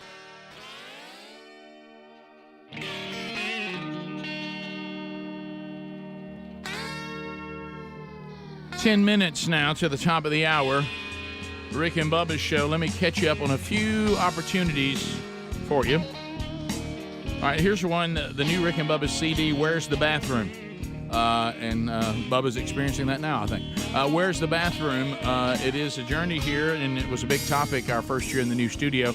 So it got the name of the CD, and it's out and available hard copies now by going to rickandbubba.com, clicking on the store until the hard copies are gone, coming soon to all the digital domains. Also, the Man Church Conference coming up February 24th, 25th, Oxford, Alabama, our hometown, at the Performing Arts Center. Every seat's a good one, but they are reserved. If you're looking for a great gift idea for the men on your Christmas list, tickets to the Man Church Conference is a good one. I'll be speaking. Andy Blanks, Rich Wingo, Recap Gray, Chuck Hooten doing praise and worship. If you're in leadership at your church, you'll get an email that invites you to be part of our breakfast. Helmsy will be there, part of that too. We'll be answering any questions you may have. It's a great way to get introduced to the discipleship strategy, but it's also great if you're already doing it to come and hang out with other churches, and you can hear all the guys that we have from our team. We'll select some of the guys from the team to do all the sessions. We have one special guest. That's the Pastor Recap Gray. Everybody else, they're speakers and teachers on Team Man Church. And we'll have a great weekend together, and we even give you a discount to go to Big Time Entertainment on the way out and have a little fellowship with your group. So if you haven't gotten your tickets, the prices will go up at the first of the year. So go ahead and get that done. We're over halfway sold out now, so don't delay. Themanchurch.com. You just click on right there, and you'll see all your information. Bub, you good? Yeah, we're good. Okay, we're good. All right. I just had to ask the question, where's the bathroom? You did. Yeah. I said our title of our CD this year. You just lived it out, and I saw the look come over your face. I even saw you take the deep breath. Yeah. And thankfully we were only about 30 seconds from the break. I know. There you were. It just happened. The numbers just don't really work. So we do what we can. We do. So I asked you this question, and again, I've even read the article. So I was sent this headline: Mormon Church announces support for same-sex marriage bill. Yes. Now I thought that was I was strange. I didn't know what to do with that, and I was trying to read the article about it, and I'm not Mormon, so I know a good bit about what they believe, but when it came to marriage, other than the run they had with polygamy, as far as male and female. Same-sex marriage, I never saw that as anything that was embraced by the Mormons, but yet the church has come out in support of the law that would protect same-sex marriages, but they go on to make clear in the article that as far as the doctrine of the Church of Jesus Christ of Latter-day Saints related to marriage between a man and a woman, it's well known and will remain unchanged. I don't follow it. I don't follow it. I saw the story yesterday. I couldn't make sense of it. Well, you see, like we said a minute ago, like asking the Chrisleys for $20 million after putting them in jail for claiming they had money they didn't have. It sounds like they say, as far as the church, we stand where we stand, and they've made some adjustments over their history, like involving polygamy. Yes, some went along with it, some still hanging on to it. But as far as the same sex, it's never been part of their belief systems, and according to the leadership of the church, that won't change, but they still support this bill. And you said even Romney was for it, right? Yeah, who's a high-ranking one. I saw and I don't have it right here in front of me, on the vote in Congress yesterday to move forward with this. There was several Republicans that went with the demos, and he was one of them. Yeah, I want to say 12 or so went with him. Yeah, I don't know. I don't know. So that seems like once again one of those mutually exclusive comments that that's just becoming the norm now. I can't really follow that. But there you go. That was a story that people were asking us to comment on, and I'm just telling you what it says. But I don't really know what to do with it. Yeah, this bill is pretty controversial because the wording of it, from what I understand, puts gay marriage and interracial marriage kind of in the same terms. And so it's kind of saying if you were to oppose same-sex marriage, that is the same as opposing interracial marriage, which I don't agree with that thought. No, that's not true. To say that is outrageous. Yeah. And this could lead to more liability for churches and those kinds of institutions going forward. So it's a liability issue. And that's why you're seeing a lot of churches and a lot of conservatives not like this bill. And that may be why the Mormon Church is getting behind this bill to avoid that. I have no idea. No, that actually makes sense. I mean, I would still say you're walking on. It would be better to say we were not going to stand here and let you claim that interracial marriage and same gender marriage are the same thing. To oppose one means to oppose the other. That's outrageous. Yeah. See, we're just getting to the point. Have we just forgotten gender completely? we're comparing gender to ethnicity. Are we serious? I mean, have we lost our minds? Yes, Rick. The answer is yes. Yeah. So anyway, and I know that of course this is not going to be the case with the Mormon Church, but I know that some of the denominations in the Christian faith, like some of the Methodists and whatever, that they're having a huge split up right now over these things, meaning that some are saying we're leaving this altogether. We're not going to stay with it because, and that's the one thing that there's a lot of things that are rightfully attacked when it comes to the Southern Baptist Convention. Some things are exaggerated, and then some things are legitimate. But one thing I do like about that denomination is that even though you have a convention, you're still autonomous. Right. If the convention votes on something, you're like, we ain't doing that. You just stop sending your cooperative money and you do what you want to do. Right. You don't have to do this whole big ordeal that we're leaving the denomination or forming another version of it and all that. So we're just living in times where now more than ever, and it's funny because we just finished, and you see the same thing going on in John's epistles, not his gospel, but in his epistles, and also when Peter gets into 2 Peter. And one of the things that this has been a problem from the very beginning of the creation of the church is there's attacks from the outside. Those are pretty obvious, but the ones you got to be really well versed on is when apostasy starts to rise up inside the church. And if you don't know Scripture, you're going to be easily deceived. And as Adrian Rogers says, when you're looking for the adversary, never fail to check that pulpit. Sometimes he finds his way there. And has been, manipulating Scripture since the fall of mankind. That's right. And it wasn't Scripture, but what God said. Since before the fall, Rick. One of the biggest things that the adversary uses against those in the church is that statement, did God really say? And if you don't know what he said, it's going to be impossible to answer that question correctly. And I've had that same issue in my life, and I'm still working on correcting that you know it well enough that you can't be deceived. The great Secret Service guy, or woman we interviewed that time, the way that we recognize counterfeit money is never seeing counterfeit money. It's seeing the genuine article over and over and over again till we know every detail about it. So when we see a counterfeit, we recognize it. And I always thought that was that's profound. Strange and eye-opening when I heard that the first time many, many years ago. Yep, and it's it really applies to this quite well. Top of the hour, thanks for being with us. If you leave us, have a great day. If you got more Rick and Bubba, we'll do a top of the hour break. We'll come back. We'll get into some more of your phone calls and some other stories within the show and outside the show and from around the world when the Rick and Bubba experience continues. Rick and Bubba, Rick and Bubba. Take me back. As we return, 866-WE-BE-BIG is our number.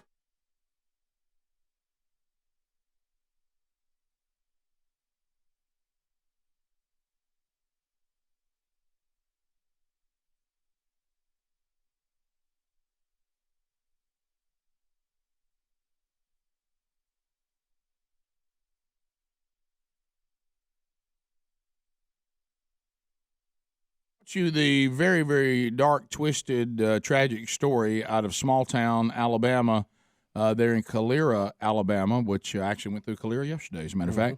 And, of course, the neighborhood in shock when a woman was found dead in her own yard, and without anything on other than a sports bra. And then they said her cell phone was laying beside her with a liquor bottle of some kind there, and they've been trying to figure out who obviously took this woman's life, and that led them into a secret life that she had, that she had another little business of her own going on the side that involved social media and, risque pictures and things like that. So, people were thinking about, all right, is this a husband who said he was hunting and wasn't there, that found out about the life, got angry, and possibly went into a rage? Was it some of the clients that she had, met through this secret life, or something else? No one really knows. But there's an update because now they have found the footage of what they think is the last documented footage of her still alive at a liquor store getting, I guess, what they found by her cell phone, right? Yeah. And there's a man that's with her, and it appears to be her husband. Oh, he is with her? That's not confirmed, though, but they seem to be smiling, and the clerk even said that they said they were on their date night. That's what the Mail Online is reporting. But, now let me. But you can't really tell if it is her husband in the surveillance video. But it says it kind of looks. It looks kind of like him. Somebody can see that video and tell whether or not that's her husband. And I would think so. So is it or not? That should be in there. Yeah. And I don't know why they hadn't put that in the story. Maybe it is, and I didn't see it. But it is a great video. Somebody, if I was on the video, they'd say, "Oh, that's Helms." I mean, it's that clear. It's that clear. Thank God it's not. My question is this then: if this is him on the video, and I agree with everybody, it's real easy to tell. Because we don't know him, but if people who do know him would say, yes, that's him, it's not. Does that debunk his story that he was hunting? Or does the timeline still work? Oh, I don't know. That's a good question. Because that's important. Yeah, that's very important. Great question. The store clerk had told investigators that her and her associate, whoever it is, seemed to be on a date night. Right. And Speedy mentioned. and this is the liquor store, which then goes along with there was a bottle of liquor next to her cell phone with her dad in the yard. And this is just some steals off of the video. So, real important, the question I just asked, if this is him, based on when she died, would that mean that he wasn't hunting when he told everybody he was? Or is it possible for him to be in that video and still be hunting when she was Do you have killed? the video that you can run? You can get a better look at him as they walk up to the counter. But people who know him, know this family, or will just say, well, yeah, that's him. No, it's not. Right. Yeah. And I'm with you. I mean, how long does that take to get confirmed or denied?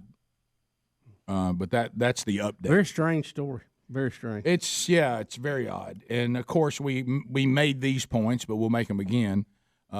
If the neighborhood people are saying we don't want to be insensitive, but this is kind of shocking to us. Do we have some crazy killer in the neighborhood, Right? Or is this just some domestic situation? And that a crime of passion, yeah, right? Or whatever. Has this secret business brought people into our world that normally wouldn't have been here? Whatever. Obviously they want answers because it's very unnerving. Yeah. So anyway, that's a lot of the pictures of this is just unnerving. You don't think of this going on in your neighborhood, at this level. Well, I think we all can agree because neighborhoods are different now than they once were, and I'm sure it was still this way to a degree when everybody did know each other. You don't know who you live around now. No. And you have no idea what they're doing. You don't really know anybody. All right, I'm getting an email again. It's an email from a listener. It says, I live in Calera, and the lady that works at the liquor store has said that it was her and her husband there. Okay, so now to my question.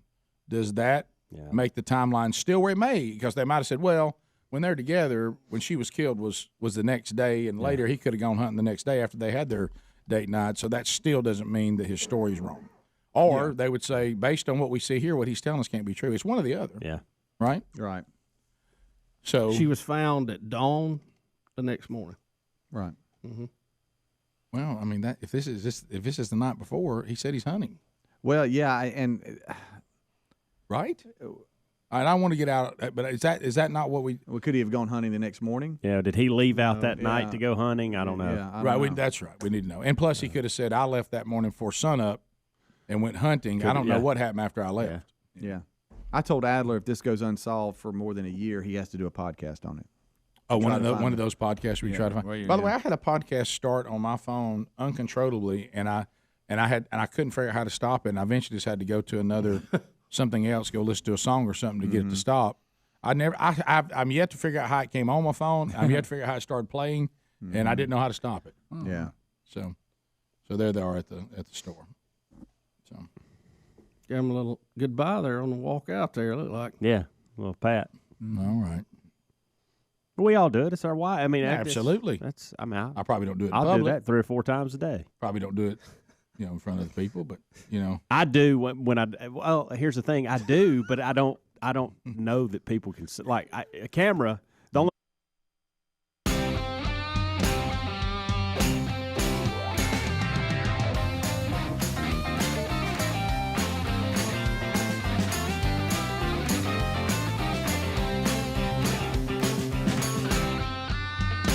Six minutes past the hour, the Rick and Bubba Show, as we make our way back.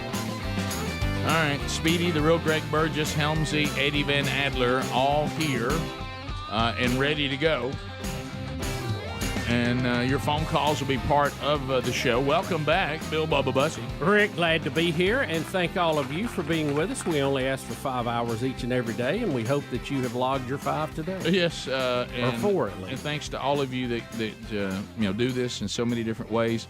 Bubba, what I'm gonna say next, it's a phrase that we've adopted from one of life's greatest commentators, James Canuck. Well, this next and final song is going to be one that has made me pretty famous over the last few years. It has took me a lot of places I didn't think I would be at. But it was the first time on stage, New Year's Eve 2002, with one of the best quartets out there today, Brian Free and Assurance. And I was privileged to be able to sing this one with Brian Free. And I don't know if I beat him that night or not, but ever since then, we've had competitions. I've wore him out. Yeah. Not to make me look good or anything, but that's what happened. So that's so good. Every time. You know, you think you have felt all you can feel so true. from that, and then when you hear it again, you realize, well, I've cut some new ground here. You know, it's just that's amazing. So pretty much wore him out. Well, and I want to say that because what I'm going to say next, I'm not trying to brag. Ooh. But what happened? I mean, that's just what happened. That's right. Not trying to bring attention to myself. No. Not trying to bring attention to myself. That's just what happened. That's just what happened. Okay. So there. As y'all know, I've struggled a little bit in the handy world. I'm not overly handy. Not big with tools. Not big with tools. There was probably my most glorious run, and that, of course, the TV trays with the Allen wrench. Right. But it comes with it. Yeah, and so you don't have a tool chest, do you, Rick? I do, but it's got a lot of strange things. It's a little limited. Yeah, it is. It looks good in the garage, but what's in there is just all over the road. So, and anything I need, I never can find. Right. In there. Right. But anyway, besides that, so we were talking at the house. We don't really. We have a room. It's been in our house like most houses that try this. That was supposed to be a workout room. Okay, this is where we go to exercise. If we like when you're on at the end of the year when you now take 2 weeks off. I don't really. Is that want where you ride the Peloton? Yeah, I don't really want to go, into classes or anything like that while you're on vacation because it means now, other than doing it for you on the way home, you're now got to leave your house, and we're like, during this time, let's just have a place where we can go. And during Sherry's shoulder injury, she could do certain things, but she couldn't go and do a whole class or anything like that.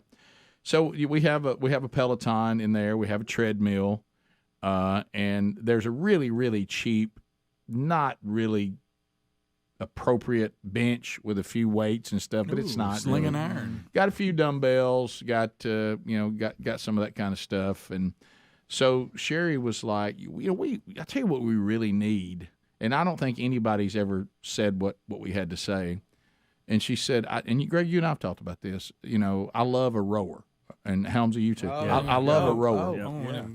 And Sherry's like, we need to get ourselves a rower. Rick, and not that way, a rower. That way, and I love a rower. I row a lot. That looks like real work. Your boat. Well, it's really good for us when we get older. Yep. It doesn't bang on you like some of this That's what you running need, and all this kind of stuff. So anyway, so we talked about it. Now, nobody has ever had to say this phrase when it comes to their, quote, workout room, okay? Trying to do a little better room. This phrase was said, and I laughed because I thought nobody says. She goes, we'll have to move the drum set. and so move it over. That's exercise too. I was like, is anybody else say that about their workout room other than Adler? Maybe. I mean, I've had to say it. Right. She goes, the rowers are going to have to go where the drum set goes, and then this whole discussion about me and drums. Yeah. Because young Broderick decided, and Greg can play better than me. Adler can play better than all of us. I can minimally play. I was fired as drummer for our band and moved to lead singer lead Vox because Well, not because I was any good, and you've heard, that's painfully true. It's because I was loud enough for our bad PA I could cut through. I mean, by now you'd probably be phenomenal. I walked out behind those drums one night in Panama City, and I sang Mental Health, and you know what? They asked me to never return. But anyway, the crowd was on their feet. And we said we can hire a drummer. And pretty much wore it out. You're not that good. You're not that good a drummer anyway. I don't want to say anything. Brought the crowd to their feet, not trying to bring attention to myself. That's just what happened. So anyway, next thing. So young Broderick decided that his pursuit of the drums was not as strong as his pursuit of filmmaking. So he's abandoned. He kind of abandoned, and it's not a bad little starter set. So. Every now and then I made the mistake of trying to give it to my nephew, who for some reason our sister said just send the hi-hat and the snare and keep the rest of it, which that was a huge mistake because now the snare's torn up and who knows where the hi-hat is. So I now have a drum set that's nothing but the floor tom, the bass drum, cymbals, crash cymbals, and 2 mounts.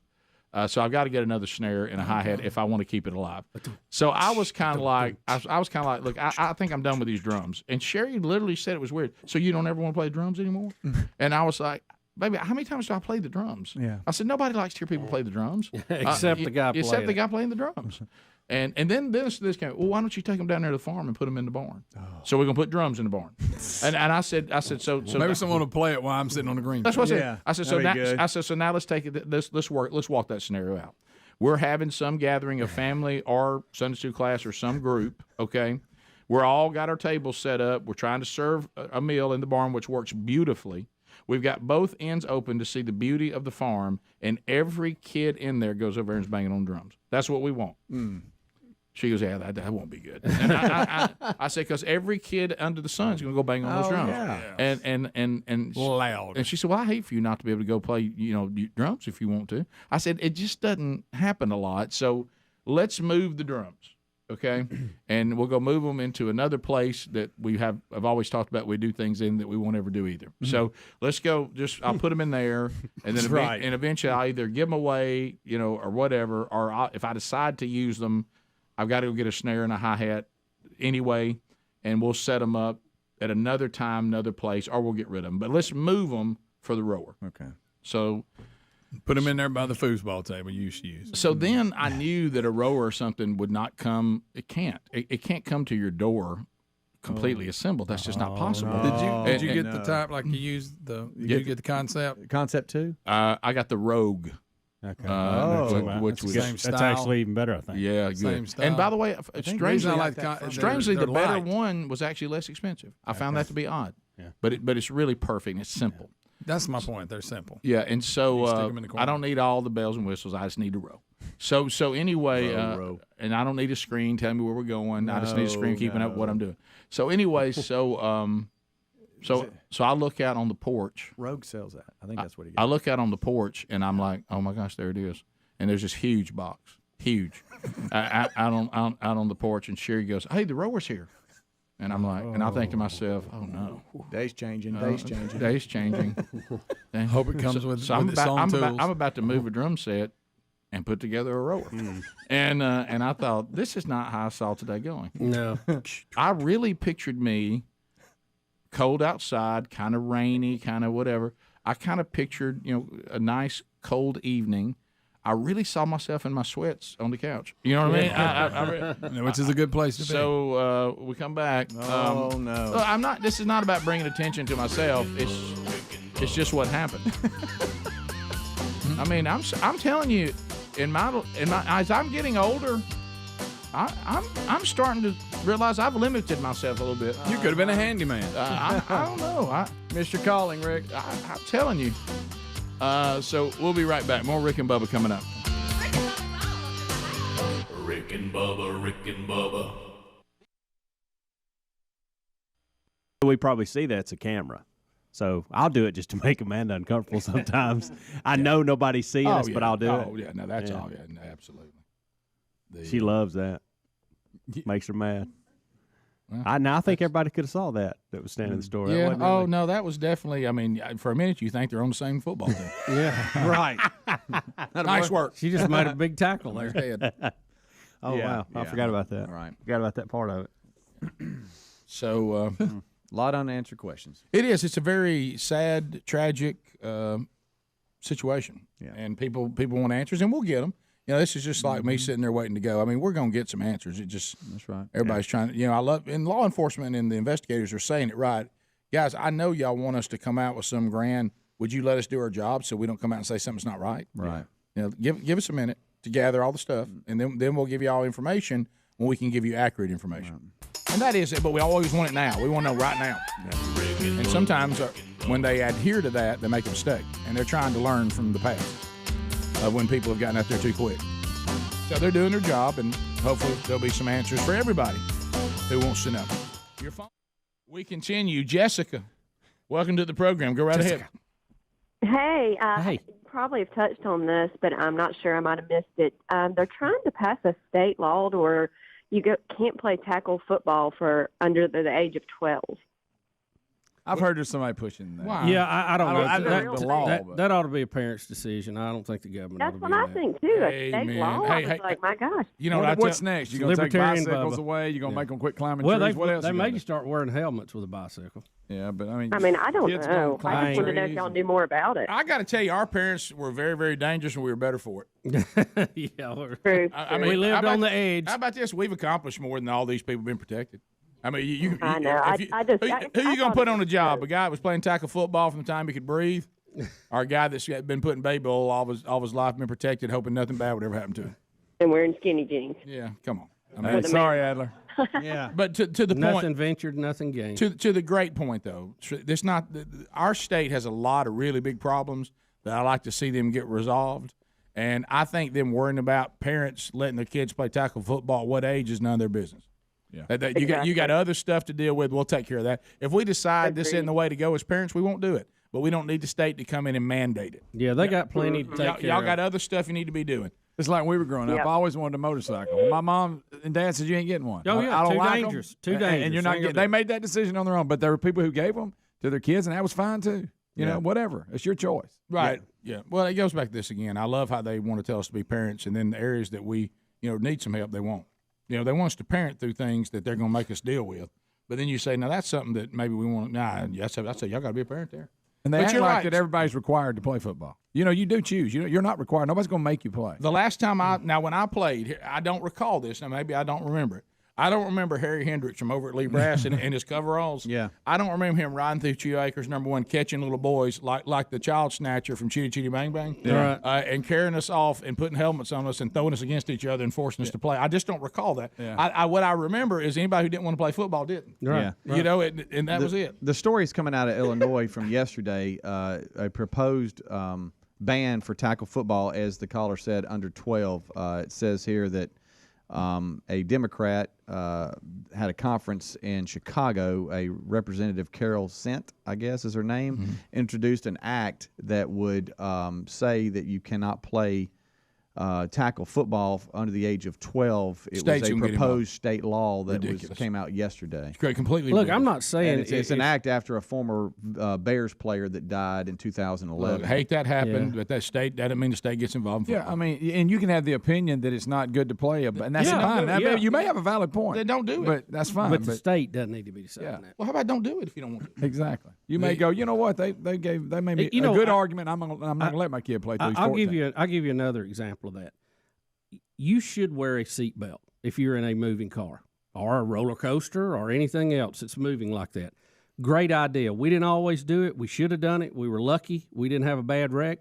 I always buckle up. Buckle up when I'm driving a tractor, okay? Always buckle up. But I don't want the state telling me to do that. I can make that choice. Yeah. I can handle seatbelts. What I can't handle are drug cartels. Right. People who are enslaving people and shipping them through the state and all that. Take care of that. I got seatbelts. Good. Yeah. Got it. If I don't want to wear one, that's on me. And it was good to educate everybody on that, but we got it. Yeah. Yeah. I can make that choice.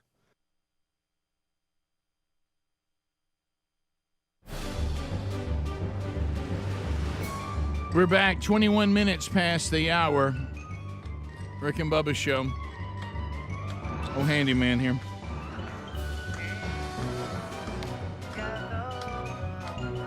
I got this. Listen to what I'm putting down. Sherry, don't worry.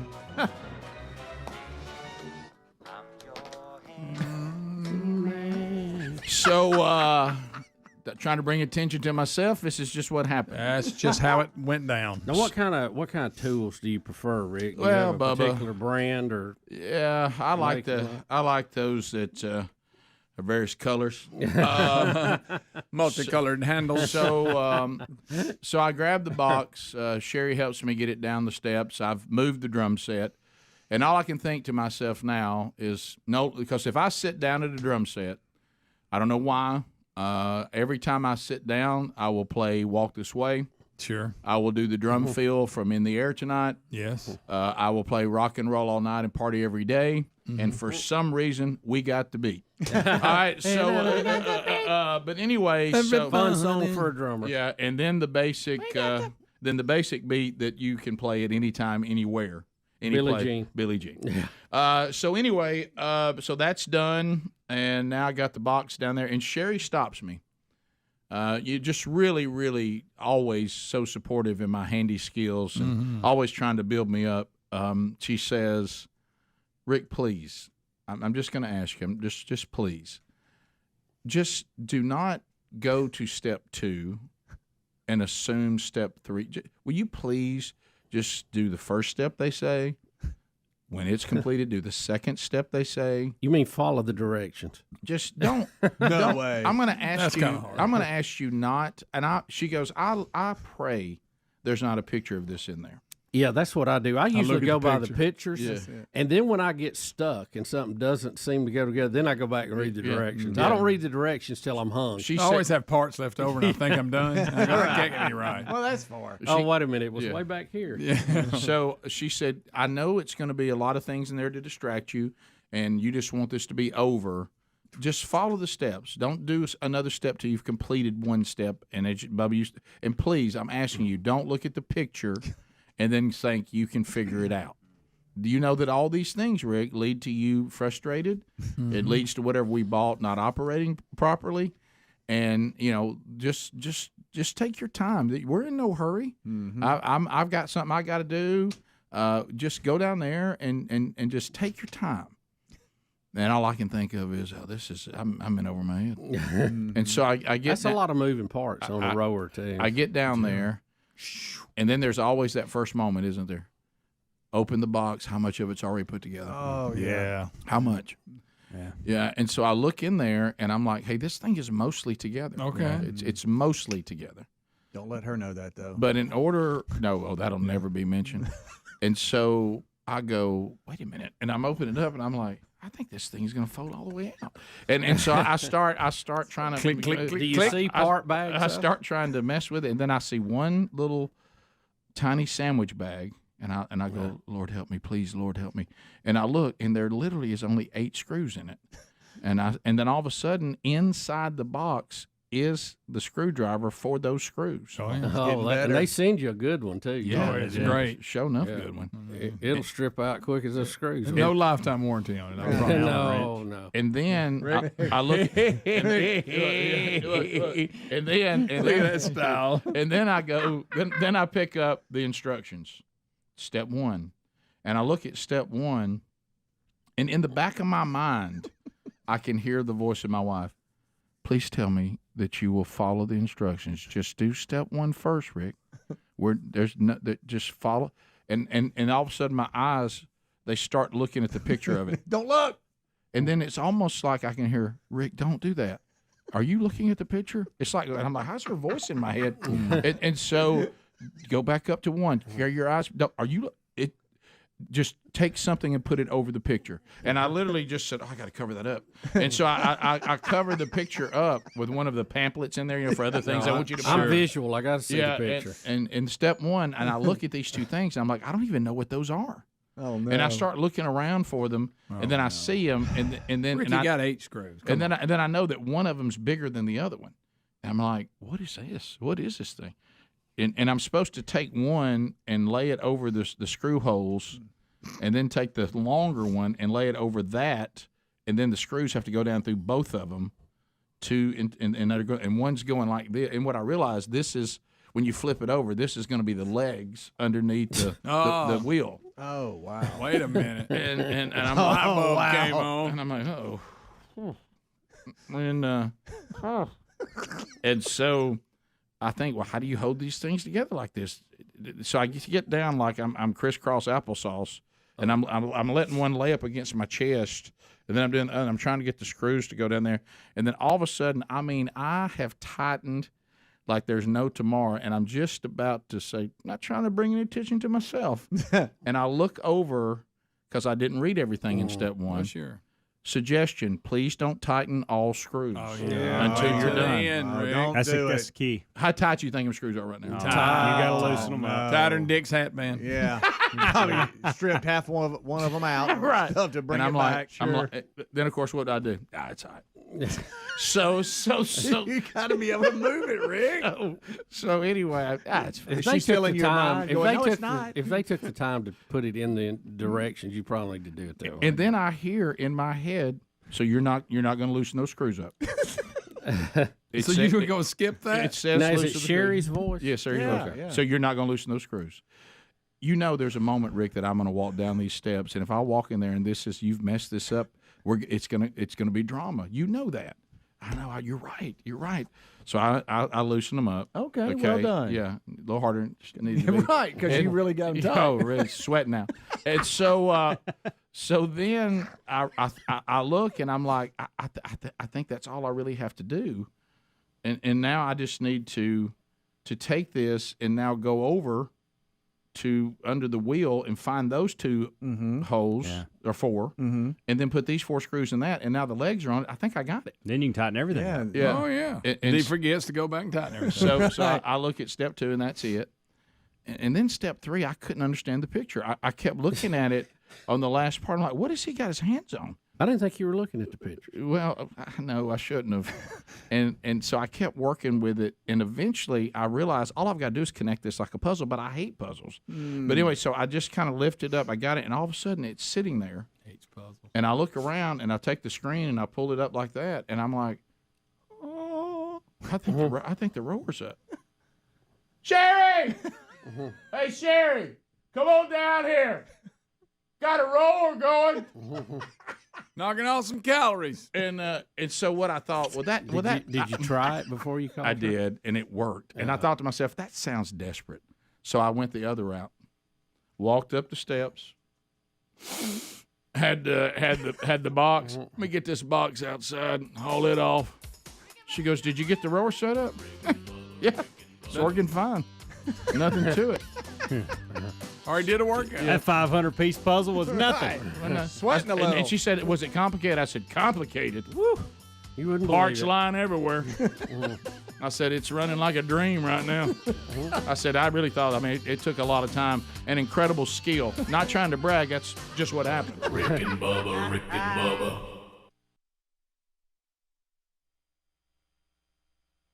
It is a law in our state, and I follow it. But Click it or ticket, buddy. But we could have better used that resource somewhere else. I can't deal with drug dealers. Really not set up to do that day to day. Right. Law enforcement is. Let them concentrate on that. I got seatbelt. Me. Yeah, I got it. I'm protected. How about we can persevere through that decision? I got it. Rick and Bubba, Rick and Bubba. All right, bottom of the hour. We'll be back. 866-WE-BE-BIG is our number. Click it and stay right here. Yes. To Lori out of Birmingham, standing by, listening to 104.7 WZZK. Trolling. Keep them phones a trolling. Here we come, phone trolling, phone troll. Lori, welcome to the program. Go right ahead. Hey there. I just wanted to make a comment about y'all were talking about parents letting underage kids drink. Yes. And I just experienced that. My mother-in-law decided she was going to give my barely 14-year-old at Christmas time his first drink of alcohol. Foul. And my sister-in-law let her 11-year-old try a wine cooler. And I'm just like, what? I mean, you worry about peer pressure with other kids. Yeah, right. but you don't think you have to worry about Mimi and Aunt. Son, what happened to you? We're here trying to get you through alcoholism. Well, I just felt a lot of pressure from my Mimi and my aunt. They were always wanting me to drink when I was 11. Yeah, I just can't see any scenario where an 11-year-old trying alcohol is good for anybody. I'll go. Oh, and guess what? Go ahead. She loved it. She loved it. Yeah, of course she did. The 11-year-old was all in. You know, well, listen, here's the thing, and I'm not talking about your family members, so don't hear me. Y'all deal with that yourself. And Hey, y'all heard me say in-law, didn't you? Yeah, and I certainly agree with you. But I remember what they're talking about, and this is the one thing I think some of these parents don't understand. I remember when we were teenagers, and I remember you would have these people saying, well, so-and-so's parents, they're cool, meaning you can go over there and they'll let us drink as long as they're there. And I remember deep down, and even the people who would go over there, and of course it was a different animal for us at home. And I remember thinking to myself that they were pathetic people. Now, I mean, it did not endear me to them, even though they were friends. That even the people who were going over and drinking thought those parents were a joke. They really they thought they were cool, but they didn't think they were good parents. Even the kids didn't think they were. Because there was something inside of them that said, you know, any parent that would be this stupid is really kind of a reckless parent. They're not even good parents. I agree. You know, and I remember I'm talking about the kids who would go over there would make fun of them. And then you'll get some kids out of control, and if you're halfway smart, you realize it's trouble, and you clear the area and don't go back. Right. Yeah, but I remember just the thing I think they miss, the kids think you're a joke. Yeah. Even though they're doing it because they're stupid kids, and they think that it's a place to go party, but they don't think you're a great parent. They can't believe you're doing it. Right. And they may be frustrated with their own parents, but deep down they actually respect their own parents who are forbidding it because they think, well, that's what an adult should do. What you're doing isn't really adult-like at all. No. So what are you, one of the gang? So anyway. Rick, they're going to drink anyway. I'd rather have them at my house if they're going to drink. Yeah. Well, that's what I've said before about my kids have friends. You know how old their friends are? 16 and 18. Yeah. I'm not their friend. I'm their father. Absolutely. Who's supposed to give wisdom. You know, I'm not their buddy. Trust me, they'll get in enough trouble on their own without you helping them and priming the pump for them. Absolutely. You know? They don't need help. We continue. Chris in Pensacola, Florida. Chris, welcome to the program, buddy. How are you? Good, guys. Green Acres. Thank you very much. Go ahead. Well, I've been checking Apple iTunes and checking on the CD, and I just want you guys to know you can't have nothing. You can't can't have nothing. You can't. I mean, the new CD getting iTunes this year has been a frustrating ride. And I wonder, is Greg over it or something? 4 to 6 weeks, it'll be there. It's one of the weirdest things. I mean, I never thought. Here's the thing that can I just pull back the curtain completely? Okay, here's the curtain coming all the way back. The Mr. Lucky CD being on iTunes was a mistake. I was actually asking, okay, if we were wanting to put this out, what would that process be? And send them the CD, tell them to look over it. All of a sudden, I get an email, hey, Mr. Lucky's up and rolling. I'm like, whoa, wait a minute. I said, that was something I was just inquiring about. The one I'm asking about is the one that's not up. You know what I mean? But and they kept saying that they wanted some code, and then the person sends the code, said, I've already sent the code. Then I'm going to send it again. Hey, you got the code? Still don't have it. Send it for a second time, third time. The last time I left, those two people were supposed to have gotten together. So I expect to get something any day that it should be up soon. Pass the gravy, please. Rick and Bubba, Rick and Bubba. Ooh, it brings me to my knees. Rick and Bubba, Rick and Bubba. I can't start another. Rick and Bubba, Rick and Bubba. Day without 35 minutes past the hour, the Rick and Bubba Show, 866 We Be Big. Thank you for being with us as we work our way back. Okay, so I do want to point you to mystore.com, and we'll get in some other stories today. Mystore.com. Go there right now. This is, of course, Lindell and his company said, you know, Amazon is a monopoly for the most part. Let's put together something that can compete with Amazon and allow maybe entrepreneurs that can't get their product to market through Amazon, they can do it through mystore.com, or maybe they'd rather be on another platform. So you can go to mystore.com right now and see these great products, including Lindell has now stepped off in the world of delicious coffee. My Coffee. It's organic, which is, of course, important. And if it's not important to you, know that the organic part, it's not about, being a tree hugger. It is about that there's chemicals that have been banned in a lot of countries that you can find in other coffees, and you won't find that there. It is also Arabica grade. You want that Arabica grade to be high. It is the top 2% of Arabica beans available in the world. That's going to help you with not having indigestion and things like that. And it's certified non-GMO. So it's got low acidity, as I mentioned, and its flavor is fantastic. So get yours now by going to mystore.com. Enter the code Bubba. You save 25% off your order of My Coffee. Then you just pick a roasting preference, whether you prefer whole bean or ground. They even offer a decaf option. Never really understood decaffeinated coffee, but some of you love it. And you can get it at mystore.com with the code Bubba. Get 25% off. Also look for it under sponsors. So, Bubba, Chucky Schumer. Chucky Schumer. Senator Schumer. Boy, this is a really weird point of view considering all the things he stands for. Well, I thought, and correct me if I'm wrong, that a lot of the people on the left had been screaming about overpopulation absolutely. in the world for decades now. Yeah. And you remember about 6 months ago, Elon Musk came out and said, and he did something that I never was good, Rick, at doing, and I know you either. That is showing your math. Yes. And said, no, we actually don't have an overpopulation problem. We have an underpopulation problem. Correct. That we got more folks dying than being born, and it's almost reached a point of being unsustainable, which people were scratching their head going, what? But if you played it out and you looked at his numbers, I think he was probably pretty close to being right. So completely flipping 180 degrees on some of this now, Chuck Schumer came out, and I think he even surprised some of the Democrats with this announcement. He is saying that we need to, right now, the solution for America's declining birth rate is to grant a path to citizenship for 11 million illegal immigrants that are currently living in the country.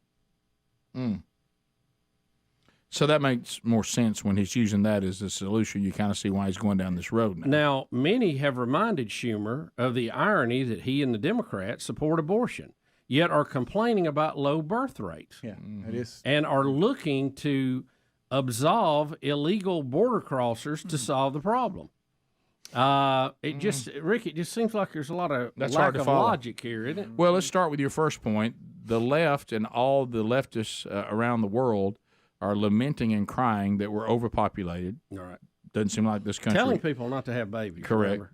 Then you have we are for abortion at any time on demand, and then you're going to step up to a microphone and say we have low birth rates, and we need to. It's incredible. Make citizens all of the illegals right now to solve our. And if they're here, they're here. How does it make? I see what you're saying. Yeah. If they're here and they're Doesn't matter having what they're babies, called, it really doesn't matter what column they're in. Right. Yeah. But we know what column he wants them in, and we know why. Now listen to what he said too. He's the leader. Yeah, we have the clip. He's the majority leader in the Senate. Yeah. Oh, so we do have the clip. Yeah, we have. Too? Yeah, we have. Yeah. But get this. I just want to say this, and we'll hear him say it. Okay. He added, the only way we're going to have a great future in America is if we welcome and embrace immigrants, the dreamers, and all of them, because our ultimate goal is to help the dreamers, but get a path to citizenship for over 11 million, or however many undocumented immigrants. He even admits we don't know. That's just a guess. 11 million. Yeah. Wow. But this is the quote. You didn't say anything that he's going to say here, so it's not going to be repetitive. You said new things. He's going to make that point you did about why we have a population problem. Yeah. And when you hear this in his own words, you really can't believe what you're hearing from a Democrat. Let's hear it. Now more than ever, we're short of workers. We have a population that is not reproducing it on its own with the same level that it used to. The only way we're going to have a great future in America is if we welcome and embrace immigrants, the dreamers, and all of them, because our ultimate goal is to help the dreamers, but get a path to citizenship for all 11 million or however many undocumented there are here.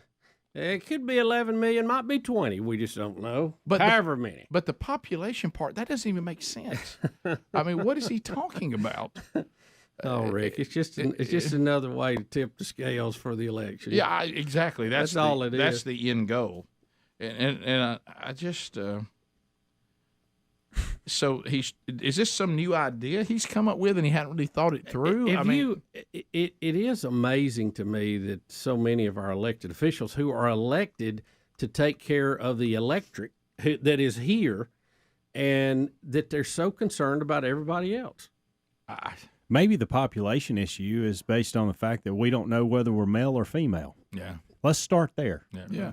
We can't even get a census. That confusion, I could see where that might knock down the birth rate a point or two. Mm-hmm. Well, I will say this. Yeah, I mean, it's there's only one union that produces more human beings, and that is the union of a male and a female. Mm-hmm.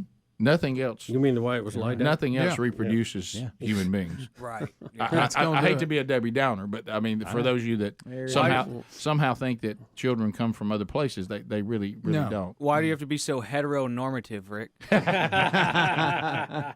Or have walking around sense, but or hellophobic. You don't have to like it, but it is the truth.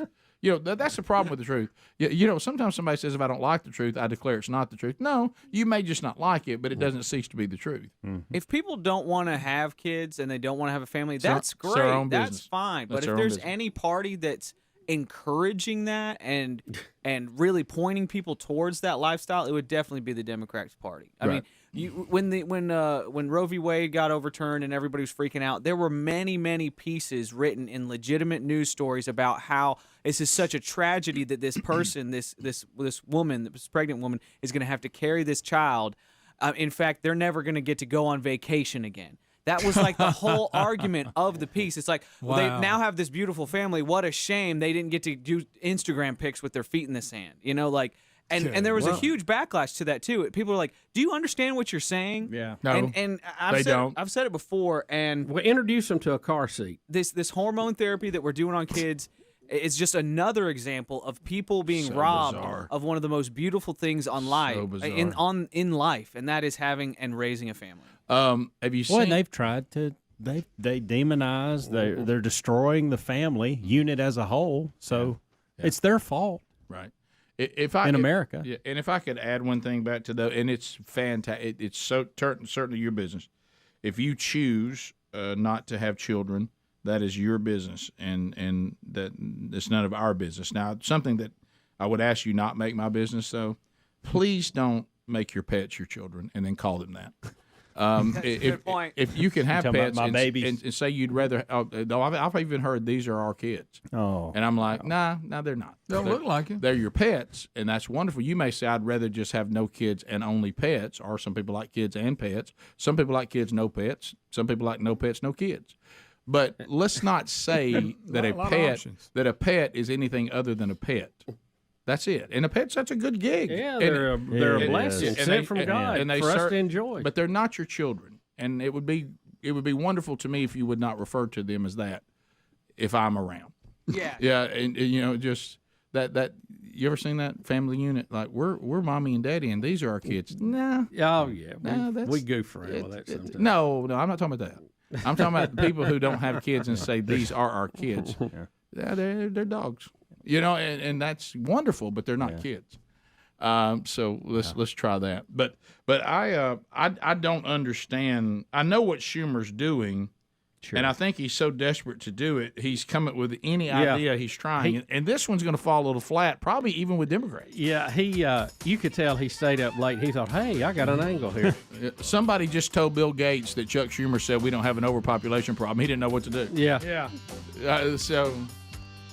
We'll be back. Your phone calls will wrap up the hour at 866-WE-BE-BIG. All 10 lines are available, so if you move right now, you shouldn't have any issue getting in. Come on. More Rick and Bubba coming up. Rick and Bubba, Rick and Bubba. But so I finally have at least hopefully resolved the issue that I don't know how it ever was an issue. Let's go to Eric. Eric, welcome to the program. Go ahead. How are you? Good. How y'all doing? Good. Great. All right. Hey, I didn't know what y'all were going to be doing Saturday night, but there's a Facebook invite going around for a candlelight vigil at the Taco Bell in Prattville. The one that got hit by the car? Yes. Well, they dabbled in the Illuminati. Bless you, Taco Bell. I mean, Illuminati's not letting us go, are they? Yep. You know what it is? They better stay I'm away quoting from the great Jackson. Charlie Daniels. It's not a frivolous topic. That's what Charlie said. Right?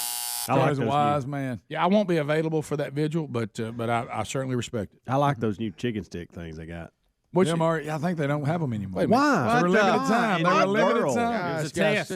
I went by the other night. Man, let me get a timeout. Be real careful. Oh, I don't go often. You go into a Mexican place and getting chicken sticks? No, What? they're No. Crispitos. Yeah. Have y'all lost your minds? They're the Crispito thing. Me calling it chicken sticks was It's got I knew chicken in people would know what I was talking about. Yeah, they You roll saying it up. Yardbird Thing, It's a and new cooked. it's a new They- menu item. So they had it a month. That was limited time only. Are they gone? They're gone. They were good too. Yeah, they were good. I'd get the 6 count. Is that same thing you see in the with the convenience hot store? Over, cheese. They have them out there. A with lot the like paper it. on, A lot like it. Kind of a corn Texas roll. tornadoes. Yeah, right? yeah. Yes. Is it like that? That's it. I love those. Thank you. Okay. Those are very I thought good. you was eating chicken fingers at Taco Bell. No. And I was gonna throw a flag. Now on they that. did, Rick. They did have chicken shaped like a chip, like a tortilla chip, and you dip it in cheese. No, Wasn't thank bad. you. No, you don't know. We don't do that. Well, Rick, I think we need to really look out here, not let this thing get out of hand. I don't know if we need to call out the National Guard to surround all Taco Bells to You protect may them. be or on Tell you what. that one in Jacksonville. I hope they keep an eye on it. I don't want it to go down. Let me tell you may be on something here. Let's protect our Taco Bell. Well, let me tell you, it doesn't protect our intestinal system, but let's protect that. Bless you. It's a tough run after, but it's. Oh, you talking about a gut grenade? And let me tell you something. When you run to the border, you running. You know what I mean? But you think to yourself, Like an Indian. I tell you what I can't get over. What I can't get over at Taco Bell is that I just bought enough food for 12 people and I paid $11 for it. If you stay in that one menu now, I've noticed the regular menu's gone up a little. Well, you know why? They decided to put some meat in those. No, that's true. That's true. Yeah. Hey, look, I've got a taco. Is that sand in the bottom? Have you ever ordered extra cheese? They give you 2 cups that wouldn't fill up 1 cup, and they charge you for it. I love that. Hey, man, I don't know. This sand is delicious. It is good.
And here we go. 10 minutes to the top of the hour. 866-WE-BE-BIG is our number. We take your phone calls now, and about half the lines are full. A little over half. At the end of 30 seconds, the old buzzer sounds. Your time on the program comes to a close. Next person gets their shot. No meaningless shout-outs. No shameless plugs. And Bubba has a timeout, as does Speedy. Speedy or Greg? Speedy. Greg, you can take it. Or I get two. You just get two. Why don't you just get two? Why don't you just get two? You get two. I tell you what. I love you, Speedy, but you can't handle it. It requires a quick decision. All right, let's go to Caleb in Georgia. Caleb, 30 seconds. Go ahead. Well, boys, last night I got Karened. It was pretty bad. So we're walking out of Bible study last night, and I literally was walking out the door, and you know that little awkward moment where somebody's right behind you, yes, about 10 or 15 feet. You don't really know whether to hold the door or let it go. Yes. Well, I let it go, Oh, and no. all of a sudden, before the door shut, well, thank you. Oh, no. And, yep, Karen just yelling.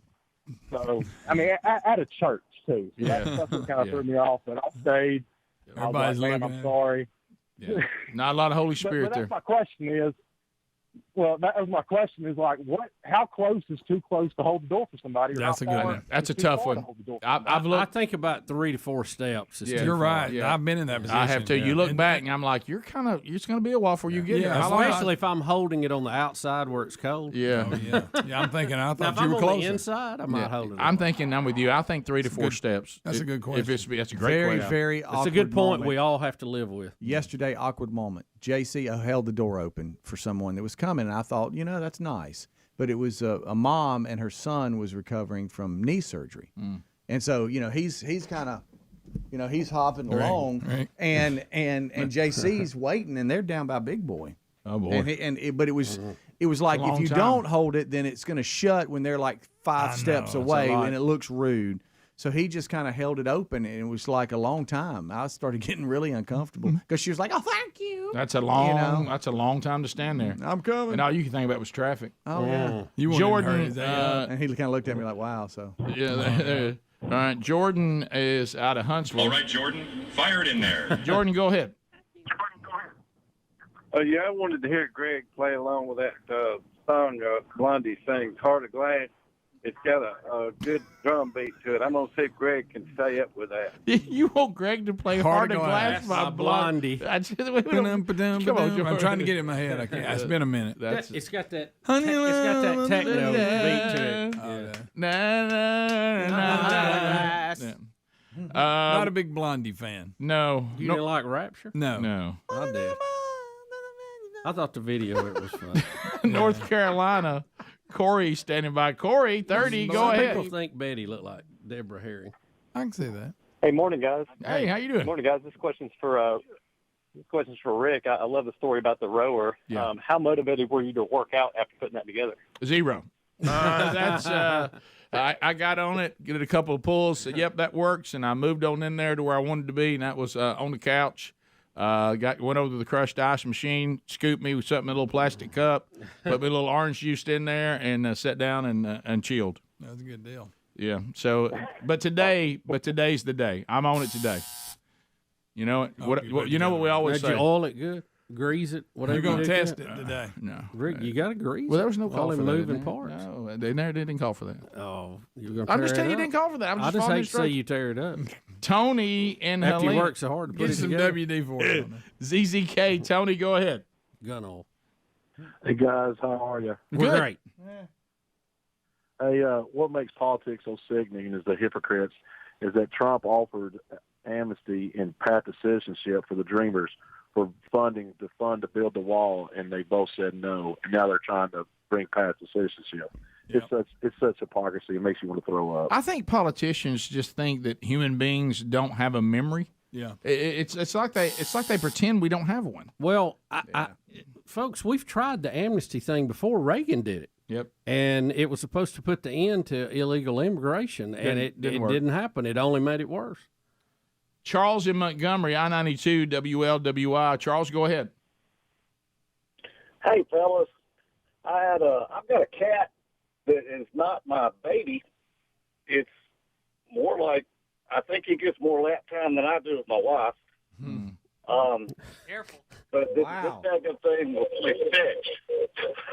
What do you say? He's got a cat that'll fetch. He'll run it back to us. I've never seen Yeah, a cat. I've heard of that. It's not common, but I have heard of cats that will fetch. All right. Is that what We you got said? one that'll love on you. I mean, it'll hurt you. It'll love on you so much, and it's about 30 pounds. Will it fetch? I've got a When neighborhood it runs cat. and jumps in your lap, you better brace. It's the strangest little thing. Anytime I've got the water hose out, it comes and lays down, wants to get watered. Really? Yes, I've never seen a cat that is attracted to water. It like lays there and it's like, it's just like laying like this. Good night. How does it go? Wait a minute. How does it go? It'll sit there and it'll go. It'll do its paws like it's taking a shower. It's a crazy. That's weird. I know. TJ. So I like shoot it straight up like it's raining on it. yeah. It is funny when you get a cat that does non-cat things. Mm-hmm. You know? Squirt it with a fire hose. That'll cure it. Yeah. Good night. TJ and Anniston, go ahead. 30 seconds. Well, yes, on that thing about same-sex marriages in churches and sort of dividing the churches. I know preacher was talking about the end times last Sunday, and this is, to me, is one of the things that's going to divide the church up, and said that the church will be, great falling away of the church. Mm-hmm. Yes. And I think this is one of them here. Well, the thing I never really understood about that, and of course Paul's telling Timothy there'll come a day that the people's ears will itch and they'll find teachers that tell them what they want to know. I would like to see somebody in a pulpit to explain where they get the authority that God's standard changed, because it's not from the Word of God. Do they think the Word of God is not without error? When did they get the revelation that God changed His standard on really anything? Yeah. So you kind of have to explain that if you're going to say we're going a different way, but why? Based on what authority? I understand your logic. I think what they will say is, no, you misread it the first time. Yeah, that one. They're interpreting it different. That one's so. Yeah, you're right. They'll say that, but it's John in Tuscumbia, WLAY. Save your breath. John, go ahead. Y'all hear Tom Brady got a raise last week? I don't know. No, about we this. didn't hear I don't that. know about this one. Yeah, it's called alimony and child support. Yeah, I guess would he get more of that because she was worth more? They no way they're going to sell that one in court. They think about how long some of these court cases. Just think about Johnny Depp and Amber Heard, and they wasn't even married. How that went on, and you got to admit they settled this thing quick. I mean, and who was that? Who? What couple are you talking about? I'm talking about Tom Brady and Giselle. No, the other one. Johnny who? Johnny who? What did I say? Depp. It seems like you add a TH onto his name every time. I was checking to see. Johnny Depp. Amber Heard. Johnny Depp so and funny. Amber Heard. Johnny Depp. Bubba knew what I was doing. He was trying to think, all right, what did I do? What did I do? You'll add a TH to it, I noticed. Johnny Depp. Depp. You mean Johnny Depp? Can Johnny Depp come out and play? Can Johnny Depp come out and play? He won't even come out and play. Amber's lying. Top of Amber's the hour. full of it. Rick and Bubba, Rick and Bubba.